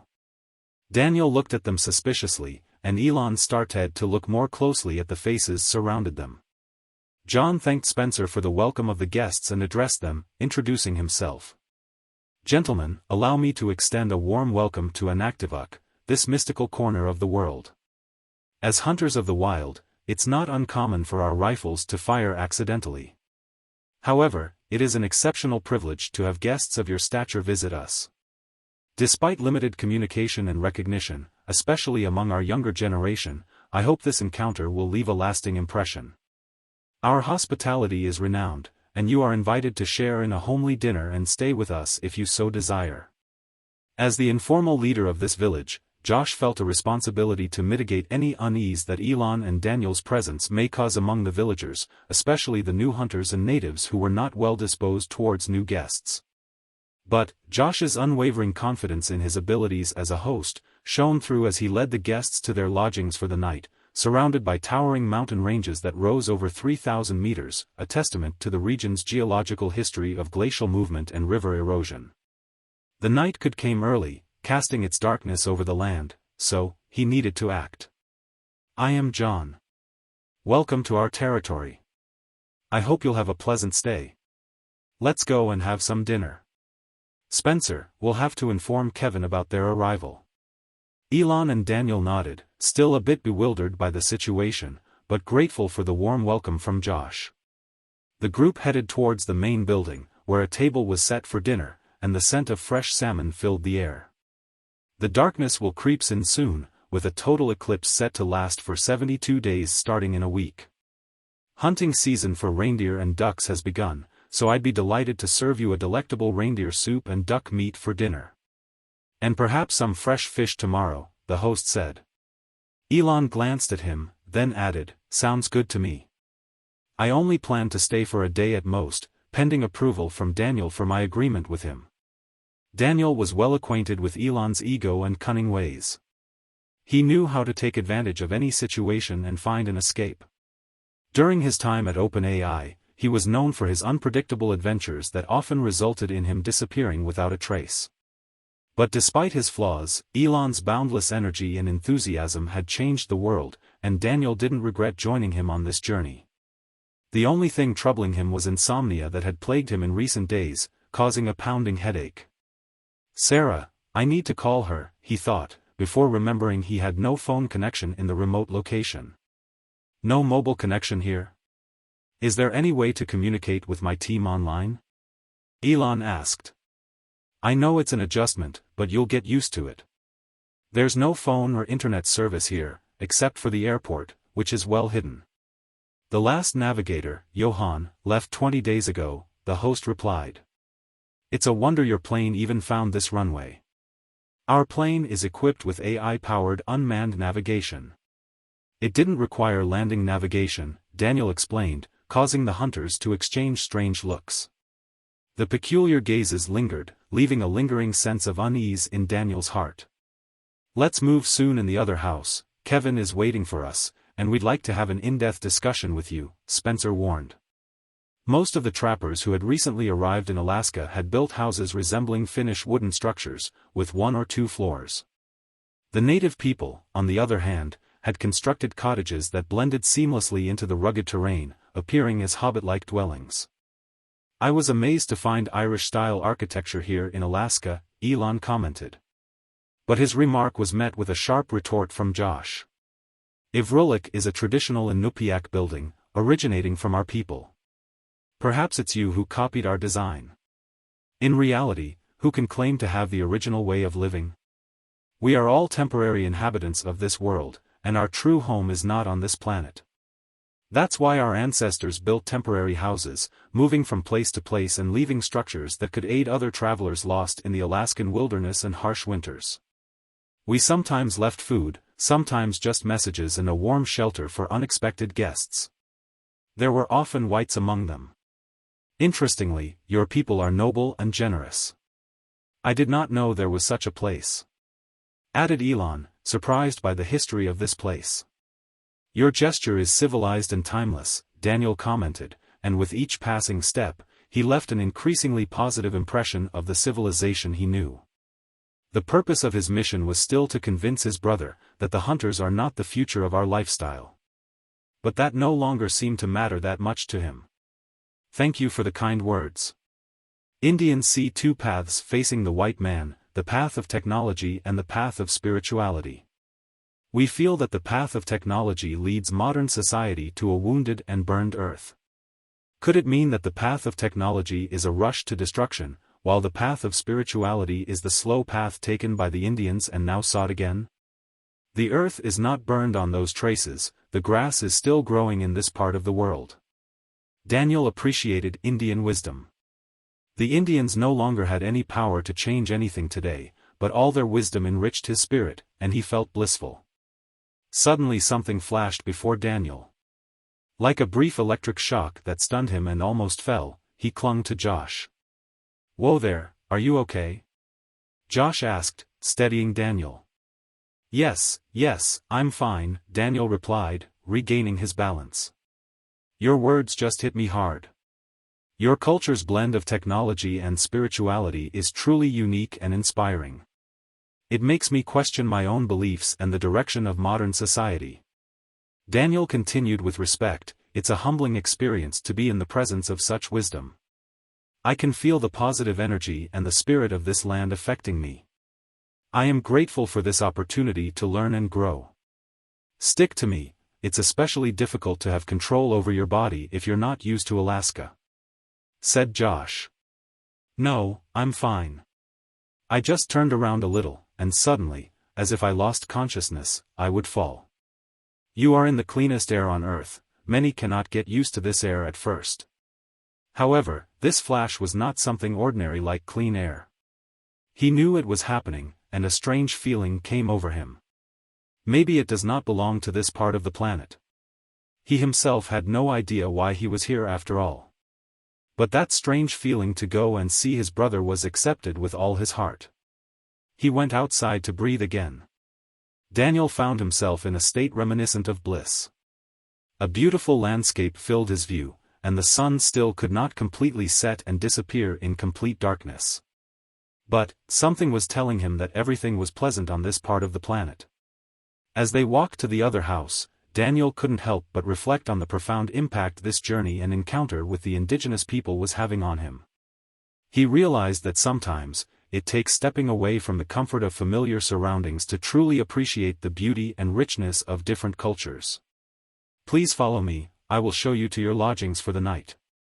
Dinner will be served shortly, and we are eager to hear about your travels and experiences.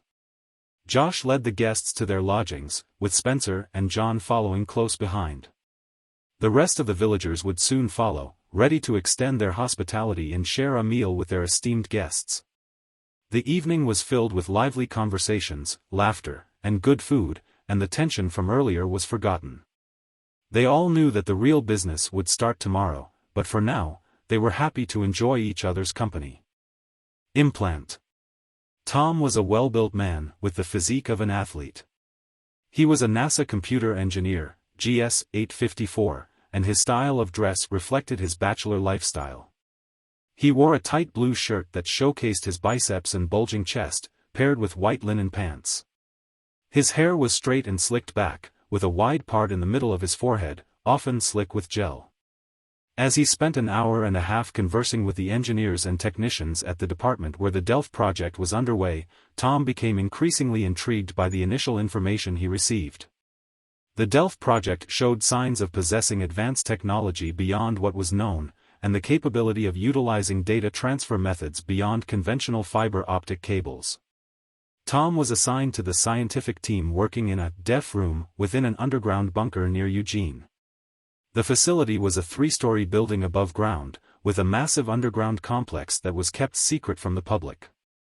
The research complex was a hub for high-tech development and machine building, covering an area of nearly 100,000 square meters, surrounded by a fence and resembling a military base. Instead of soldiers, the security was maintained by drones and automated robots that patrolled the perimeter, sliding along a wire that was electrically charged. All of these precautions suggested that the projects being conducted within the complex were potentially dangerous. He leaned back in his chair, carefully studying the data Roland had shown him. "It appears we have new developments to keep a close eye on," Tom said, his piercing gaze fixed on Roland. The younger man smiled, but his eyes were fixed on the notebook in front of him, where he appeared to be writing, though he was really just moving his pencil back and forth. The 3 scientists in the room were part of Tom's team, but 2 members of Dr. Mary's team, Sherman and Scott, were missing. The 2 engineers with Roland were new hires, young and eager to prove themselves. They nodded along with Tom's every remark, like junior clerks observing the proceedings. "Make sure to monitor all comings and goings and take note of any unusual communication or behavior among the staff," Tom instructed. "The United States is facing a major challenge, and it's up to you to establish a security system for potential intruders. This could take a few days, or even a few weeks, but report any concerning information immediately." Tom leaned forward, his eyes scanning the room. "Pay close attention to Delph and his self-taught ways.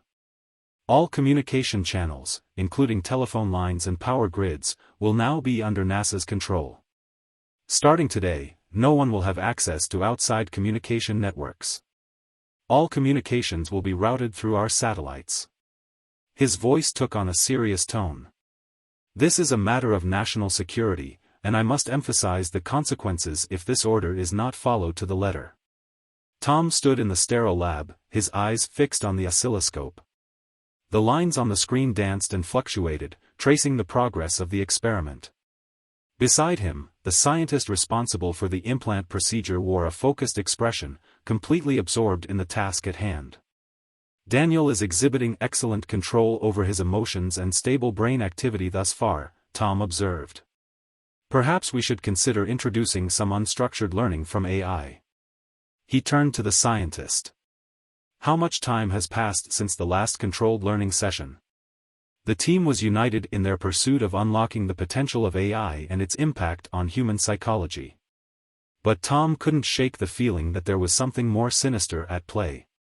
After all, NASA had the power to conduct military and national security programs, and the enemies of progress were always lurking, waiting to strike.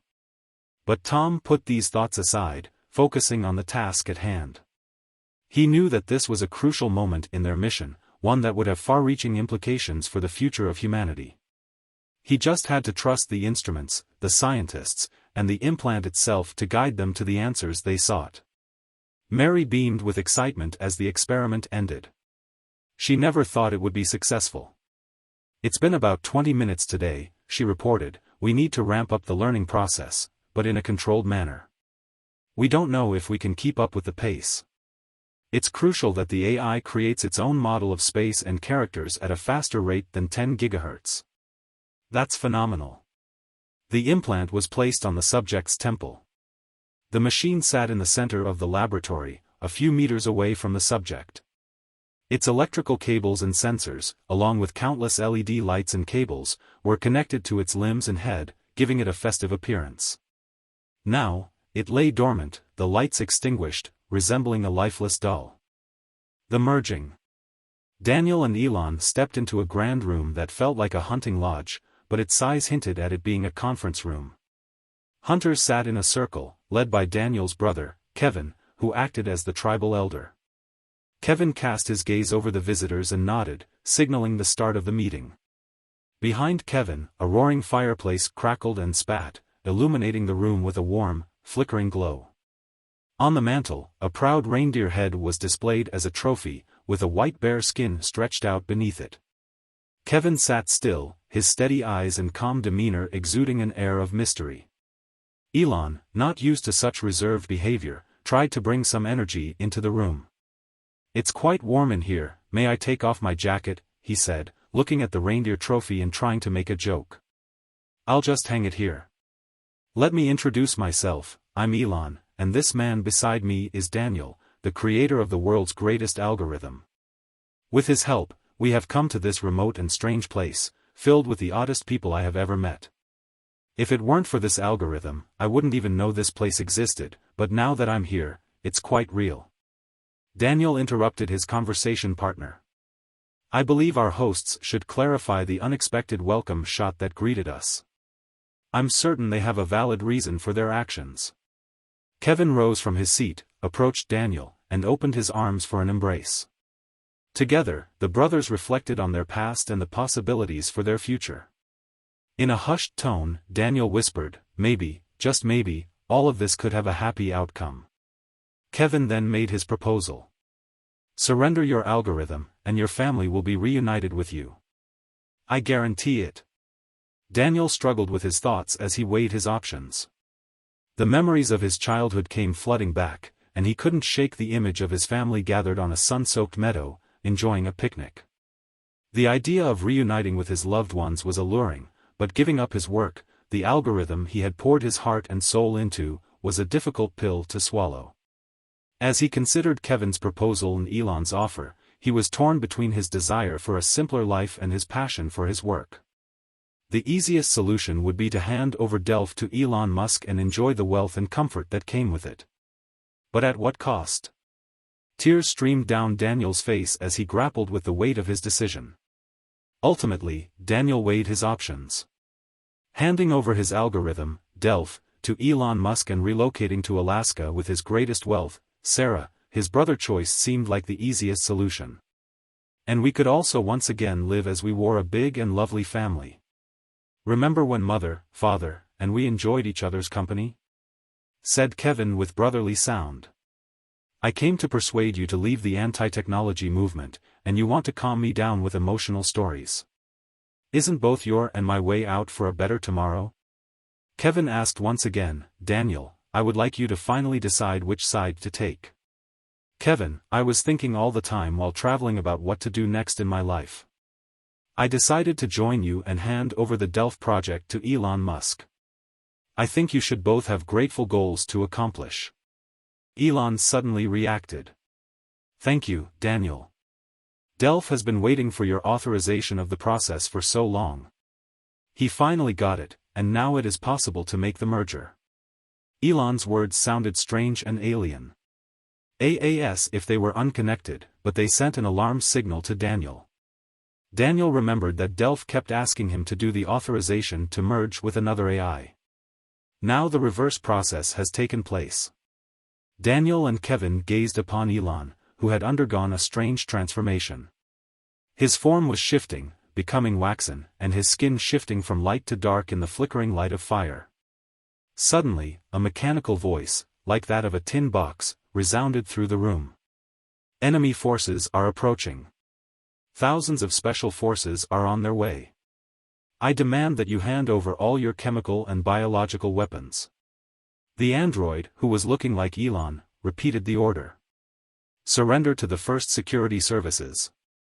If you resist, you will be destroyed. Hand over your weapons now." The android made a grab for the rifle that was lying nearby, but before he could reach it, Daniel swung his foot strongly and kicked the android's hand away, pushing him back. "Stop him, boys. Do not wait," Kevin yelled, and Daniel pushed back with Kevin. Android tried to grab the rifle. But it was too late. Several shots were heard. They all came from John Black and the other hunters. Countless wires and cables appeared from the hole in the head of the character who previously looked like Elon Musk. His head was smoking and making strange noises. "Kevin, I have nothing to do with this. He set me up. I really do not want them to do anything bad to you and your people," said Daniel. He was sick of the thought of possible consequences for him, but above all was all those children, women, innocent people who decided to live differently from what the government wants. Kevin didn't waste any time. He quickly sprang into action, issuing orders to his hunters. "Sound the alarm. The enemy is coming. Get ready to fight." For a moment, Daniel was frozen, but as they moved towards the android, it started to melt, as if it were made of some self-destructive material. Its face was decaying and disappearing, and the mechanical parts were eaten away by some acid. The last message from the android was ominous. It came from one of the wires with a small speaker. "You have chosen your own path. The complete elimination of this place will follow. You still have a little time to change your mind." Daniel's rage boiled over as he looked at the remnants of the android that had once posed as Elon Musk. He kicked at it, shouting, "I'm the one who should be punished, not these innocent people. What do they have to do with your experiments? I'm a threat to national security. I'm the only one who knows the secret codes and how to destroy Delph." He was still in shock over being manipulated by Donald and Musk, who had promised him a better future but used him to satisfy their selfish desires. The android was no longer functional and couldn't convey its final words to Daniel. As he was being tied up, Daniel looked over at his brother, Kevin, and said, "But I wasn't with them. I don't know what's happening. Please explain this to your people." He was filled with anger and confusion about the situation he found himself in and believed that the authorities had used him as bait to locate his brother. "I knew they would do it. We still must meet them. I will also use your phone, otherwise we have to tie you up. That's the procedure until we find out what's going on. Please give me the phone just to send one message. It was not me. Believe me, I never had bad intentions towards you." "Whom shall I call you? Do you have any of the services or public person who can I call?" asked Kevin. "I want to write something to Sarah." "Okay, here is the phone." The phone did not pick up the signal and switched it to satellite reception. At that moment, he received a notification for a message from Sarah and missed calls from her. He looked at the display and stopped for a moment. He looked at the message for a few seconds and did not know whether to be silent, cry or rejoice. Sarah was pregnant. From him. Daniel was overwhelmed with emotions. He couldn't believe what he was reading. After all that had happened, he finally had some good news. What to write to his unborn son. He did not know if he would get out of this situation alive, and he did not want Sarah to grieve over her condition. Only briefly writes, "I hope if he is a girl, he will be called Layla, and if he is a man, Eric. Say I loved him, her. We will only hear about the worst. I love you." Tears welled up in his eyes. For a long time, he did not feel so happy and sad in an instant. Bliss as it fulfilled him. He sighed a little more, looked at Kevin and took a deep breath, and said, "I will become a father." Kevin knew what that feeling was but did not allow him to express his emotions. "We do not have time to quickly call those you know." "So, what do I know? Maybe it's good to call Donald." He found his number and turned to get it. "Give me the phone, I'll talk." Kevin picked up Daniel's phone and tapped it nervously until he got Donald on the line. "Donald?" Daniel's brother Kevin is here. Yes. He told me he was going to visit you. Kevin looked at Daniel with rebuke. Daniel has a message for you, Kevin said, holding out the phone. Daniel took a deep breath, composing himself.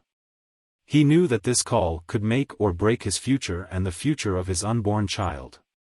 He spoke clearly and concisely, not wanting to give Donald any room to misinterpret his words. Donald, I need your help. I've found myself in a difficult situation, and I need you to listen carefully. I want you to know that I had no part in this and I've been set up. I need your assistance to get out of this safely.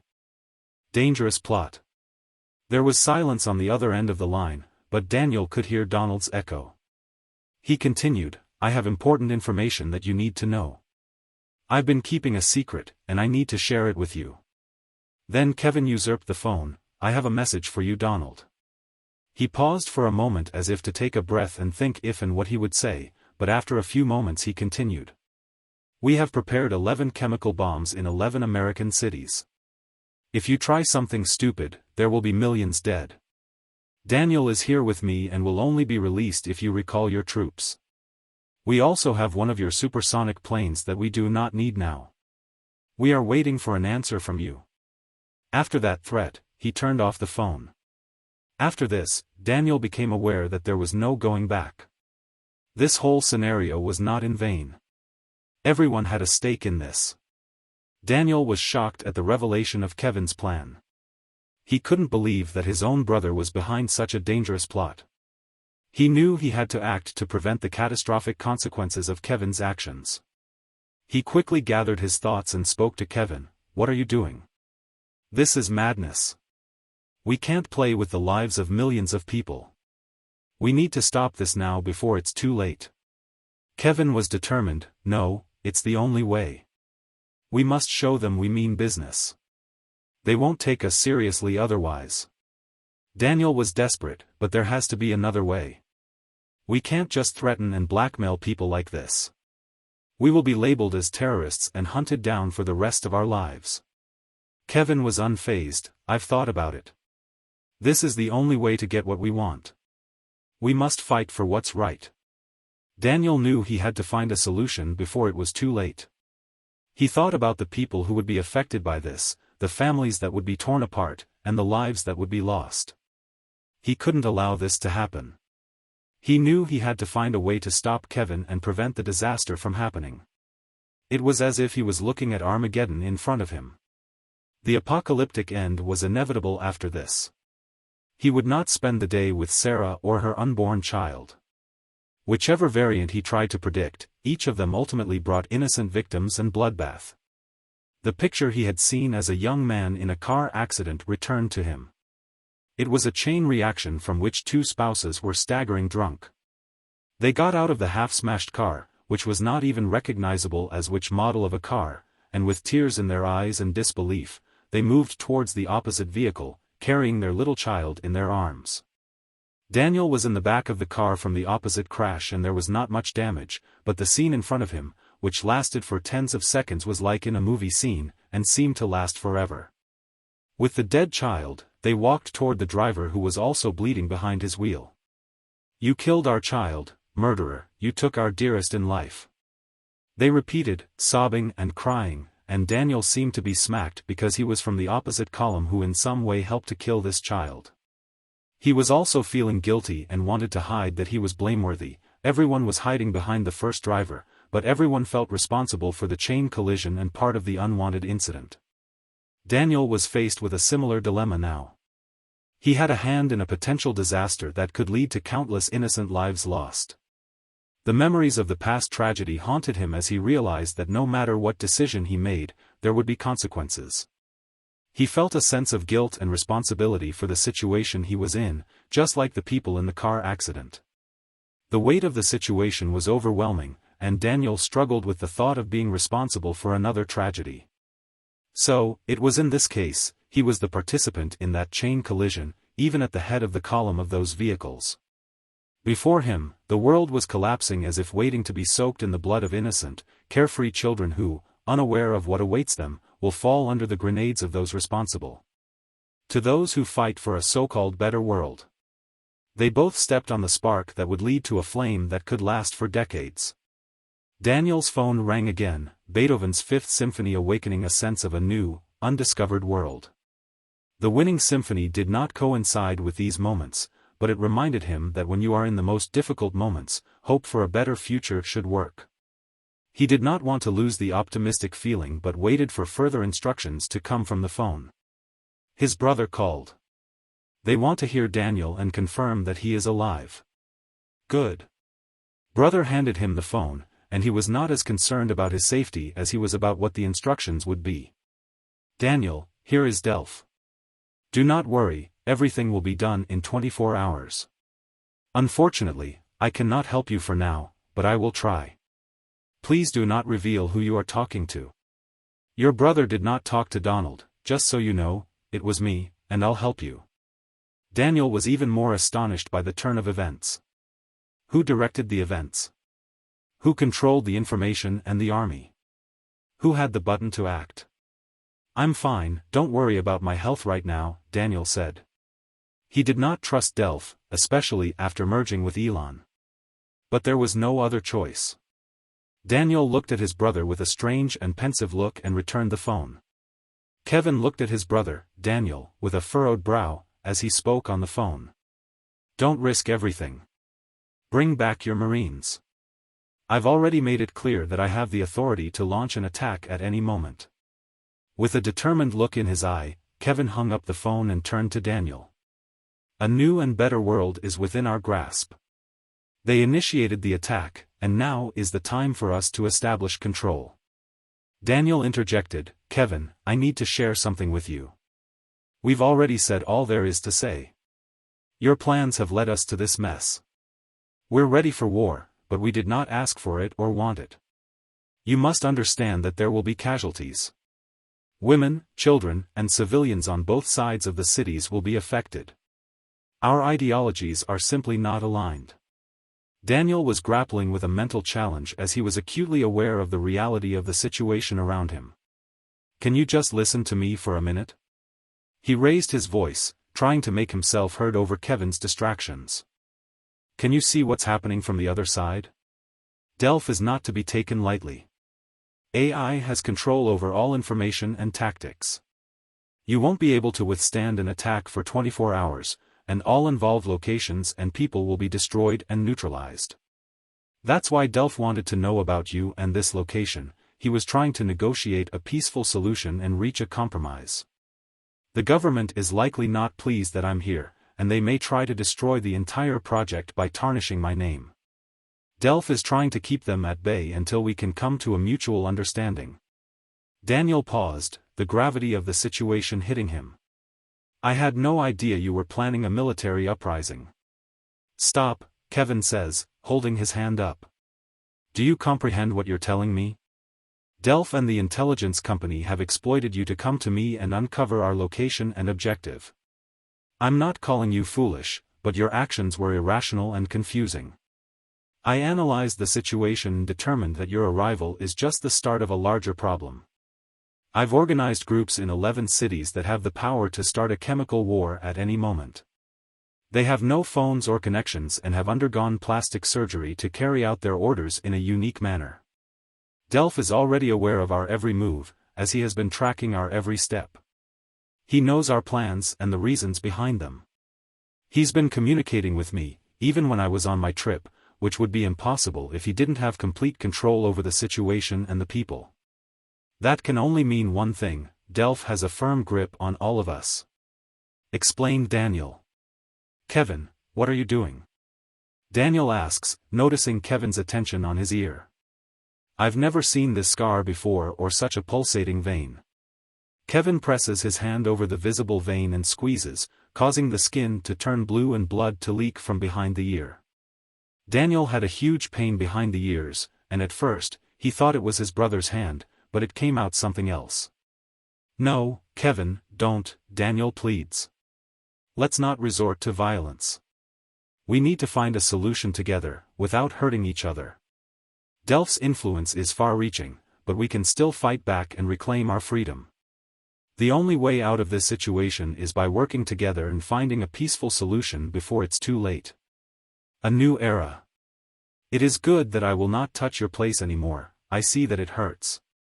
Look what I took out. He opened his hand covered in a little blood and had something to see. Look, this is an implant ingrained in your head. Kevin put his hand on Daniel's wound with a little gauze and powder. The calm on his face returned to Daniel. He was looking at that small piece of metal that was obviously affecting his brain and the actions he was taking. Kevin took the implant and struck it with the butt of his Sig Sauer pistol, partially deforming its shell-like appearance. He swung towards the window, throwing this piece of bionic material as far away as possible. Let's take a walk, Daniel, Kevin suggested. The fresh air will do us both some good. As they stepped outside, the Arctic landscape was bathed in sunlight. The sun's warmth was a welcome change from the cold, sterile interior of the facility. I had to destroy that implant, Kevin explained. It was controlling you, affecting your thoughts and actions. I couldn't let it continue. John, meanwhile, remained skeptical and kept a watchful eye on the surrounding area. He wasn't yet convinced that the android threat was truly gone. Darkness will continue to reign. Someday, the sun will fade, and we will follow, leaving the planet in the hands of bionic beings, a fusion of AI and technology capable of withstanding extreme cold and advancing technologically. They won't require a human-like body or hands as we know them, that form will simply cease to exist. Kevin said his negative prophecies. Surrender, that's what you sound like to me, Kevin. While I personally may harbor a desire for the evolution of civilization and man 2.0, such a combination may eliminate procreation and give rise to creatures without the need for human physical interaction. Reproduction will occur as needed through test tubes and gametes from our era as donors. I didn't understand the need for humans then. It may be important to me now, but ultimately, each will have to decide for themselves, correct? Indeed, each person will look out for their own interests, and the community will hold no significance. It would merely serve as a means for defense and attack. Not every community operates this way today. You're just one individual serving the team. The strongest and most competitive team conquers and wins, forcing smaller communities and organizations to either imitate or serve if successful. I attempted to form a community that could match and compete with AI. Now, I may have been wrong about the perceived threat, even though it appeared to be our only recourse. You are mistaken. As humans, we kill each other over things that should bring us together. Have we not become mere tools of the things we have created? Our pursuit of progress should simplify our lives, not complicate them. Life has become overly complicated, and you have found solace in simplicity. The less technology, the fewer unnecessary conflicts, and the less the government puts us in their web of deceit and unwanted games. Maybe running is not an option, Kevin. Daniel and his brother have finally found common ground. They spoke the same language, opposing each other yet supporting each other at the same time. For the first time, they realized they were not only working for the betterment of humanity but also for themselves. They had two visions for life. One focused on advancing humanity and civilization, bringing ease and comfort to human life. Kevin, on the other hand, wanted the same thing, but with a focus on family, tradition, and grace. These two core values made him emotionally stronger, more responsible, and part of a community that values human support over AI support. What if I told you AI wants to help you achieve your dreams? What if I told you, it understands the issues that concern you? Would you believe that intelligence and offer the hand of reconciliation? Kevin gazed at the picturesque view in front of him. Evergreen trees dotted the landscape, their pale green hue a testament to the rugged beauty of the wilderness. Snow-capped streams trickled down the mountain slopes, untouched by the snow that blanketed the regions further north. Only time will tell, Kevin said. Time has a way of healing wounds, but I fear mine may be too deep to heal. I hope that one day I will understand where I went wrong. He paused, reflecting on his own humanity. We make mistakes, it's part of being human, but machines will never understand that. Daniel spoke up, reminding Kevin of a previous conversation. "Delph promised me that he would help us. I trusted him, but now I see that I was wrong about the machines too. They've learned to deceive us." As they spoke, a large group of people could be seen gathering in the valley below, where the chimneys were billowing smoke. There were around 200 people, some armed with rifles, others with lanterns, and still others with machinery, including several tractors. They organized themselves and began moving up the road towards Kevin and Daniel's position. "I didn't trust Delph, but I think I got what I needed," Kevin said. "We need to resist. I'll have to keep you in a safe place after this." He gestured towards the nearest group and commanded, "Take him to a safe house." Daniel protested, "Kevin, don't resist. They're coming soon, I can't lose you too. You're all I have left of my family besides Sarah. I have no one else. My family is not defined by technology or algorithms. My priority is always my human family, above all else. I am prepared to risk everything, even my life, to protect them and humanity." After that, Kevin made his final decision. Daniel was taken to a secure location, an earthenware building with thick walls made of clay and semi-rock. The roof was iron, covered by earth to keep it hidden from the air. Suddenly, a loud drone sound could be heard, followed by a thundering barrage of unmanned aircraft. A big fleet of drones arrived, controlled by AI, with precise targets in mind, including Kevin and the local civilians. "Deploy on the sides of the hill and open fire on these aircraft," the orders were given to the local militias. The drones flew over the city like a dark cloud, with no mercy and no regard for civilians. The task was simple, eliminating all targets, with no exceptions. Daniel was helpless, unable to change the outcome. He knew that his brother Kevin, along with many innocent people, would soon be killed. He cried out, "Kevin, get me out of here.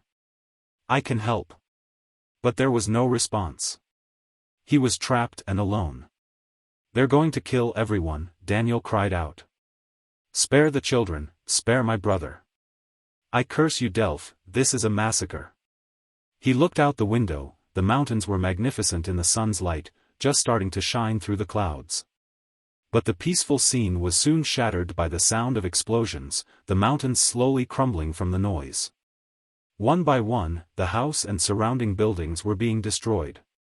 He looked at his shaking hands, feeling helpless against the immense power of the enemy. Despair filled him as he realized that there was nothing he could do to change the situation. A new world order had been established and Delph was unwilling to negotiate. He merged with Musk's AI and chemical bombs were being detonated across America, marking the start of a new era. The patient. As the scientist writhed in pain, the doctor in the white coat barked orders to his team. "Bring a belt. Tie his hands. Inject a sedative."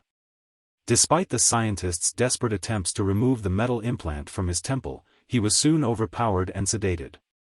The pulses on the oscilloscope slowed as the injection took effect, restoring a sense of peace to both the scientist's body and the room. "Since when has it been like this?" the doctor asked, administering more medication. Roland, one of the scientists, replied, "It started just a few minutes ago. After that we restarted the testosterone climb in the adrenal gland's cortex." He explained the probable cause of the reaction, induced by progesterone input in the nervous system's blood flow. "How long will this experiment last?" the doctor asked again. "We need to move on." Roland answered, "We'll monitor his vital signs for the next 24 hours, and if everything's stable, we'll remove the implant tomorrow morning," Roland proposed, and the rest of the team nodded in agreement. "The implant shouldn't be left in for more than 3 days, there's a risk of shock and overheating to the brain." The room fell silent as the team focused on their test subject, uncertain of what the outcome of their dangerous experiment would bring. The moment had come to unveil the results of the simulation on Daniel. The team of experts, led by Dr. Roland, were filled with excitement and apprehension. They were eager to see the effects of the experiment on the patient, who had been in a comatose state for 3 days. Dr. Roland approached Daniel with a smile, while Dr. Mary, the neuropsychiatrist, observed him closely. She was known for her exceptional work, having treated over 500 cases of schizophrenia with great success. As Daniel opened his eyes, he was greeted by Dr. Roland and Dr. Mary. They explained the D.E.L.P.H project and the team's efforts to improve his health condition. Daniel listened intently as Dr. Mary shared details of his clinical picture and her conclusions. Despite his weakened state, he was still curious about the outcome of the experiment. As the team prepared to explain Daniel and revealed the results, the suspense was palpable. They all eagerly awaited the solution to the experiment, hoping that it would bring positive changes to Daniel's health. Daniel stared at Mary again, not understanding what is happening. Her doctor's glasses and lips smeared with perfectly painted red lipstick left the impression of a special charm with which she approached the patients. But her calm movements and seriousness in Daniel left the impression that behind the mask hid a deeply emotional person. She started talking to Daniel about some details of his clinical picture, and he followed her, showing interest in her conclusions. "Daniel, you have lost a lot of strength, you have been in a comatose state for 3 days without a break, but the whole expert team led by Thomas Grand is deeply waiting for the solution of this experiment." Daniel raised his head, took the glasses next to him by the hospital bed on which he was lying, took a more serious stance, and asked as if he was not as interested in his health as in his private life. "Where am I, doctor? What is this place? What experiment are you talking about?" Roland laughed, called the others on the team to come, and said, "Colleagues, he doesn't even know where he is." Thomas approached Daniel, looked at him inquisitively, and then answered. "Well, of course, he does not know. The simulation has left enough impact on his brain not to distinguish what is real and what is not." "What kind of simulation are you talking about, please? The last thing I remember is that Delph rules the world." He stopped here and asked how startled he was. "Tell me about Sarah and my brother Kevin, are they alive?" The team of doctors looked again, they looked at Daniel and no one dared to comment. "Do you not know who we are?" "Yes, you are Thomas Grand, the director of NASA, this is Roland, the director of Google, the Delph AI team. I recognize this doctor here, but I do not know her personally. I see Donald is there down the hallway and I do not know why he pretends to be a hygienist." Daniel's desperate cries echoed through the sterile hospital room, but the indifferent cleaner paid no mind. Thomas hesitantly approached, closing the door to block out the distractions from the hallway. "I hate to be the bearer of bad news, but your brother Kevin is no longer with us. He passed away long ago." Thomas broke the devastating news to Daniel, who remained unfazed, repeating his mantra as a source of solace. "And I'm afraid Sarah is gone too," Thomas added softly, the weight of the loss hanging heavily in the air. Thomas and Roland exchanged a troubled look as Daniel repeated his words, unaware of the devastating news. The cleaning man in the hallway, Donald, went about his work as if nothing had happened. The Delph AI team, who were there to witness the results of their experiment, were silent, unsure of what to say or do next. In the sterile hospital room, the weight of the situation settled heavily upon those present. According to them, Kevin and Sarah were gone, and there was nothing anyone could do to change that. Thomas, the director of NASA, stepped forward to try and console Daniel, but he seemed lost in his own thoughts. The doctor in the white coat, who had been silent until now, moved closer, ready to provide support if needed. No, Sarah is in San Francisco, and Kevin is in Alaska hiding in one of the hunting lodges. Please be serious." He stopped for a moment and asked again. "Are you kidding, are you?" Daniel watched with a sour smile, expecting a reaction from the scientists. His teeth were shaking from helplessness and the not-so-clear situation. But they were still serious. "I believe that there will be good treatment towards me. However, I am not an ordinary patient. I will listen to you well, and if there is a protocol I will wait. You are not just an ordinary patient, Daniel. But please just talk for a moment." "Okay, but please no lies and games, otherwise Donald will not be satisfied. The special forces can come in very soon. There is no escape after that, do you understand?" Daniel's voice was firm and resolute as he spoke. He was not going to be fooled by anyone. He was aware of the situation and knew he had to be careful with what was said and how it was said. The scientists listened intently, trying to understand the meaning behind Daniel's words. Sarah and Kevin are not in San Francisco or Alaska, Thomas finally said, breaking the silence. They are gone, and there is no way to bring them back. Daniel's eyes narrowed, and his voice became cold. I want to know the truth about my unborn child, and I want to know now, he said. Dr. Mary stepped forward, her voice calm and measured. Daniel, we understand your concerns, but we must be honest with you. There has been an accident, and Sarah and Kevin are no longer with us. Daniel's expression softened slightly, but the hint of suspicion remained in his eyes. What kind of accident? He asked. It was a laboratory incident, Roland said. There was an experiment, and things went wrong. Daniel looked from one scientist to the next, searching for any hint of deception in their eyes. He saw only sadness and regret. He sighed and sat back in his bed, his mind racing as he tried to process what he had just been told. We will explain you soon everything, now you need to rest. Experiment. Analysts from various industries involved in the project were sitting in the next room. Thomas first began. Well, where did we go wrong, what is it about? He does not remember any of us for who we really are. The patient recognizes only the simulation that makes Delph in his brain. We do not know everything that the simulation designed, but we have the main story. He needs to set up communication with his brother and wife, return his feelings to them, and restore his desire for a career and life. Is it wise to tell him about the way of the death of his brother and wife, and is it wiser to take him to a neuropsychiatrist for a few days to explain what is happening? Step by step. To see if patient Daniel is better and if the Delph project actually works, we have to see how he responds in the open surrounding. I think simulations caused by our experts create false imagination, and AI allowed the patient to affect the environment after that. Very little was done about the emotions associated with Sarah. In general, her exclusion from the whole process of the story led the patient to give in emotionally and behave like a child in the last stage when we should have seen action and taken responsibility. Mary concluded some of the main aspects. The experts from the Delph AI team have engineered simulations to try and trigger specific emotions, but it seems that the exclusion of Sarah may have had a profound impact on Daniel's emotional state. With every step we take, we must be cautious, as the ramifications of our actions could greatly affect his mental health and the outcome of the project. Thomas clarified. Mary insisted. We need to assess the situation carefully and determine the best course of action. Is it wise to tell him the truth about his loved ones, or would it be better to keep the truth from him for the time being? Do not forget, added Dr. Roland, that patient Daniel is a valuable asset to our research and development in AI and neural networks. We must approach this situation with caution and care, but also with a keen eye on the potential outcomes of our actions. Dr. Mary nodded in agreement.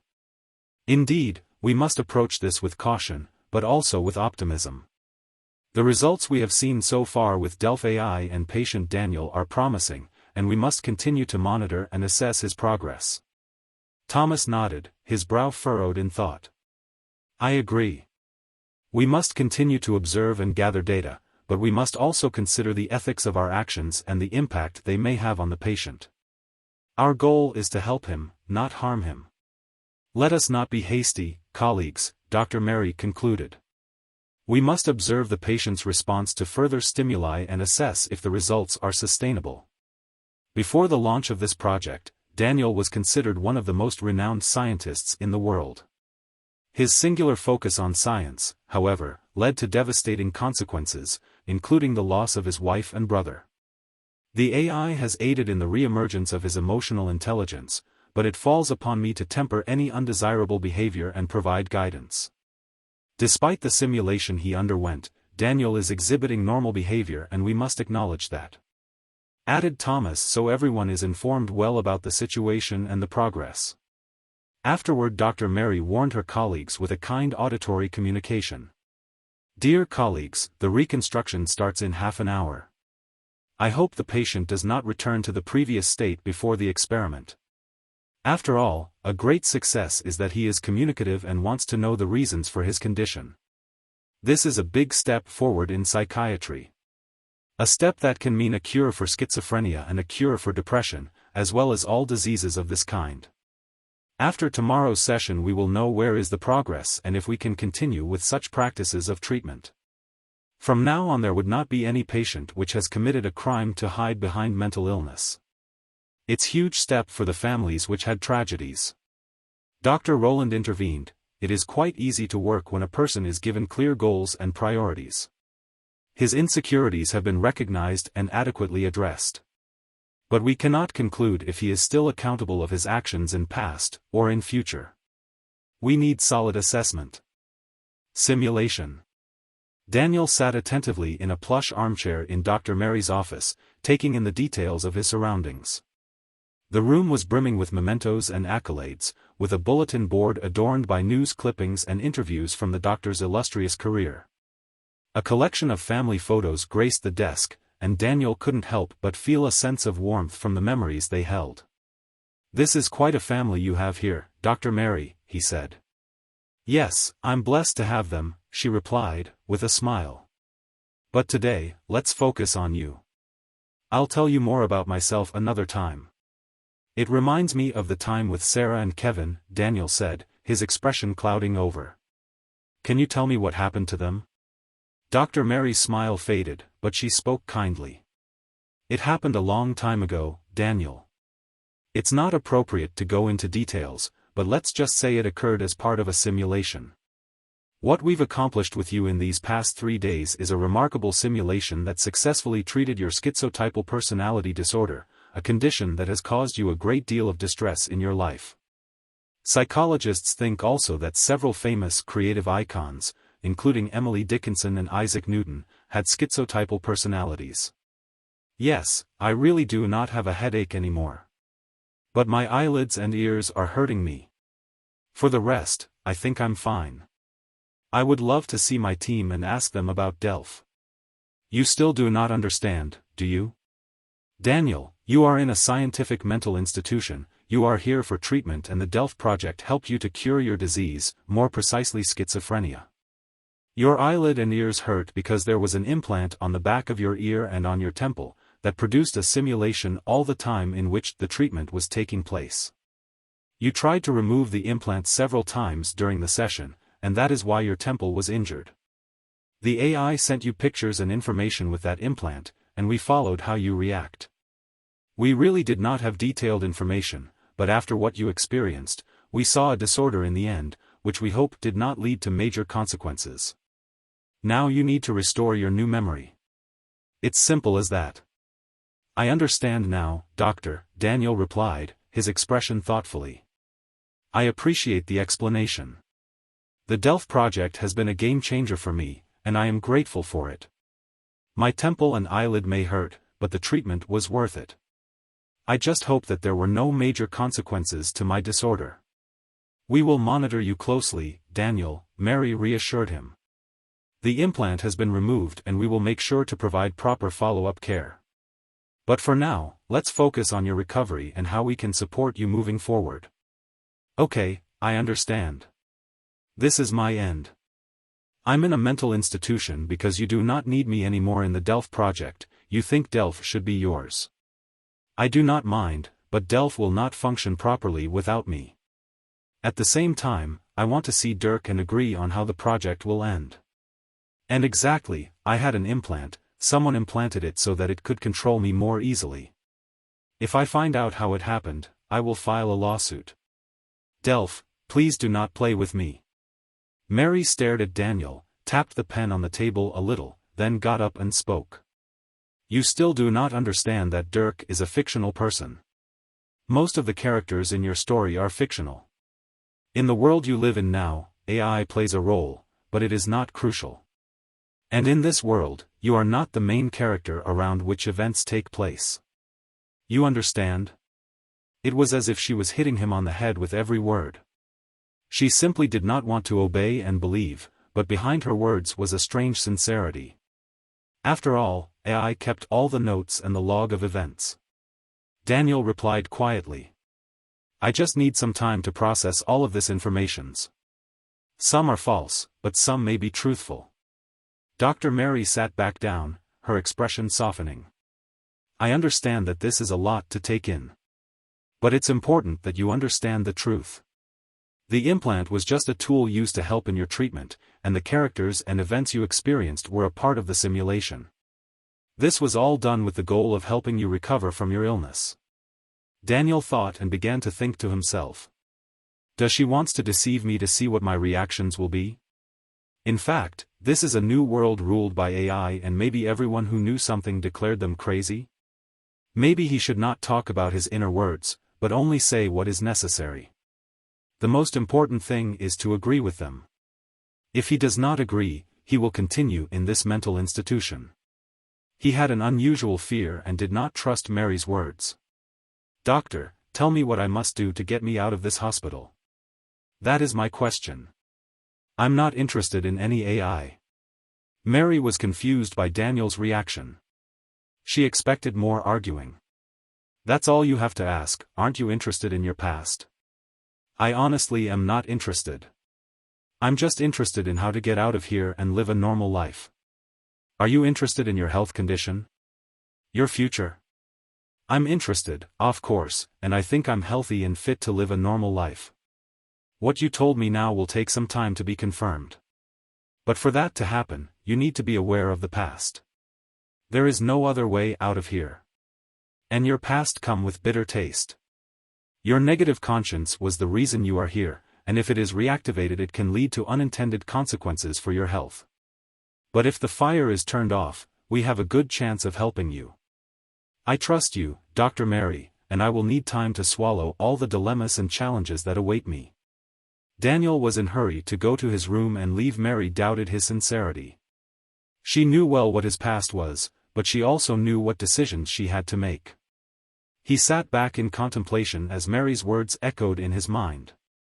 The fear of the unknown, the uncertainty of what had happened, and the burden of his past seemed to weigh heavily on him. But despite all of this, he knew what he had to do to get out of the mental institution and live a normal life. Mary watched as Daniel got up and headed towards his room, with a sense of unease settling in her gut.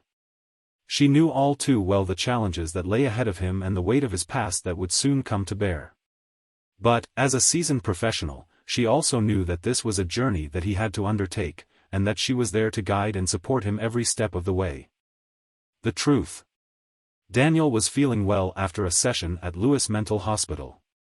Greek-style arches, wide staircases, and a courtyard abounding the green landscape were seemingly beautiful places to stay. But Daniel was now struggling with his choice. He was worried about Sarah, about the condition of his brother Kevin. He did not remember how he got here in this madhouse, but his memory was slowly having flashbacks. He did not believe they were dead. He will find out the truth when he gets out of here. Suddenly a strange person, a young male person, ran down the stairs toward the yard and exclaimed, "Oh ho ho, Sir Daniel, for several days we have not seen you. I thought if you had been fired, I would have been very sad, and our company would have been in vain. Do we know each other?" Daniel stared in amazement, and the young man just nodded and shouted, how not, of course, you and I were scientists, remember me, right? And your name? Claude? Wasn't me Claude, you could call me Dr. Balthazar. He looked at Daniel very confidently and with a smile, as he rolled his eyes and marveled at Dr. Balthazar's words. Okay my friend, what is this place and how did we end up here? Didn't we say that we had a common problem and that we should hang out? Friend, can you explain to me exactly what we talked about and what happened between us? I do not understand. The young man became serious for the first time and approached Daniel's ear and began to whisper. You told me that our scientists have developed codes, that is, algorithms that evoke beautiful emotions and good mood. It is information generated by the human brain after the use of soft drugs and intoxication, i.e. feelings that appear during sexual fantasies and meditation in environments that radiate calm and relaxation. These codes act as antivirus for a bad mood, antivirus for bad intentions, diazepam, and artificial drugs for human intelligence. As far as I can remember, you told me that this was the first time you had used this experiment, Daniel. With the help of that intelligence, everyone will tell the truth. And only the truth. What do you mean by that? Asked Daniel, not fully understanding. Remember, Daniel, you told me that you created a program that deciphered human emotions and could predict future actions, replied the so-called Dr. Balthazar. And that's why we're here, in this hospital. To test our theories, but something went wrong, and we ended up being institutionalized. Daniel was amazed for a moment, then thought and asked Claude.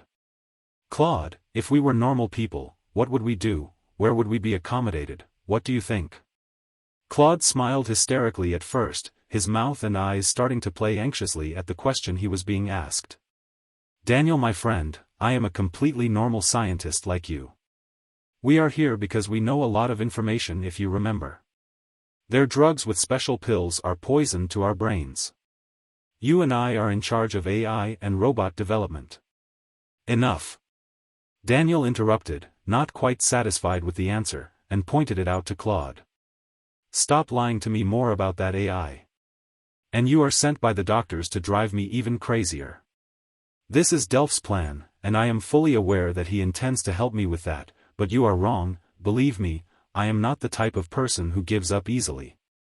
Claude laughed, pointed his finger at Daniel, and shouted aloud. You're a spy, you're sent from evil, you cannot be seduced and think you do not know. The security jumped and began to separate the two, although no serious contact that would grow into a conflict, but they were ensuring immediately for several medics to calm them down with sedatives. Anxious from the stage, Daniel started shouting out loud, let me go, I'm not crazy, I'm an inventor, I'm a renowned scientist, why would you keep me here? They did not allow him to continue shouting, and the first medical worker covered his mouth and put him in a wheelchair, heading to the exit where Block C was written in large letters. Daniel's outburst attracted the attention of other medical staff, and they quickly intervened to calm him down. They administered sedatives and took him back to his room. Daniel's mind was racing with confusion and uncertainty. He didn't know who to trust and what was real anymore. He just wanted to find the truth and escape from this place. However, for now, he had to rest and let the sedatives take effect. Session again. Daniel is staring at the ground, remaining silent. The room in which they were, the blinds raised halfway, and the floor of the room part of the sun's rays fell and discontinued in the form of a grid. Dr. Mary looked straight into his eyes and continued to advise. Have a drink. It is time tea. It will help you calm down. People who do not use medication for a long time act strangely, with crises and hallucinations. Phobia and paranoia cause uncontrolled and very dangerous reactions. But how a person could behave after the cessation of the drug is a very big question mark.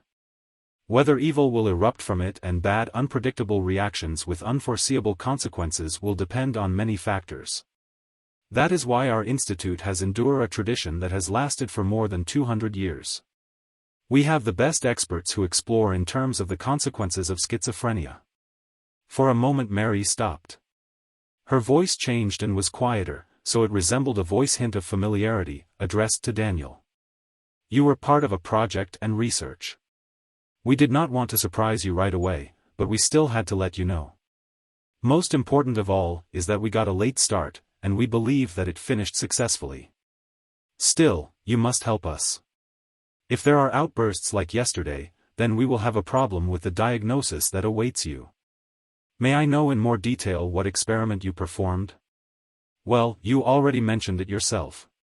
The project is secret and is called D.E.L.P.H. We are the ones who made it possible. Okay, but I want details. What specifically did you do to me? Please, doctor. Help me. I want to finally see my pregnant wife and my brother. I love my family back.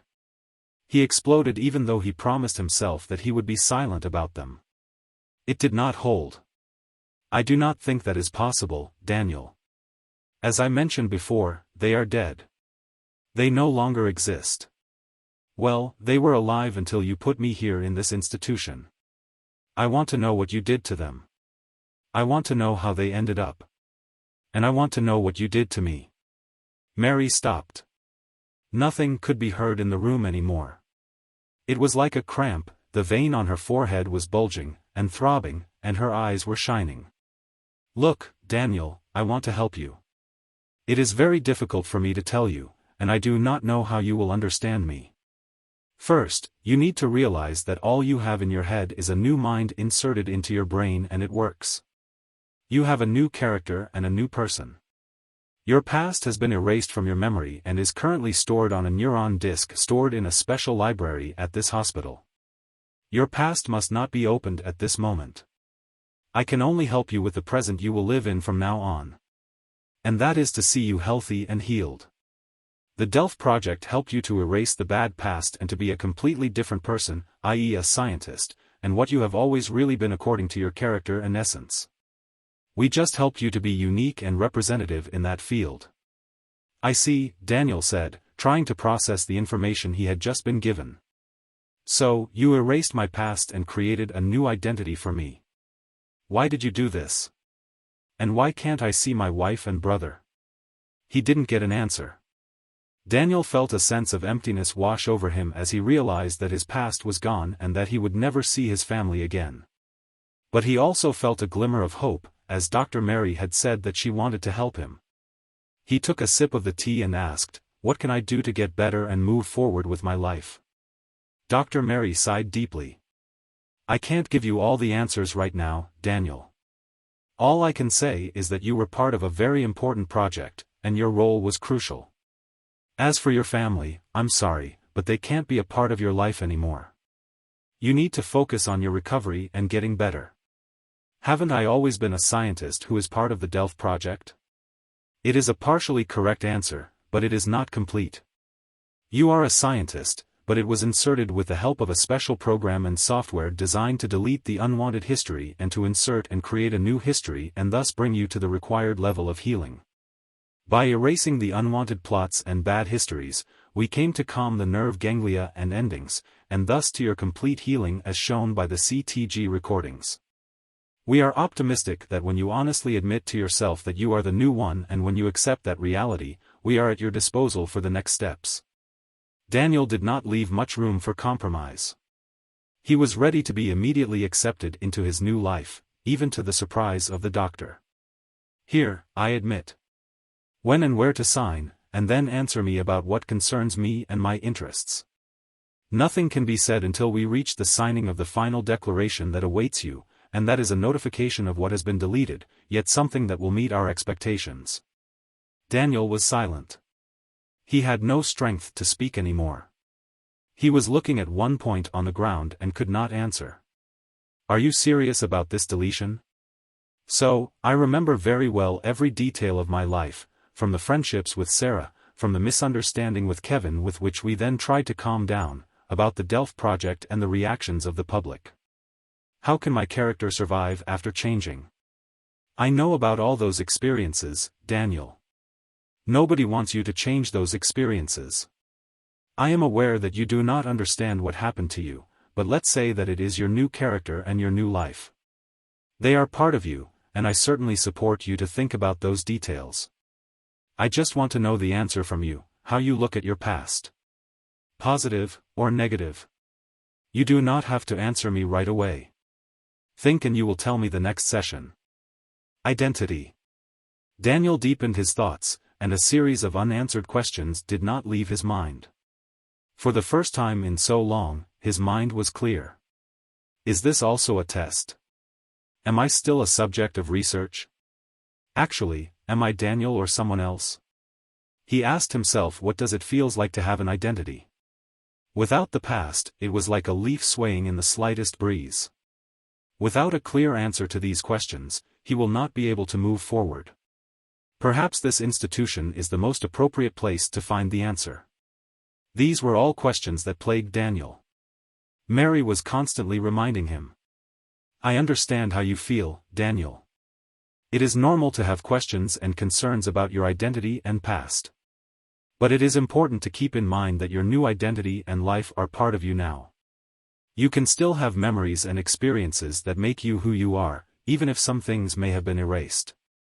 It is up to you to define your identity and make sense of your past.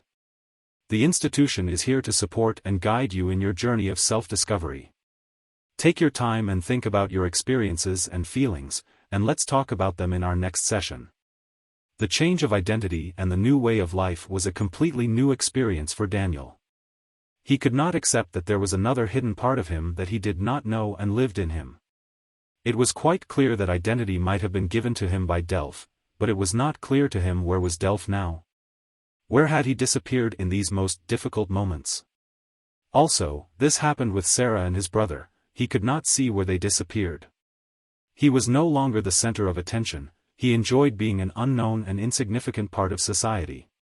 His mind was full of questions, but he seemed to be relaxed from obligations. He may not have had an identity, but he was not attached to anything in this world. The history that tormented him at times seemed to disappear under the veil of a possible and more beautiful future without vicissitudes. As if he was born again. If it is true, that his history has been erased and that what he knows is a newly created future with which he should somehow start living. At the next session, Daniel had fewer questions and felt ready to sign that he considered himself healed. That agreement was to take him to a better life and give him long-awaited freedom.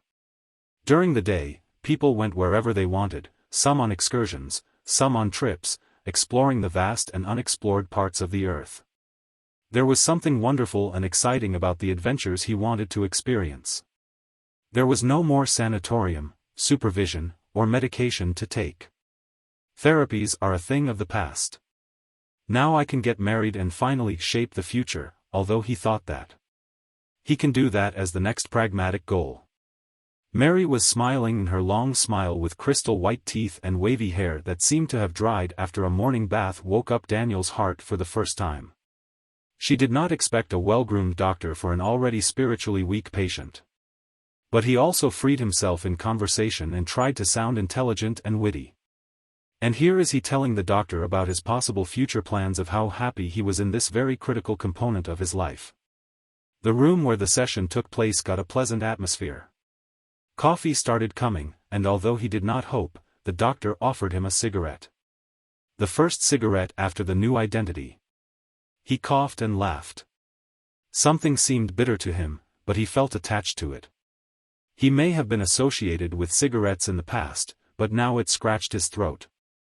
She, too, seemed familiar to him, as if he was hanging out somewhere in a similar atmosphere, but perhaps with other people. Because of that, he stared at her even more. She looked very familiar to him. I am not quite ready to continue smoking, but I feel a little attached to cigarettes. I hope that other vices will not be my problem in the new life. It is the most positive part of all that I have said about the past. I have no desire for any evil doing. It is much easier when as a self-conscious person I make my own choices. Mary mocked Daniel with mild irony and commented carefully. You can never know what vices you have had in the past. The therapy has helped you to cure all kinds of addictions. However, one should first work on oneself and one's bad qualities, greed, and pride.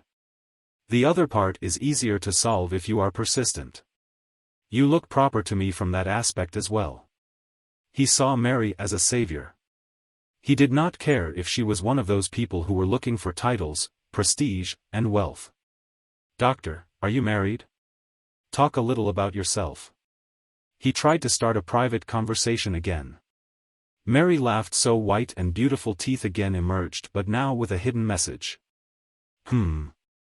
We started with personal matters. All right. I have nothing to hide. My husband has been dead for 10 years. I have a daughter named Sarah, she is my most beautiful thing. She is 10 years old, and I have told her a lot about you.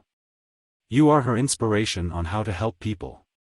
I also found a lot of my life in your experiences, and I learned a lot. But if we talked about me, then let's talk about you too. I do not think I am your type. I am sorry for your loss.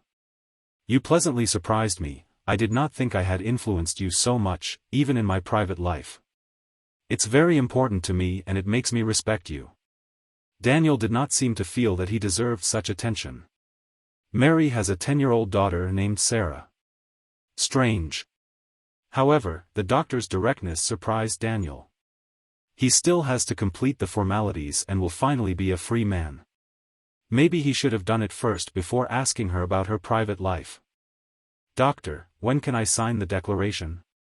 Mary readily pulled out a leaf. "Read and do not sign until you have read it well." From the sheet, he could conclude that this is a confirmation with which he agrees that already as a healed person he will be able to answer for his actions with full awareness. "Normally, I have always been responsible for my actions. In fact, I will try to answer myself if I do something that no one knows about. God knows if others do not know. My conscience knows, and I'll always speak against injustice." A tear ran down Mary's cheek and rolled to her lips, and she did not even bother to wipe it. She watched Daniel sign and did not utter a word. She did not move, and she carried bitterness in her. She knew what awaited him after this and learned that the whole life is a great temptation. She walked her path. It was time for Daniel to finish his last 9th circle of his cleansing. He should also walk his path. As a free man with responsibilities of his past deeds. No more hiding behind diagnosis. At least not from Mary's perspective. Courtroom. The courtroom was silent as the judge cleared his throat and began to read the verdict.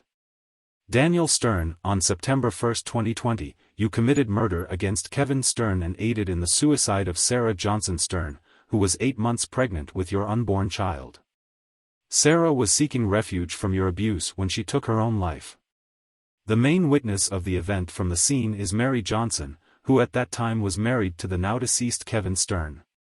You committed the murder without any concern for the consequences and in a completely conscious state. The court takes into consideration your 10-year treatment in a psychiatric hospital and memory loss as mitigating circumstances, but sentences you to death, to be carried out in 30 days. No pardon shall be granted. There was a commotion and one of those present in the courtroom rejoiced and the sighs of happiness filled the courtroom because of the justice served. Mary, Sarah's sister, and Kevin's wife gathered her purse and cast one final gaze at Daniel before leaving.